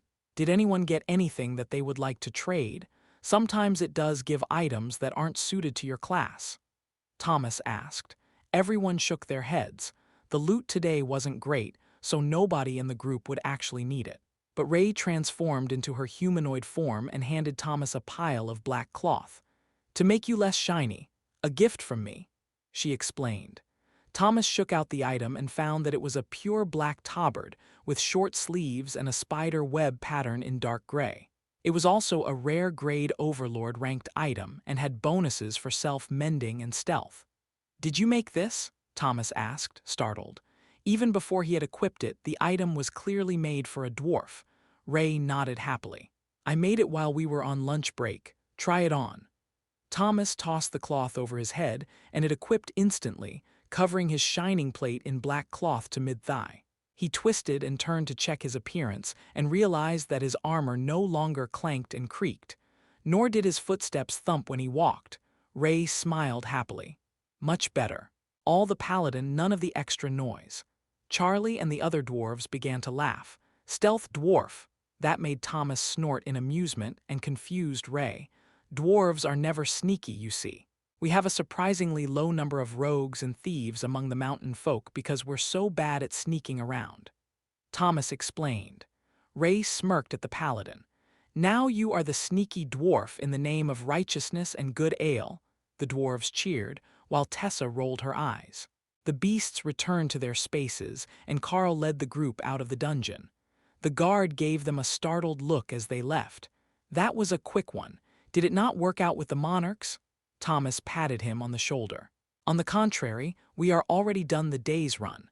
We even had the Beast Master call out an army of illusions to mine out the surface ore. Today was a good day." They had let Carl keep the ore, but the guard didn't need to know that. Carl had sent all the ore back to Ashbringer, whose storage piles in the guild bank were nearly full again. The shop's guild bank vault apparently wasn't intended to be bulk storage for an ore mine. It had more than enough for a full guild to craft for a month at a time, but not enough to be loading multiple ships with ore for export. They would have to get a warehouse if they were going to collect that much. Are you in a hurry to leave and go look for monsters? The dinner pot should be on at Nana's, Thomas suggested. Carl shrugged and looked at the others for their response. I think that should be fine. One day of delay isn't going to make a huge difference. The dwarves led them deep into the mountain, where they found a solid stone inn, obviously one of the original structures of the city, as it was carved straight from the mountain, and not built inside an artificial cavern. It was clearly made for dwarves, but once Carl transformed back to his natural state and Ophelia returned to human, they all fit well enough. Thomas rubbed the back of his neck and blushed slightly. Sorry, I might have forgotten that you're all so much taller than we are. But the food here is spectacular. It's totally worth it, even if you're a bit cramped at the table. But I have to say, it's surprising to see everyone looking human. Much different than your usual appearance. Ophelia nodded and flexed her fingers. It feels weird to be a human. My fingers are all wrong, but I fit in the chair and that's the important part. Thomas chuckled. I take it that you don't use your human form often. That's uncommon for a werebear. Ophelia shrugged. I'm also a bear totem berserker. The bear is the source of my power, so I rarely bother to leave that form. Plus, it blends in better when I'm among the demons at home in Drod.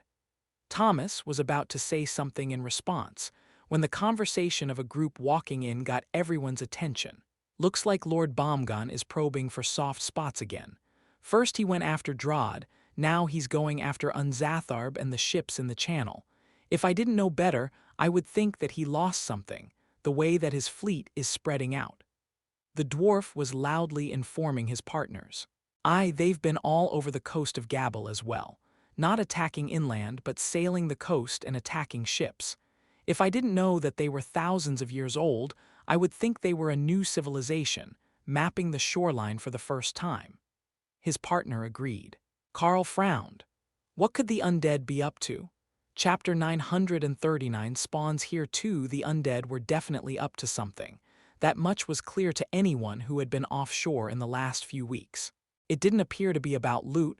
They were still striking at whatever came close to them, not hunting high-value targets. And it didn't appear to be about numbers, as they weren't taking excessive numbers of prisoners either. So, the mystery of their goals faded into the background, and the conversation turned to what could be done about the increasingly high numbers of monster spawns. While that was a threat that the Golden Dragon Nation had been used to for many years now, it was new to the Dragon Isles, and the nation of Gabble, or the Gabbalese theocracy, as the dwarves in Bara jokingly called it, was in bad shape. They were already a low population area, with most of their cities and major roads running along the coast. So, there were many instances where they didn't even know there was a problem, until the number of monsters got high enough that they started to spread out and threaten villages hundreds of kilometers from their starting point. At that point, the original portal was long since closed, leaving the monsters behind with no actions to be taken except to minimize the threat. But while Gabble was mostly a dwarven nation, there were entire villages of monster species living there as well. To say that the ogre villages were less than pleased when insane ogres showed up and started to attack them without listening to reason would be an understatement. But it also created friction and distrust between the monster villages and the dwarves that they were used to trading with. If the vanguard of the convoy wasn't someone that the guard personally recognized, they would be on guard against attack, and everyone's first response was to treat them with suspicion, despite having been neighbors for decades or centuries. Some groups got over it, others took it very personally. Oddly, the Naga tribes, who were not known for their hospitality or social nature to begin with, were among those who took it the best. A sane Naga and a crazy Naga looked the same from a distance, they had said. There were some suspicions that a few of the monster-populated villages had used the monster spawns as an excuse to settle old grudges, but so far, nobody had managed to prove anything of the sort. So, if we just wander around the inland areas and stop to talk to the villages, we should be able to find the worst of the problems. Carl asked as the waitress brought out a skillet full of honey-soaked cornbread for them to snack on. One of the dwarven locals nodded. That would be the easiest way. There are roads of a sort connecting them, so it's not hard to get from one to another. But where you find damage to the roads, you'll most likely find a monster spawn. They seem to have something against all forms of development. Carl nodded. The monster spawns are known to attack buildings as well, and it's not always monsters. I have heard of some that were magical beasts as well, but just as insane as the rest. The dwarves shrugged. It's hard to tell unless we actually see them appear. There are plenty of things in the wilderness that can drive the animals insane, including the undead. Dana chuckled. So basically, it's hard to tell if the root cause is the spawns or if there are other creatures driving them insane. So for the most part, the beast attacks get written off as a general threat and not part of this phenomenon. Thomas nodded. Exactly. But if you head towards the middle of Gabel, you will find plenty of trolls and satyrs living in small villages. They're easier for most groups to get along with than the north. The closer that you get to the lake, the more lizard species you'll find. You have a Naga queen with you, so it might not be bad, but they aren't big on sharing their troubles with outsiders. They believe that it makes their warriors look weak, and weakness means invasion. So if you ask them about trouble, you'll just be told that there isn't any, or that their people have taken care of it already, even when that is clearly not true. It's a bit of a running headache for their nation's armies, I'm told. But you will also find more dragon clerics there, and you can ask them. To the east, taking up most of the middle of this island, is Shalaha, and it's run by the Dragonkin, mostly full of the various monster species, but usually affiliated with one of the dragon gods. I recall that there were tournaments there as well, Carl noted, and the dwarves all began to laugh. Ah yes, the tournaments. That's all totem and mythic ranked, for entrance to their dungeons though. Even if you might be able to win, you don't qualify to enter yet. The paladin explained with a huff of laughter. Carl shrugged. It sounded tempting, I'm not going to lie, but I can wait until I reach totem ranked. That shouldn't be a problem for me to do in the next year or two. Charlie slapped his sons on the back. See, boys, that's the sort of attitude you should have. Surpass your old man and make it to totem ranked. None of this being satisfied with your power level, even if you're happy with your rank in the Holy Order. Tessa gave him a curious look. You're paladins by religion and not just by system class. That's surprising, the four dwarves all nodded. Followers of the great god Thorin, Lord of the Mountains, the only remaining dwarven god so far as we know. The rest all joined one of the other pantheons, and over the years the dwarves forgot about them. But not the indomitable Lord. You know, it is said that he once walked beside the world dragon, back when he was a mere immortal before he ascended to divinity. So, perhaps the dwarves and the dragons were destined to be connected. Tessa smiled. And not just because both dragons and dwarves like to live in mountains. Chapter 940 Darklight +1 Late that evening, Carl and the others had returned to the same inn that they had stayed at the previous evening, for one last night of rest before leaving. How do you plan to go west? The road runs northwest into the city of Kizdilla before you'll find a secondary road running west into Gabel, and that is a 4-day journey all the way up to Nulnulgat. The waitress asked as they made plans for the journey. We have the services of a thunderbird, and there is a black dragon among us. So, I was intending to simply fly straight west until we saw signs of our target, Carl suggested. The stout young dwarven woman nodded. Just be sure to dress the ladies nice and warm. If you're going to fly high enough to get up above the mountains, the air will get mighty cold. Once you get to the Narabar River Valley, the mountains will mostly end, giving way to the craggy hills of the West Country. If you're going straight west, the border shouldn't be far from where the hills flatten out to badlands and desert. Who named these places? Ophelia muttered, struggling to pronounce half of the words that the dwarf was saying. The waitress chuckled. There in Hill Dwarf. It's a rough-sounding tongue, a creole of dwarven and serpent with a bit of orcish thrown in for spice. But, as they're still all over the island, nobody ever tried to mess with their city and river names. Besides, they picked names that the locals could pronounce, and many of them are lizard folk or dragon descended. Tessa took out a map of the region and showed it to the waitress. Is there anywhere here that you would recommend that we go to check in with the locals and ask about the targets we want to hunt? The woman pointed at the icon for a medium-sized city near the border, close to the southern shores of the island. Don't stop there. Shathalailed, better known as the Shite Hole, is a filthy place full of bandits and merchants. As you're flying, you could stop in at Baruch. That's 100 kilometers north, but about the same distance by air from Bara. That one is mostly hill dwarves and beastkin, so it's a bit rowdy, but they'll give you good directions on where there has been trouble. If you run into issues, stop at the weaponsmith and ask for Iggy. He's an old royal guard and he won't send you astray, she insisted. A friend of yours? Ophelia asked. The waitress shook her head. Not personally, but I have met all his sons. They're royal guards as well, on deployment in the West Country at the moment. Are there any names I might be able to pronounce? Ophelia asked with a smile. The waitress smirked and gave her a conspiratorial wink. Aye. If you go west down the road from Baruch, you will get to Banner. Now, either of those can be pronounced with a werebear's huff and roar, so you should be fine on that front. But after that, it will start getting harder again. Where are you stopping the night? The border is close to 600 kilometers from here. Everyone turned to Carl, who simply shrugged. If we don't get distracted, that's an easy day for our ride, as well as for Natsha here. I don't see why we can't just go all the way to Baruch for the night. The black dragon snorted in annoyance. If she had her choice, she would be napping in the sun in the tiny space, not flying through the frigid air of a 5,000-meter high mountain pass. But that wasn't information that the waitress needed.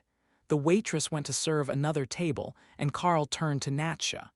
Before we go, I have a question for you. Would you like to officially join the Darklight host? You are a skilled team member and a valuable asset to the guild, so I would like to formally ask you to join us. The dragon smiled, and her eyes flashed black as her draconic instincts took over for a moment. Even black dragons, who were so often shunned and lived alone, yearned for a place to belong. Yes, very much yes. It would be an honor to join your guild, guild member added. Natsha Lotus pulled her into a celebratory hug, and Ophelia laughed. You'll never escape from the cuddle monster now. Natsha's soft laughter had a haunting echo that caught the attention of many of the morning diners. A small hazard of living with green dragon clerics, but at least I am safe for her to cuddle. After all, their most common cause of death is trying to pet things that they should not. She insisted. Carl could see that. While Lotus was more than a little flaky, even Doug seemed like the sort that just might try to pet a dire bear to see what happened, possibly while stoned. If anyone needs to send goods or collect anything from the guild bank, I recommend that you do it now. We'll be getting further away every day, and I don't know how far the range extends. Carl reminded them. Mostly, that would be an issue for him and Remy, as they were the ones who were usually interacting with the shop inventory every day. But the guild shop had plenty of items ready, and Carl had already made an epic grade sword with holy item and flaming body on it to give to the auction house this month.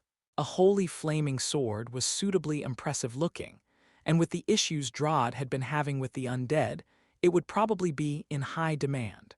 That should be enough to get them by, as long as there were no custom orders while they were out of range of the shop. But that also raised another question in Carl's mind.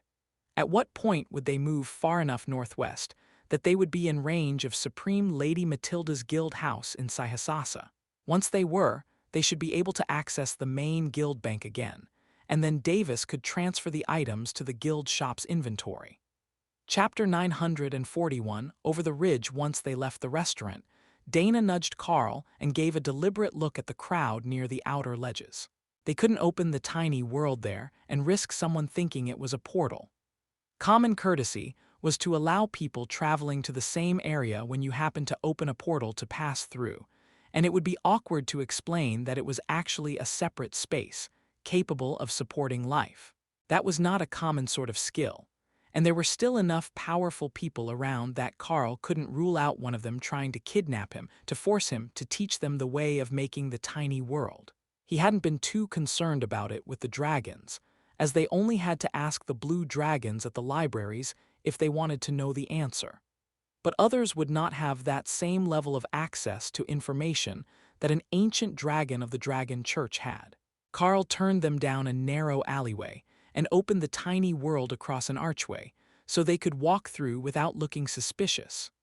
Once everyone was inside, Carl closed the portal and kept walking down the alley as naturally as possible.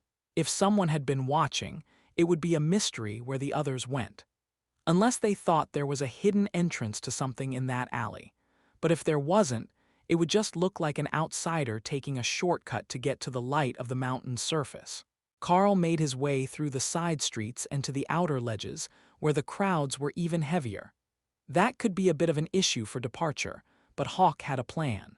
He simply appeared 100 meters from the mountain in the open air and circled, while Carl used swims through air to walk over to him and take a seat. "Oi, now that's just cheating," Carl heard one of the dwarves complaining as he walked off the ledge. "Looks like fun, though. Can you imagine the look on my wife's face if I just walked off the ledge and didn't fall?" Pure disappointment. Carl missed the rest of the conversation as Hawk turned west and gained speed. The warning that the server had given them the previous evening became relevant instantly. In front of them, only a few kilometers to the west, was a spine-like ridge of mountains that extended to the ocean, and then off past the horizon. "Hawk, go south along the shoreline and follow it until we're past the mountains. Then we can come back northwest to the course we had planned," Carl instructed. It would be a few hundred kilometers of extra distance to cover if they simply went around the mountain range's southern edge, but Hawk was fast, and they could still make their destination by dark. "I can fly that high, it's not a problem. The air gets a bit thin, but my flames will keep us warm," Hawk offered. "All right, then let's take the direct route. Maybe we will see something interesting in the mountains. Those hills are pretty steep, and with no roads running over them, there might be some hidden treasures out there." Carl agreed. Hawk climbed as they approached the mountain pass, a portion that was only a little lower than the rest of the visible ridgeline. But by the time that he was over the peaks, the elevation was making it hard for even him to keep climbing. Carl quietly buffed Hawk with swims through air to make his flight smoother as they passed through the wall of clouds that were being pushed over the peaks, and their altitude finally began to increase again, putting them safely over the hills. How and why there was such an impressive range of mountains in the center of an island was a mystery to Carl. They weren't heaved like volcanic mountains, and there was no visible fault line like a mountain range formed by plate tectonics.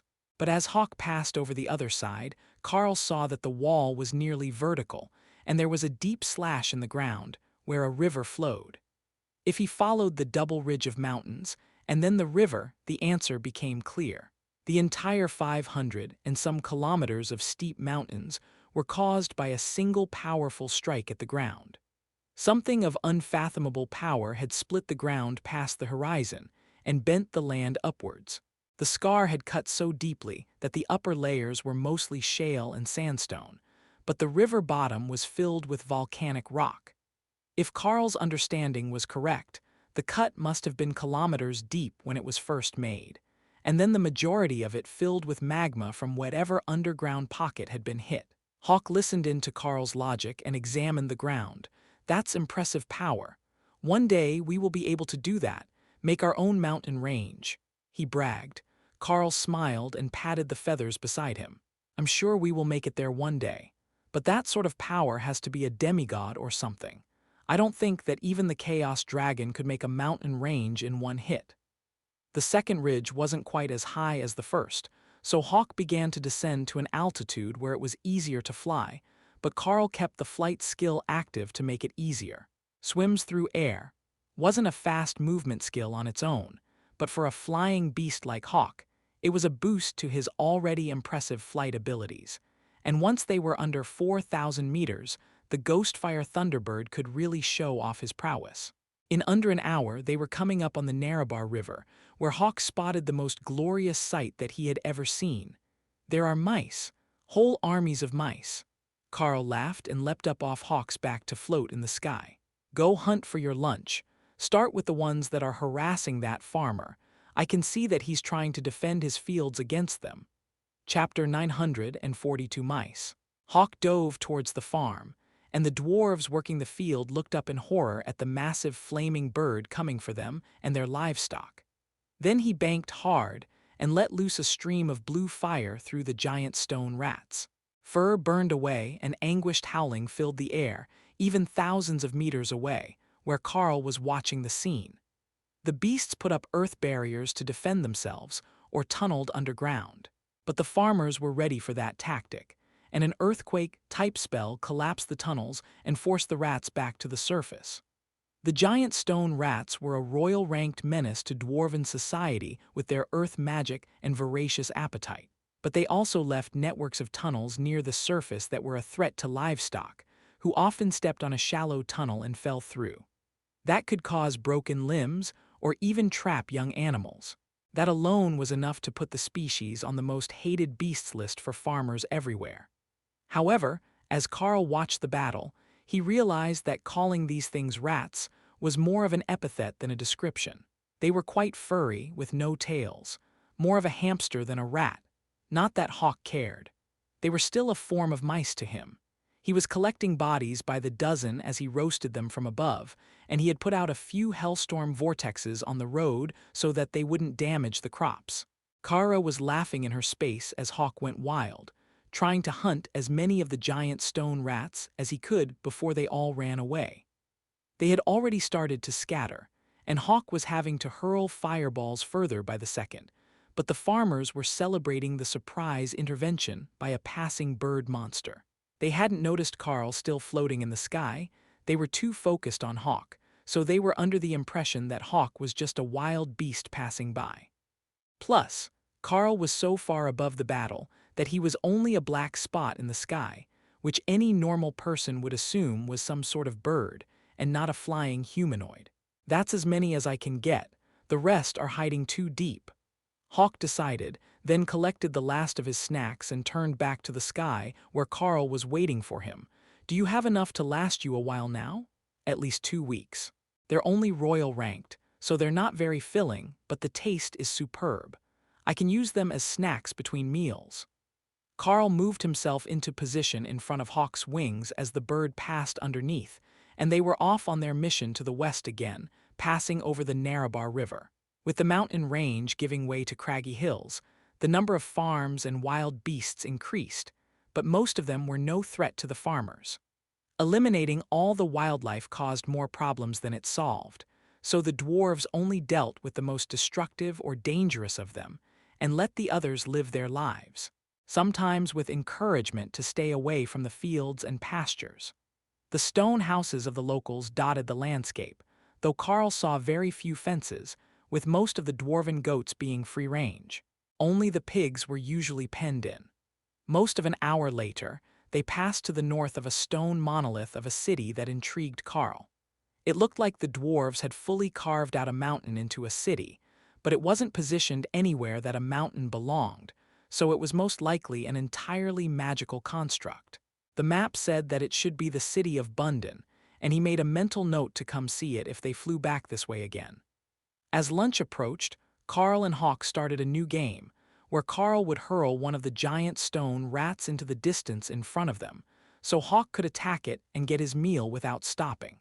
Ray was thinking that it wouldn't hurt to have Hawk miss a meal or two. The bird was getting pudgy under his flaming feathers, but he was doing all the hard work, so there was no harm in snacking while he exercised. As they moved further west, the ground became more arid, and the temperature steadily increased, creating a headwind as well as an updraft that Hawk could glide on.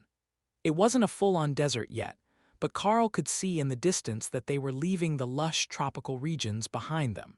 I see bears. Hawk happily informed Carl not long after the land had begun to change. Lower your altitude, I think that city down there should be Baruch, Carl instructed. By his best guess, it was about 30,000 people, and Carl could see many animal ears among the mostly trollish heads working the farms between them and the city. Should we let the others out? Hawk asked. When we're a 10-minute walk from the city. You know that we will get distracted by something if we let them out too early. Carl joked. Hawk landed on the road in front of the last farm before the city, outside of the area that the city guard was patrolling, and Carl whistled into the tiny world to let the others know that they were at their destination. "Give us 10 minutes, we're finishing a game of cards," Tessa shouted back, not realizing that Carl could hear everything that went on in the space if he wanted to. "All right, I will ask the guards about incidents in the area, and I will let you know when we're inside the city. Do you want me to get a room right away, or should we check out the market first?" Carl replied. "Call us before you enter the city. Lotus wants to see the beastkin." Chapter 943 Cautious Bunnies. Carl flagged down the first group of guards that he came across and stopped to ask them a few basic questions. "Sorry to delay your patrol, I just came in from Bara, and my group will be looking to hunt the overflow from the creature spawns." Carl greeted the massive man leading the group. A small, lop-eared beastkin man behind the guard team leader poked him and leaned forward to whisper in his car. "That man is dangerous. Something he has is an imminent threat." The rabbitkin man whispered. Carl shrugged. "I have that effect on some people, but I assure you that I'm not here with any bad intentions." The whole guard team gave him matching doubting looks. "All right, I can see how my assurances won't really settle your minds. But I suspect that I know what your team member has sensed. Might I bring a few of my team members to our location? The link between them and me is likely what is causing the sense of danger," Carl offered. "Nice and slow, no sudden movements. The rabbits have impeccable danger sense. If he says you're dangerous, you are dangerous." Carl carefully removed Lotus and Ray from the space, and the cleric immediately squealed in joy. "Bunny, you found a bunny. Green Dragon Cleric. Wait, come back." The rabbit had much more powerful legs than Carl had expected, and the man had vaulted over a dozen meters backwards when Lotus appeared. But now that he was out of immediate danger, his eyes were locked on Ray. "That is the danger. That's not anything that should exist in this world," the rabbit man insisted.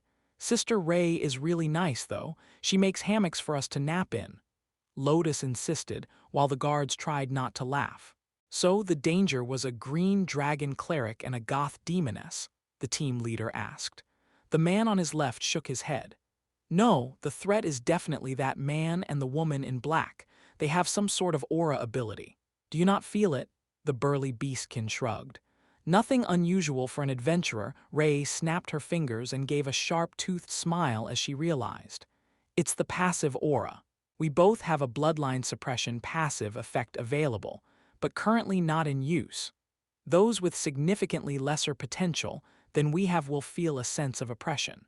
It's not active, but I don't think that it turns all the way off." The rabbit man nodded. "I think that's it. The one called Carl is absolutely terrifying, and the one named Ray isn't much less oppressive, but the aura of danger that she gives off is much higher. I think that might be because she is a predatory species which cats rabbits, though." Ray shrugged. "Food is food, but I don't generally eat rabbit people, just rabbits and other things that get stuck in my web." The team leader gave her a confused look, and Carl shrugged, while Ray pretended to be oblivious as she was enjoying their terror. "Lady Ray is a blood destruction demonic spider.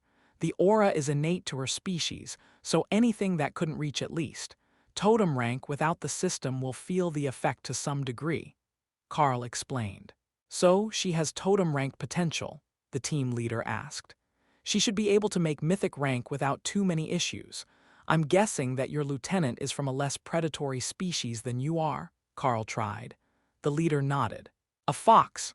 Compared to a grizzly beastman, they're certainly less dangerous without the system, though they are still predators." Everyone was so concerned about Ray that they had completely forgotten about Lotus, who was creeping up on the rabbit man with a cookie in her hand, as if approaching a skittish animal. The man turned to stare at her, as if he was looking at an idiot. "You know that luring grown men with cookies doesn't work like it does on small animals, right?" he asked. "They're cranberry oatmeal," Lotus replied, slowly making her way forward. The guard paused, clearly tempted, then reached out his hand. He took the cookie, and Lotus petted his ears before he gave her an annoyed look and retreated again. The rest of his team was definitely working hard not to laugh now, but the man was very pleased with his cookies, and Lotus had gotten what she came for. In her mind, the adventure was complete. No more adventure needed until they found more beastkin. Carl brought the rest of the group out of the separate space, so there were no surprises for the local city guards, and the rabbit's attention snapped in his direction again. Oh, false alarm. I thought we were being attacked, but it's just a black dragon. Everyone else here is good, boss. Only those two auras are giving me the creeps. The green-haired paladin definitely isn't a threat. The rabbit man insisted. That made everyone in Carl's group laugh. You have a point. Thor is probably the least threatening person that I know. He's good to have in a fight, though, Carl agreed. Invincible bulwark behemoth, Thor clarified. The team leader did a double take and looked Thor over again. That is quite the interesting group that you have assembled. As we've generally confirmed your safety, I believe that you wanted to know about the monster spawns, correct? There haven't been many around the city so far. The issues are worse in the center of the nation and the north. But 50 kilometers north, there have been reports of insane goblins. Imagine that, goblins with enough courage to attack farms. They're not strong but plentiful, and the farmers are willing to pay a bounty for each left ear that you bring them. Other than that, you'll likely have to go further north a couple of villages to get a better report. Carl nodded. Thanks. With a group like this, it might be a bit of a waste to take out a bunch of common and awakened rank monsters, but I can certainly see how they would be a menace to the farmers. After all, everyone needs to sleep at some point and they work long days. The guard team leader nodded. Exactly that. Welcome to Baruch. I will give you a clearance token for your group now. It will get you through the gate without a secondary inspection. Chapter 944 Baruch. The token turned out to be a small stick with the number of party members and rank written on it with ink, and then a brief shorthand note that Carl assumed was their descriptions in a local code. But when the bunny girl at the gate began to giggle, Carl realized that it was most likely a warning about Lotus, and not anything to do with their actual threat level to the city. Now Lotus was much more calm as they entered the city, as she had already gotten a dose of fluffy bunny ears to calm her down, and she could happily admire everything within the city. Interestingly, it turned out that there were far fewer trolls inside the city than on the farms, and the population was a little over half dwarven, with the rest being almost all beastkin. Fortunately for Carl and the others, that also meant that the city was sized for larger bodies, as the larger beastkin species were often close to 2 meters tall. But it also meant that Ophelia's bad luck streak was back, and she was getting all the attention of a supermodel in the slums, with heads snapping to watch her go by. This is ridiculous, she muttered as Lotus dragged the group into a pastry shop. You could transform back. With a hat on, nobody can tell a human from a beastkin except by smell, Lotus suggested. Ophelia growled softly. I would if I could, but every time I get annoyed, I just switch back to bare form. You're having problems with your transformations? Carl asked. If there was some sort of drawback from remaining transformed, he should make sure that Thor was aware, as he was the one most often in humanoid form. Ophelia shook her head. It's a berserker thing. Before I rage, I instinctively transform. But when I'm in a bad mood, it doesn't take much to trigger the automatic rage, which triggers the passive transformation. Basically, having someone stare at my ass like that makes me change into bare form, which only encourages them. Carl chuckled. I remember once that before the awakening, you wanted to be a magical girl idol. Who would have thought that you're still the idol of the group, even as a berserker? The hostess at the bakery giggled at their exchange while she waited to seat the group. He has a point. I don't know how you thought that you would escape that fate. Your bare form is absolutely stunning.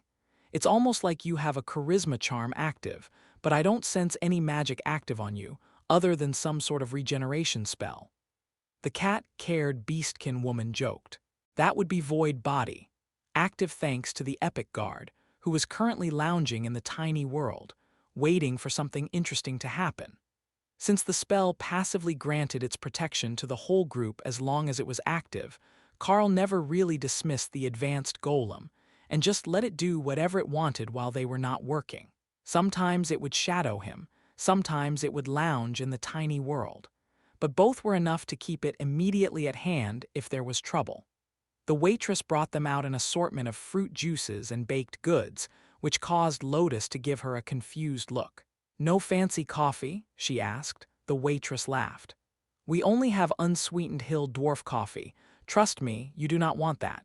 If you would like, we can put dwarven rum in the fruit juice to make a punch. Tessa made a dismissive gesture. No, it's better that we do not get the green dragon cleric drunk before dinner. Lotus looked at the plate of pastries, jams, and spreads in front of her. Was this not dinner? It looked like dinner to her. We have meat pies as well, if you want to have a full meal. The waitress offered, then handed Tessa a menu with expertly hand-drawn pictures of everything they sold. In that case, bring everyone a meat pie or two. We will sort out which ones we like. Tessa insisted. The staff brought out dozens of small meat pies, fresh from the oven, only a few minutes later. That was a meal that should keep everyone happy, including Tessa's instinctive need to stop Lotus from eating nothing but sweets for dinner. While they ate, Carl checked the guild store and found that he could still reach the inventory from where they were. He couldn't reach the Saihasasa branch from here, though they were on the same island. They were close to halfway between the two, but the scale of the maps wasn't precise enough for Carl to tell exactly where the halfway point was. What they had wasn't one large continental map, but a stack of smaller regional maps, and all of the scales were either different or not specified at all. Once they had eaten, Carl led the group out towards the city's market. According to what he had overheard, there were few retail store-type shops here. Instead, the dwarves preferred to work in a private workshop, then bring their goods to the market when it was time to sell. That way, nobody bothered them while they were working, and they could make the most of their time, with the market day being a form of day off from their actual work. It was a different system from what Carl was used to, but it seemed to work for them. The setup also meant that the market changed day by day, so they could find new things every time they visited the city. That was an opportunity for the Darklight host, if they did eventually want to expand to new markets. Spreading their goods across the Dragon Isles would help build up a reputation that would ensure that they were welcome, no matter where they went. A hidden benefit of being a crafting guild as opposed to an adventuring one, which the locals would only remember the existence of when there was trouble. Chapter 945 Good Friends. While Carl had thought that exploring a new city would be a relaxing experience, he had forgotten one vital factor: who he was traveling with. Moments after they entered the market, Ray was gone, off to haggle with a dress merchant, using cloth as a tool for barter. The people here would most likely accept the bara gold coins that they had gotten from the dungeon, but for Ray, it was more efficient to offer the dressmaker fine silk in exchange for mundane clothing with new styles that she did not already possess the patterns for, and she was not afraid to drive a hard bargain. Carl could see that the dwarven woman running the stall had an iron-hard expression on her face, and the crowd was avoiding the area, as Ray was letting her aura slip. But their words were still civil as they argued about the relative worth of the dresses made of regular cloth versus the value of fine silk. There really was no need for Ray to go so hard on the woman, as the final price was likely to be one bolt of silk either way. But Ray was determined to get one more dress out of the bargain. When the old woman began to get annoyed with her haggling, Ray relented, and the deal was finalized. Then she moved on to a stall selling leather satchels and purses. The man running the stall gave the dressmaker a pleading look, but the old woman simply smirked at him and left him to Ray's tender mercies. Carl suspected that he was not going to get off as easily as the first vendor had, but he had no use for silk, and they were arguing over the price in gold and silver coins. Ray is going to traumatize the vendors, Dana noted as the rest of the group went to look at stalls selling bulk stone for crafting, as well as rare magical herbs that Remy could use, or Thor thought might be tasty if he grew them in his space. A disappointing amount of the product was dried, but some was fresh, and many of the plants were harvested with flowers in full bloom and still had their seeds. The seeds themselves were part of the medicinal value of the plants, but for Remy and Thor, they were also the best way to regrow the rare herbs and plants. Butterfly nudged Carl's mind, indicating a lonely stick set aside in the vendor's stall and labeled Branch of Rejuvenation Bush. How much for the branch, plus these 6 Underdark roses and the death cap fungus? Carl asked. Picking items that he thought Butterfly might approve of. The death cap fungus was one of the plants that she had picked from the Bara dungeon, but there wasn't much of it there, so another cap full of spores might be valuable to her. The roses were just pretty, jet black with blood-red rims on the petals. You have much less expensive tastes than your Naga friend, 16 silver for the lot, the shopkeeper insisted. She is an alchemist, I am a gardener. Our needs are somewhat different, Carl joked, then passed over the coins. The shopkeeper frowned when he saw that Carl gave him dungeon silver, not local currency or even Bara coins. But he didn't argue about the value of the metals, and just let it go. As they moved through the market, Carl caught a bit of conversation between a pair of dragonkin mages that immediately captured his attention. Stay away from Azel. The whole area is crawling with undead. They're not attacking the city, just spreading out inland. I don't know what they're searching for, but they still kill anyone who gets close. One of them quietly warned the other. The second mage nodded. I just brought a group here from the southern tip, and they're there as well. Nobody ever sees them land, but there is dead grass and multiple sightings of necromancers. The Trollish shamans said that they think someone put the fear of the gods into the necromancers, and they're hiding. But I think that they're hunting for something. Another mage, wearing similar robes to the two dragonkin, but with his hood up so Carl couldn't see the species, stopped beside them and shook his head. I managed to overhear a group of necromancers the other day. They're not searching for something.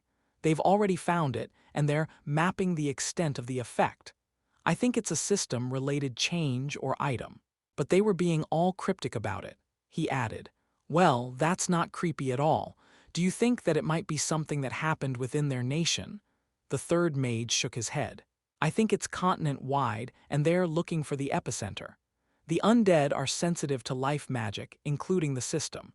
If my guess is right, they're trying to find the lost system stones, or something similar. That tidbit was enough to intrigue many sensitive ears nearby. Finding the system stones, or something else that could boost the effects of the system, would get them the sort of power and recognition that the average person could only dream about. But it might also boost their growth to unprecedented levels.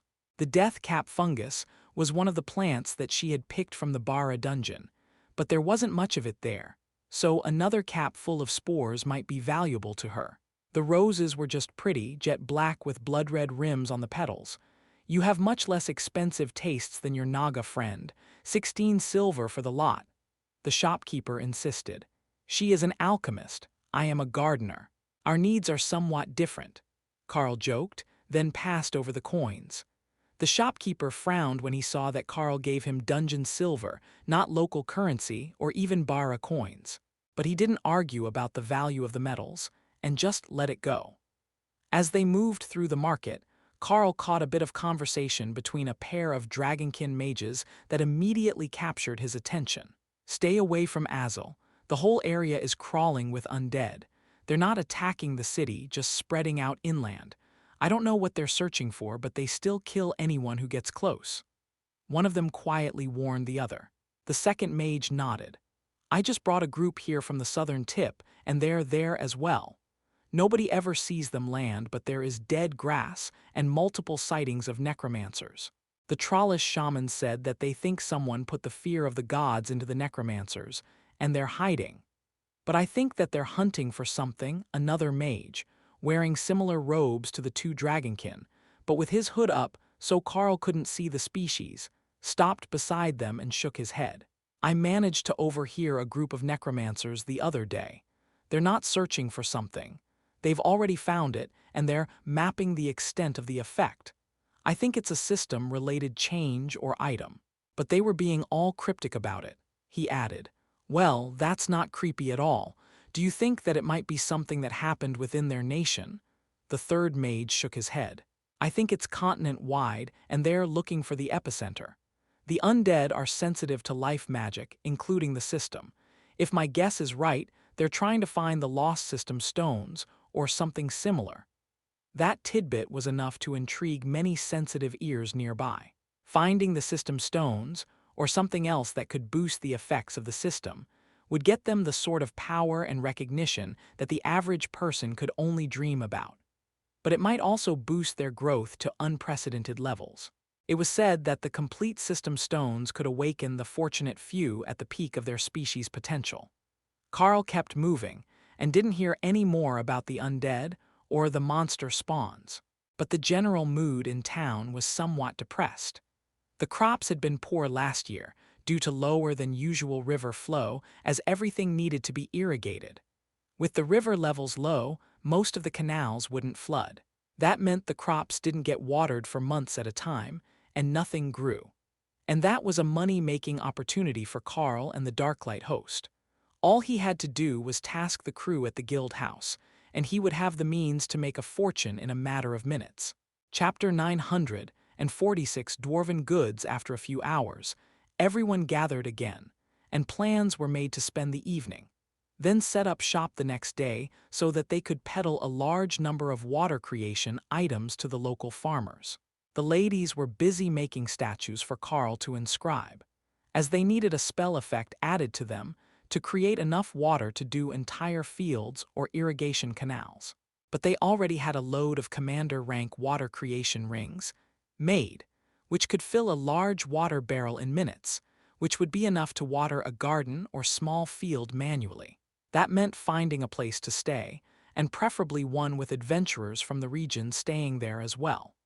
If they could get some more local news and updates, they might have a better idea of where they should be looking, other than just heading northwest into the middle of the country, where nobody had been clearing the spawns for lack of local population.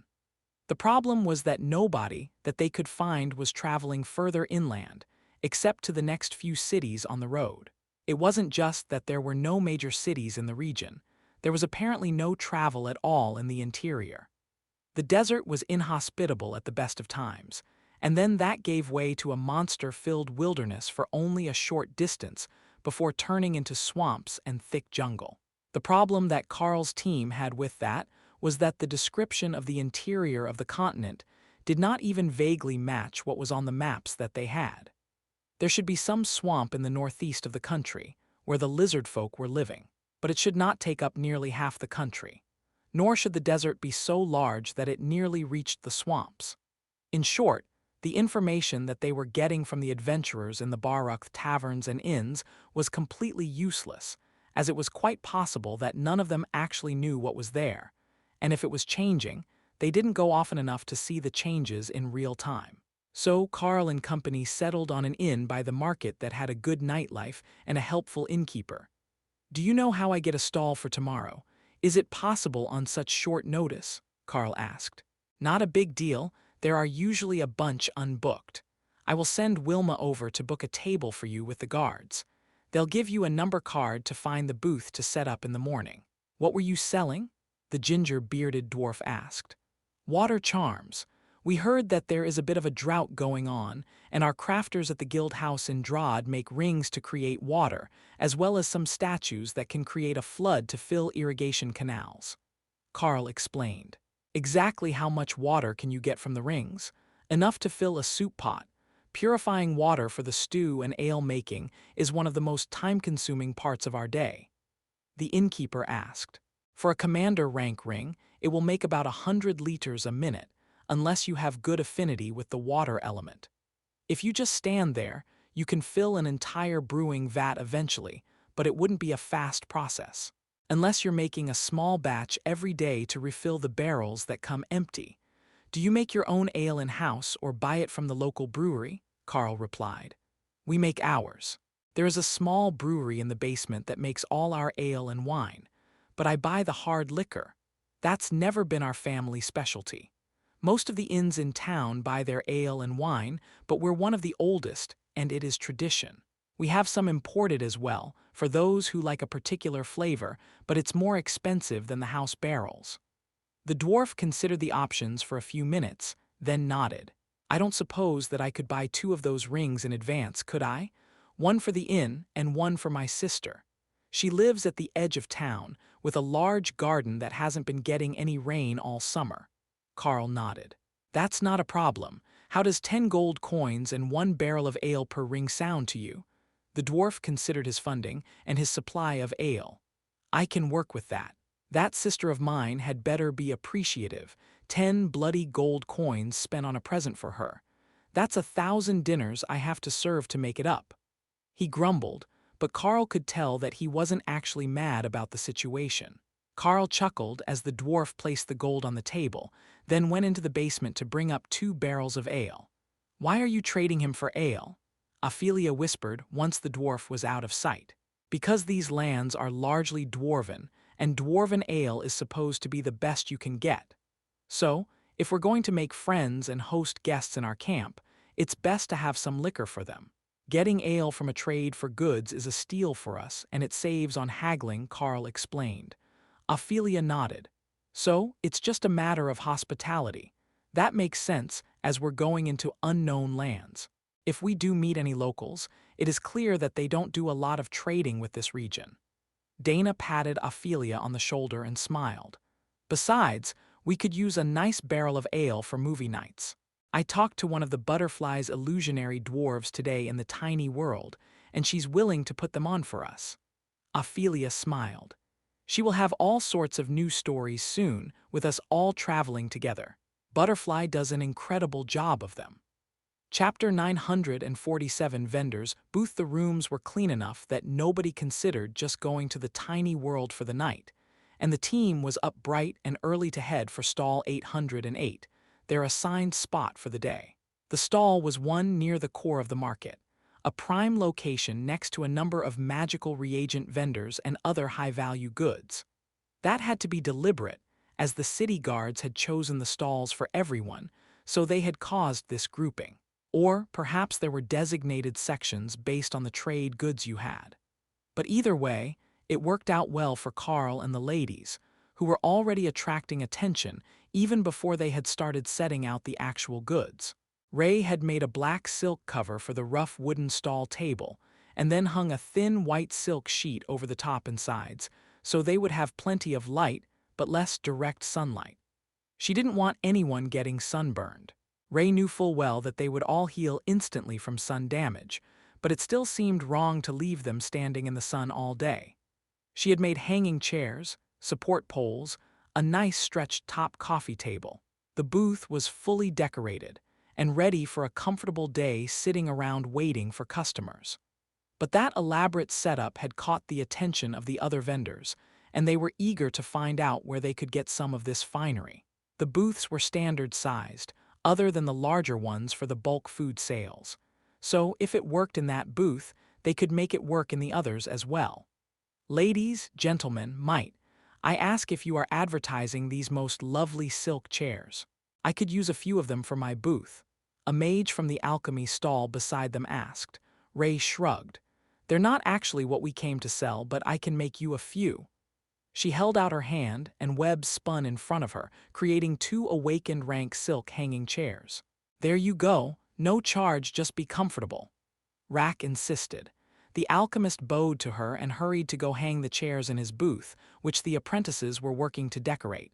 Ray's work on their booth had upped the standard for the magical goods section as a whole, and as more of the booths put out decorative storefronts, the rest were forced to do the same or risk looking shabby in comparison.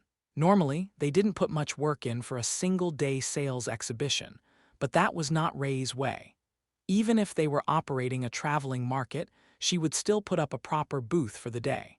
Carl placed a dozen of the rings and 2 of the flooded canals, statues out on a wooden tray, and then placed a barrier over them, and the table so that they couldn't be stolen without great effort.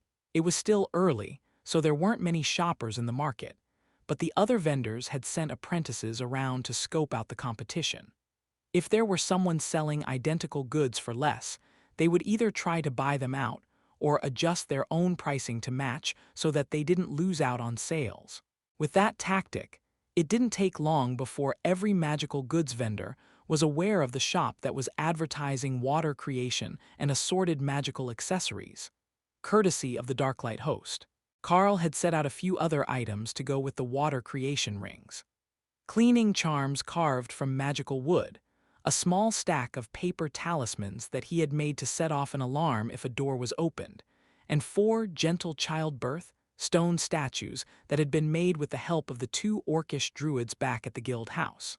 At least, Carl assumed it was them, as the items were commander rank, and Dora could have done them at royal rank if she had made them herself.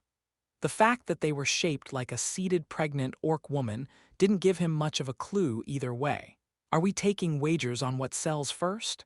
Lotus asked as she swung herself in one of the chairs. "Winner gets to pick where we get lunch from."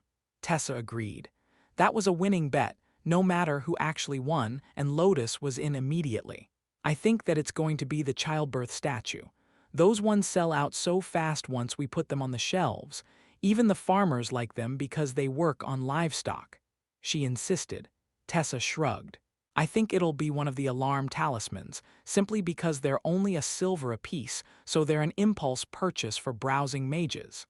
Dana shook her head. "We're in a desert. I think it will be the water creation rings first." Ray and Carl looked at each other, and Carl motioned for her to go first. "I will choose the cleaning rings then," which leaves Carl with the flooded canal statues and everyone else out of luck. Ophelia chuckled and shrugged. "Next time, we will have to put out enough different items for everyone to get a choice. But we trust you four to pick something good for lunch, and I already know that Lotus is going to pick ice cream and pastries." Lotus frowned. "That's not what I had in mind at all." "Well, maybe. There is a shop we passed by yesterday, just after eating, which sold all sorts of pies. They have a sweet potato and shredded pork pie that I have to know the taste of." Which naturally meant that she would also be purchasing pies of the sweet and fruity varieties. So, while Ophelia wasn't completely right, she wasn't actually wrong either. In the distance, bells began to ring, and Carl saw that all of the shopkeepers around them were suddenly at attention, now in business mode, and the casual atmosphere of the setup period was gone. The market was open, and the bell seemed to have set off a tidal wave of housewives, as middle-aged female dwarves and beastkin filled the area. Lotus was feeling good about her chances. Chapter 948 First Sale. The outer areas of the market were the first to be swarmed, as they were the ones selling fresh produce, which the locals would want for their daily meals. Before anything else, the daily shopping needed to be done. Then, as the initial wave of produce buyers and meat shoppers began to head back home, the other locals in need of goods began to spread through the market. It was still quite early in the morning, so most of them would be doing their shopping before starting work for the day. But that was the best sort of customers for the market. If you came before work, it was likely because you actually needed something, not because you wanted a break from work, and were browsing the market during lunch. A few shoppers passed by their stall with curious looks, off to find healing herbs or other alchemical supplies.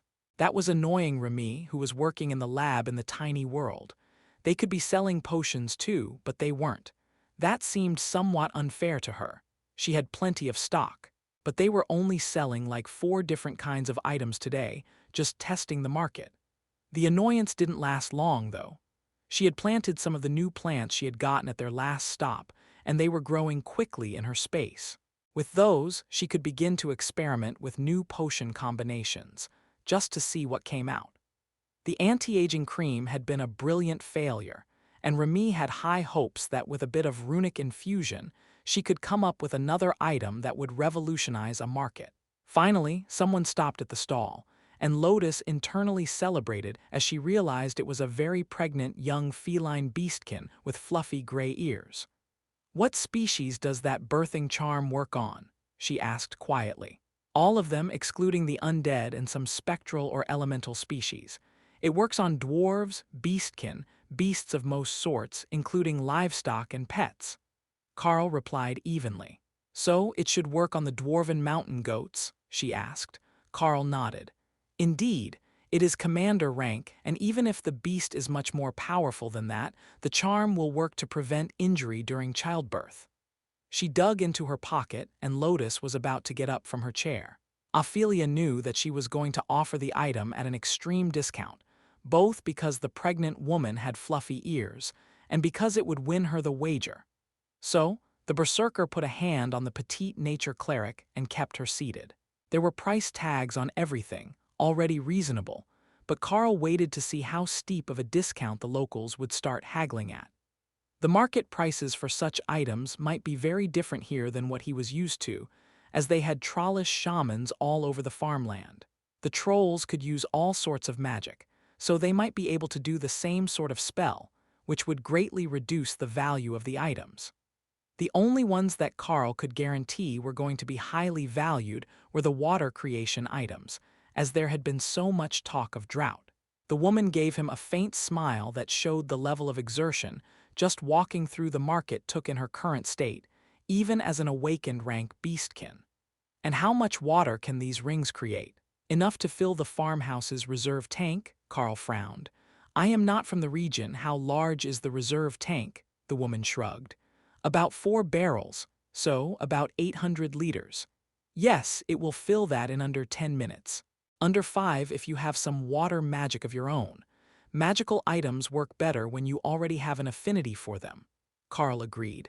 10 minutes from empty, or from yesterday's use. Carl had no idea how much they used in a day. From empty. If you're not emptying it every day, then you will only need a few minutes for a partial refill every morning, the customer nodded, making her ears bounce. That is perfect. The tank is enough for a whole week's water, and we usually take the tank cart to the river to refill it if we don't get any rain. How pure is the water from the ring? Lotus giggled and Carl smiled. 100% pure. You see, it actually takes more magic to introduce impurities into magical water. The spell is purely water element, and it won't create anything but pure water. That comment gave Ray a great idea. She could have them make an assassin's ring. Water creation with an overlord-ranked lethal toxin. Just a splash into a drink would be enough, or you could sip from a canteen, then poison it before passing it to your target. Diabolical but effective, as long as they didn't sense the activation. Maybe the idea needed refining. The Catwoman reached into her pocket and placed a small selection of uncut raw gems on the counter, then added one more. I can offer you this for the 2 items. She insisted. Butterfly got excited about a clear gem, though it was only emitting a commander-ranked magical signature. If it made the butterfly excited, it was probably an illusion elemental stone of some sort, and that was incredibly rare. Most likely, the woman didn't know what she had, or assumed that the stone was no more valuable than others of similar power levels. But to Carl, it was worth far more than the trade. The others were mostly commander-ranked earth gems, but there was a single nature stone in there as well. That could be carved into a spell gem for a healing item. You have a deal, Carl agreed, and took the purchased items out of the case. The pregnant beastkin waddled away, and Lotus cast a long-duration healing spell on her for good luck. She didn't look like she was going to make it out of the market without it, much less all the way to whatever farm she lived on. But that left them with a small problem. There were 2 items in the first sale, so how did they decide who picked lunch? Chapter 949 Bargaining. While Lotus and Dana argued over who would get to pick the spot for lunch, Carl attended to the next shopper to stop at their stall. It was an elderly dwarf with age-worn boots and no shirt under his coveralls, exposing his bare arms, while his beard hid his upper chest. How can I help you this morning? We have a variety of items available and more in our guild bank if you need something that's not on display, Carl offered. The dwarf looked the items over and smiled as he read some of the runes. Water. I want a spell that makes water as much as you can. He insisted. Carl gestured to the overlord-ranked statue on the counter.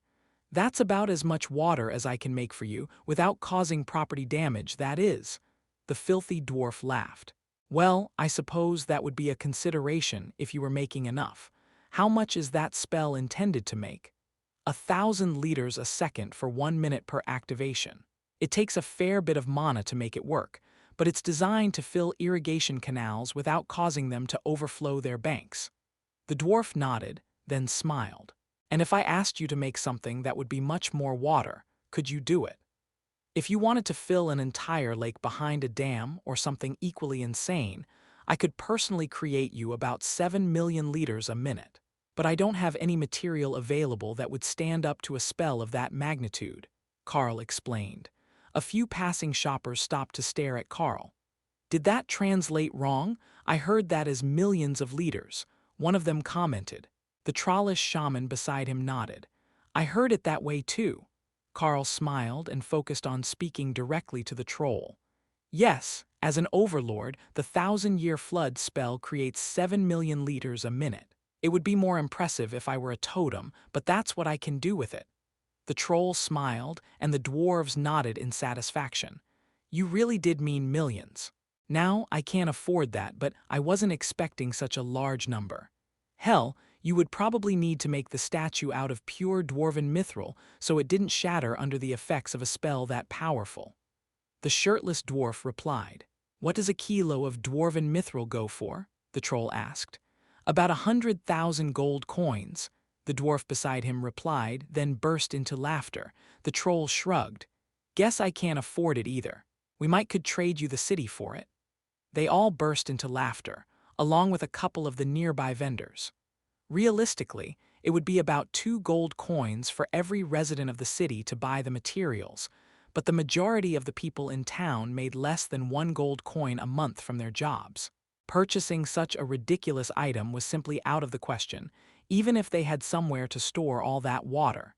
"Spare me some coins, and we can split the use of the statue."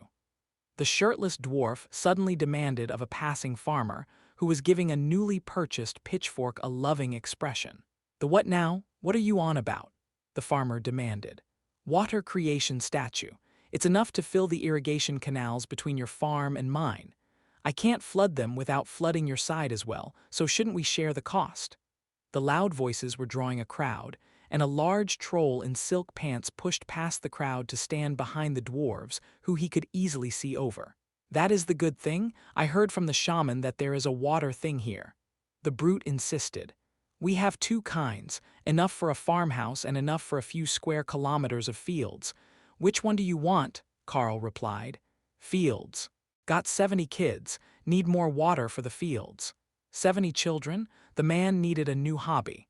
"All right, this statue will keep the irrigation canals between your fields filled all the time." Carl agreed. The troll made to snatch the statue, but his fingers hit the barrier and he cursed in pain. "Money first, then I will give you the goods. That's just common sense," Carl reminded him. He was clearly used to simply taking what he wanted. But that was not going to work today. The trollish brute frowned, then motioned for someone to come over. A group of trollish women in patched dresses scurried over to the stall. "Yes, father?" one of the women asked. "He won't give me the thing. He says pay first. Can't take it without money," the brute complained. The young woman had the grace to look embarrassed on his behalf, then turned pale when she saw the price of the statue. "Father, that's 1,000 gold coins. We only brought 50 silver to town for the shopping," she explained. The big troll harumphed and then took a chest from his inventory and dropped it on the ground in front of her. "Give him things, get the treasure." Carl wondered just how troll genetics worked. There was a good chance that he had met houseplants smarter than this man, but all of his daughters seemed to be articulate and intelligent, though shabbily dressed. Maybe it was a side effect of the brute class. Or the brute class was a side effect of his lack of brain power. The women began to sort quickly, and handed Carl a whole bag full of commander-ranked rough gems, with a few overlord-ranked earth gems on top. They had to be sitting on a natural gem vein here, as that was the 2nd time in a row that he got paid with the same items, and these ones weren't even clean. They were also worth much more than 1,000 gold coins in Drod, so Carl accepted the payment and handed the statue to the daughter who had paid him. The brute roared in victory, then snatched up his chest of valuables and stomped away, while the ladies bowed apologetically to the crowd. The shirtless dwarf sighed. Well, it was a nice thought. Then Carl placed a new statue where the last one had sat. "Wait, you have more?" Beside Carl, Ray smiled at the crowd. "Of course we have more in stock. Our guild makes them, after all. We are also happy to accept high-grade crafting materials in lieu of gold as payment." Chapter 950 Material Trade that got the dwarves excited. They had all sorts of good materials stored from their farms, and they weren't worth much here in town. When everyone had the same things, the value plummeted. Water was worth more than anything else to most of the farmers, as the supply was greatly limited. They called it a river that they filled the water wagons from, but it was hardly more than a small stream from a natural spring. With the amount that they used, it only ran for a few hundred meters before soaking into the ground and vanishing. The rest of the water was all taken away to keep the people alive. The sand trolls needed very little water for themselves, but the crops needed it. Normally, they relied on rainfall, but that had been getting more scarce by the year, to the point that many had already begun to abandon the higher areas. They would move to a lowland, in hopes that it retained more moisture, or just move to the coast and start over from nothing. The shirtless dwarf had managed to find more neighbors, and between them they had come up with a large pile of black-veined overlord-ranked mana jade. What about this? The striped jade comes from the quarry as well, and it should be good for making statues. One of the dwarves asked. How much do you want for it? Carl asked. 10 gold coins a kilo. Carl tried not to smile as the dwarves around him burst into laughter. Oi, shut it, you bunch of jackasses. It's called negotiating, he insisted. 10 gold a kilo, one of the others mocked in a sing-song voice, which made the others laugh even harder. If you want the scrap jade from the mines, I'll trade you for half that price. Someone in the back shouted. You live in the city, what do you even want a water statue for? I don't, but I'd pay just to see the look on your face. Carl let the dwarves argue among themselves, until finally the shirtless dwarf moved closer to whisper to him. There's 500 kilos of stone on the ground there. I'll trade you for the statue while they argue, he whispered. Pass me the stone, and it's a deal. Tessa rolled her eyes as the stone vanished, then appeared in the guild's branch location inventory.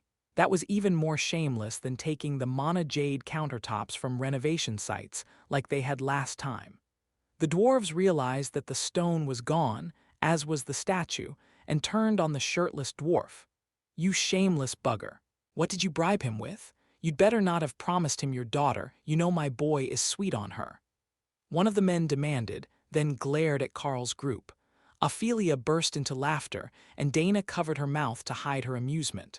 I'm not collecting a harem, it just happened this way when we formed a traveling group. Carl offered, but the dwarf didn't look any less suspicious. Carl set out another statue, and the spectators paused. Just how many of them did you make? One of the dwarves asked. A half dozen or so. That should be enough to fill all the canals around the city, so I figured that it would be enough for today's market. The others, who had been arguing about the value of their trade goods compared to huge amounts of pure water, began to plot together. They could definitely come up with enough to trade for the statues if Carl was willing to be this flexible with payment. But Carl noticed that not all the faces in the crowd were pleased ones. There were a few suspicious individuals who were looking increasingly angry as the chance that more farmers would obtain the water statues improved. Ray was the first to take action, as she used Night Haunter to turn invisible and incorporeal, before asking Butterfly to cast a better invisibility on her. Then she stalked off to see what the suspicious ones were saying to each other. They were most likely planning to rob the farmers to steal the water statues and keep water scarce. But if they were planning to go after Carl to keep him from selling more down the road, she would take action. The Lord will not be happy. What use is the curse if someone starts passing out water magic? These dwarves are stubborn enough that even a few of those rings will keep them on the land for a generation. If they can water their crops, who knows how long it will take to get rid of them? Ray smiled. Just a few more words. As soon as they threatened to go after the group, she had all the justification that she needed. Forget that, if they bring back enough water, they're going to break the curse entirely. With those damned shamans working against us, all it will take is one major storm front for the entire curse to start crumbling. How long until we can get Lord Bombgun to start sending us some of those necromancers? They can't stay and curse the coastline forever. The other man replied. That changed Rack's plans. Carl, make up an excuse and work with Remy to make the largest thunderstorm that you can. Like cover everything all the way to the horizon. Is there a good reason for this? Carl asked. Of course. Plus, I need a soundtrack as I work. Carl chuckled and let Ray go about her business. The crowd in the market barely noticed as the two men simply vanished, and there was nobody working in the warehouse where they reappeared. They were all taking the day off to sell their ware. Gentlemen, it is a pleasure to meet you. Or I should say gentlemen. The other was a bit too frail and he's already dead. Now, I have a few questions for you, and I do hope that you can answer them in an honest and prompt manner. There is no reason that this has to be a painful process. The terrified spy looked upward at the much taller form of Ray in heeled boots, then over her sharp-toothed grin to her blood-red eyes, as Rack increased the effect of her aura to its maximum. Then he promptly wet himself and passed out. "Fine, I guess we're not doing this the easy way," Ray muttered, then slapped the man to wake him back up. Audiobook by the Nut Lord.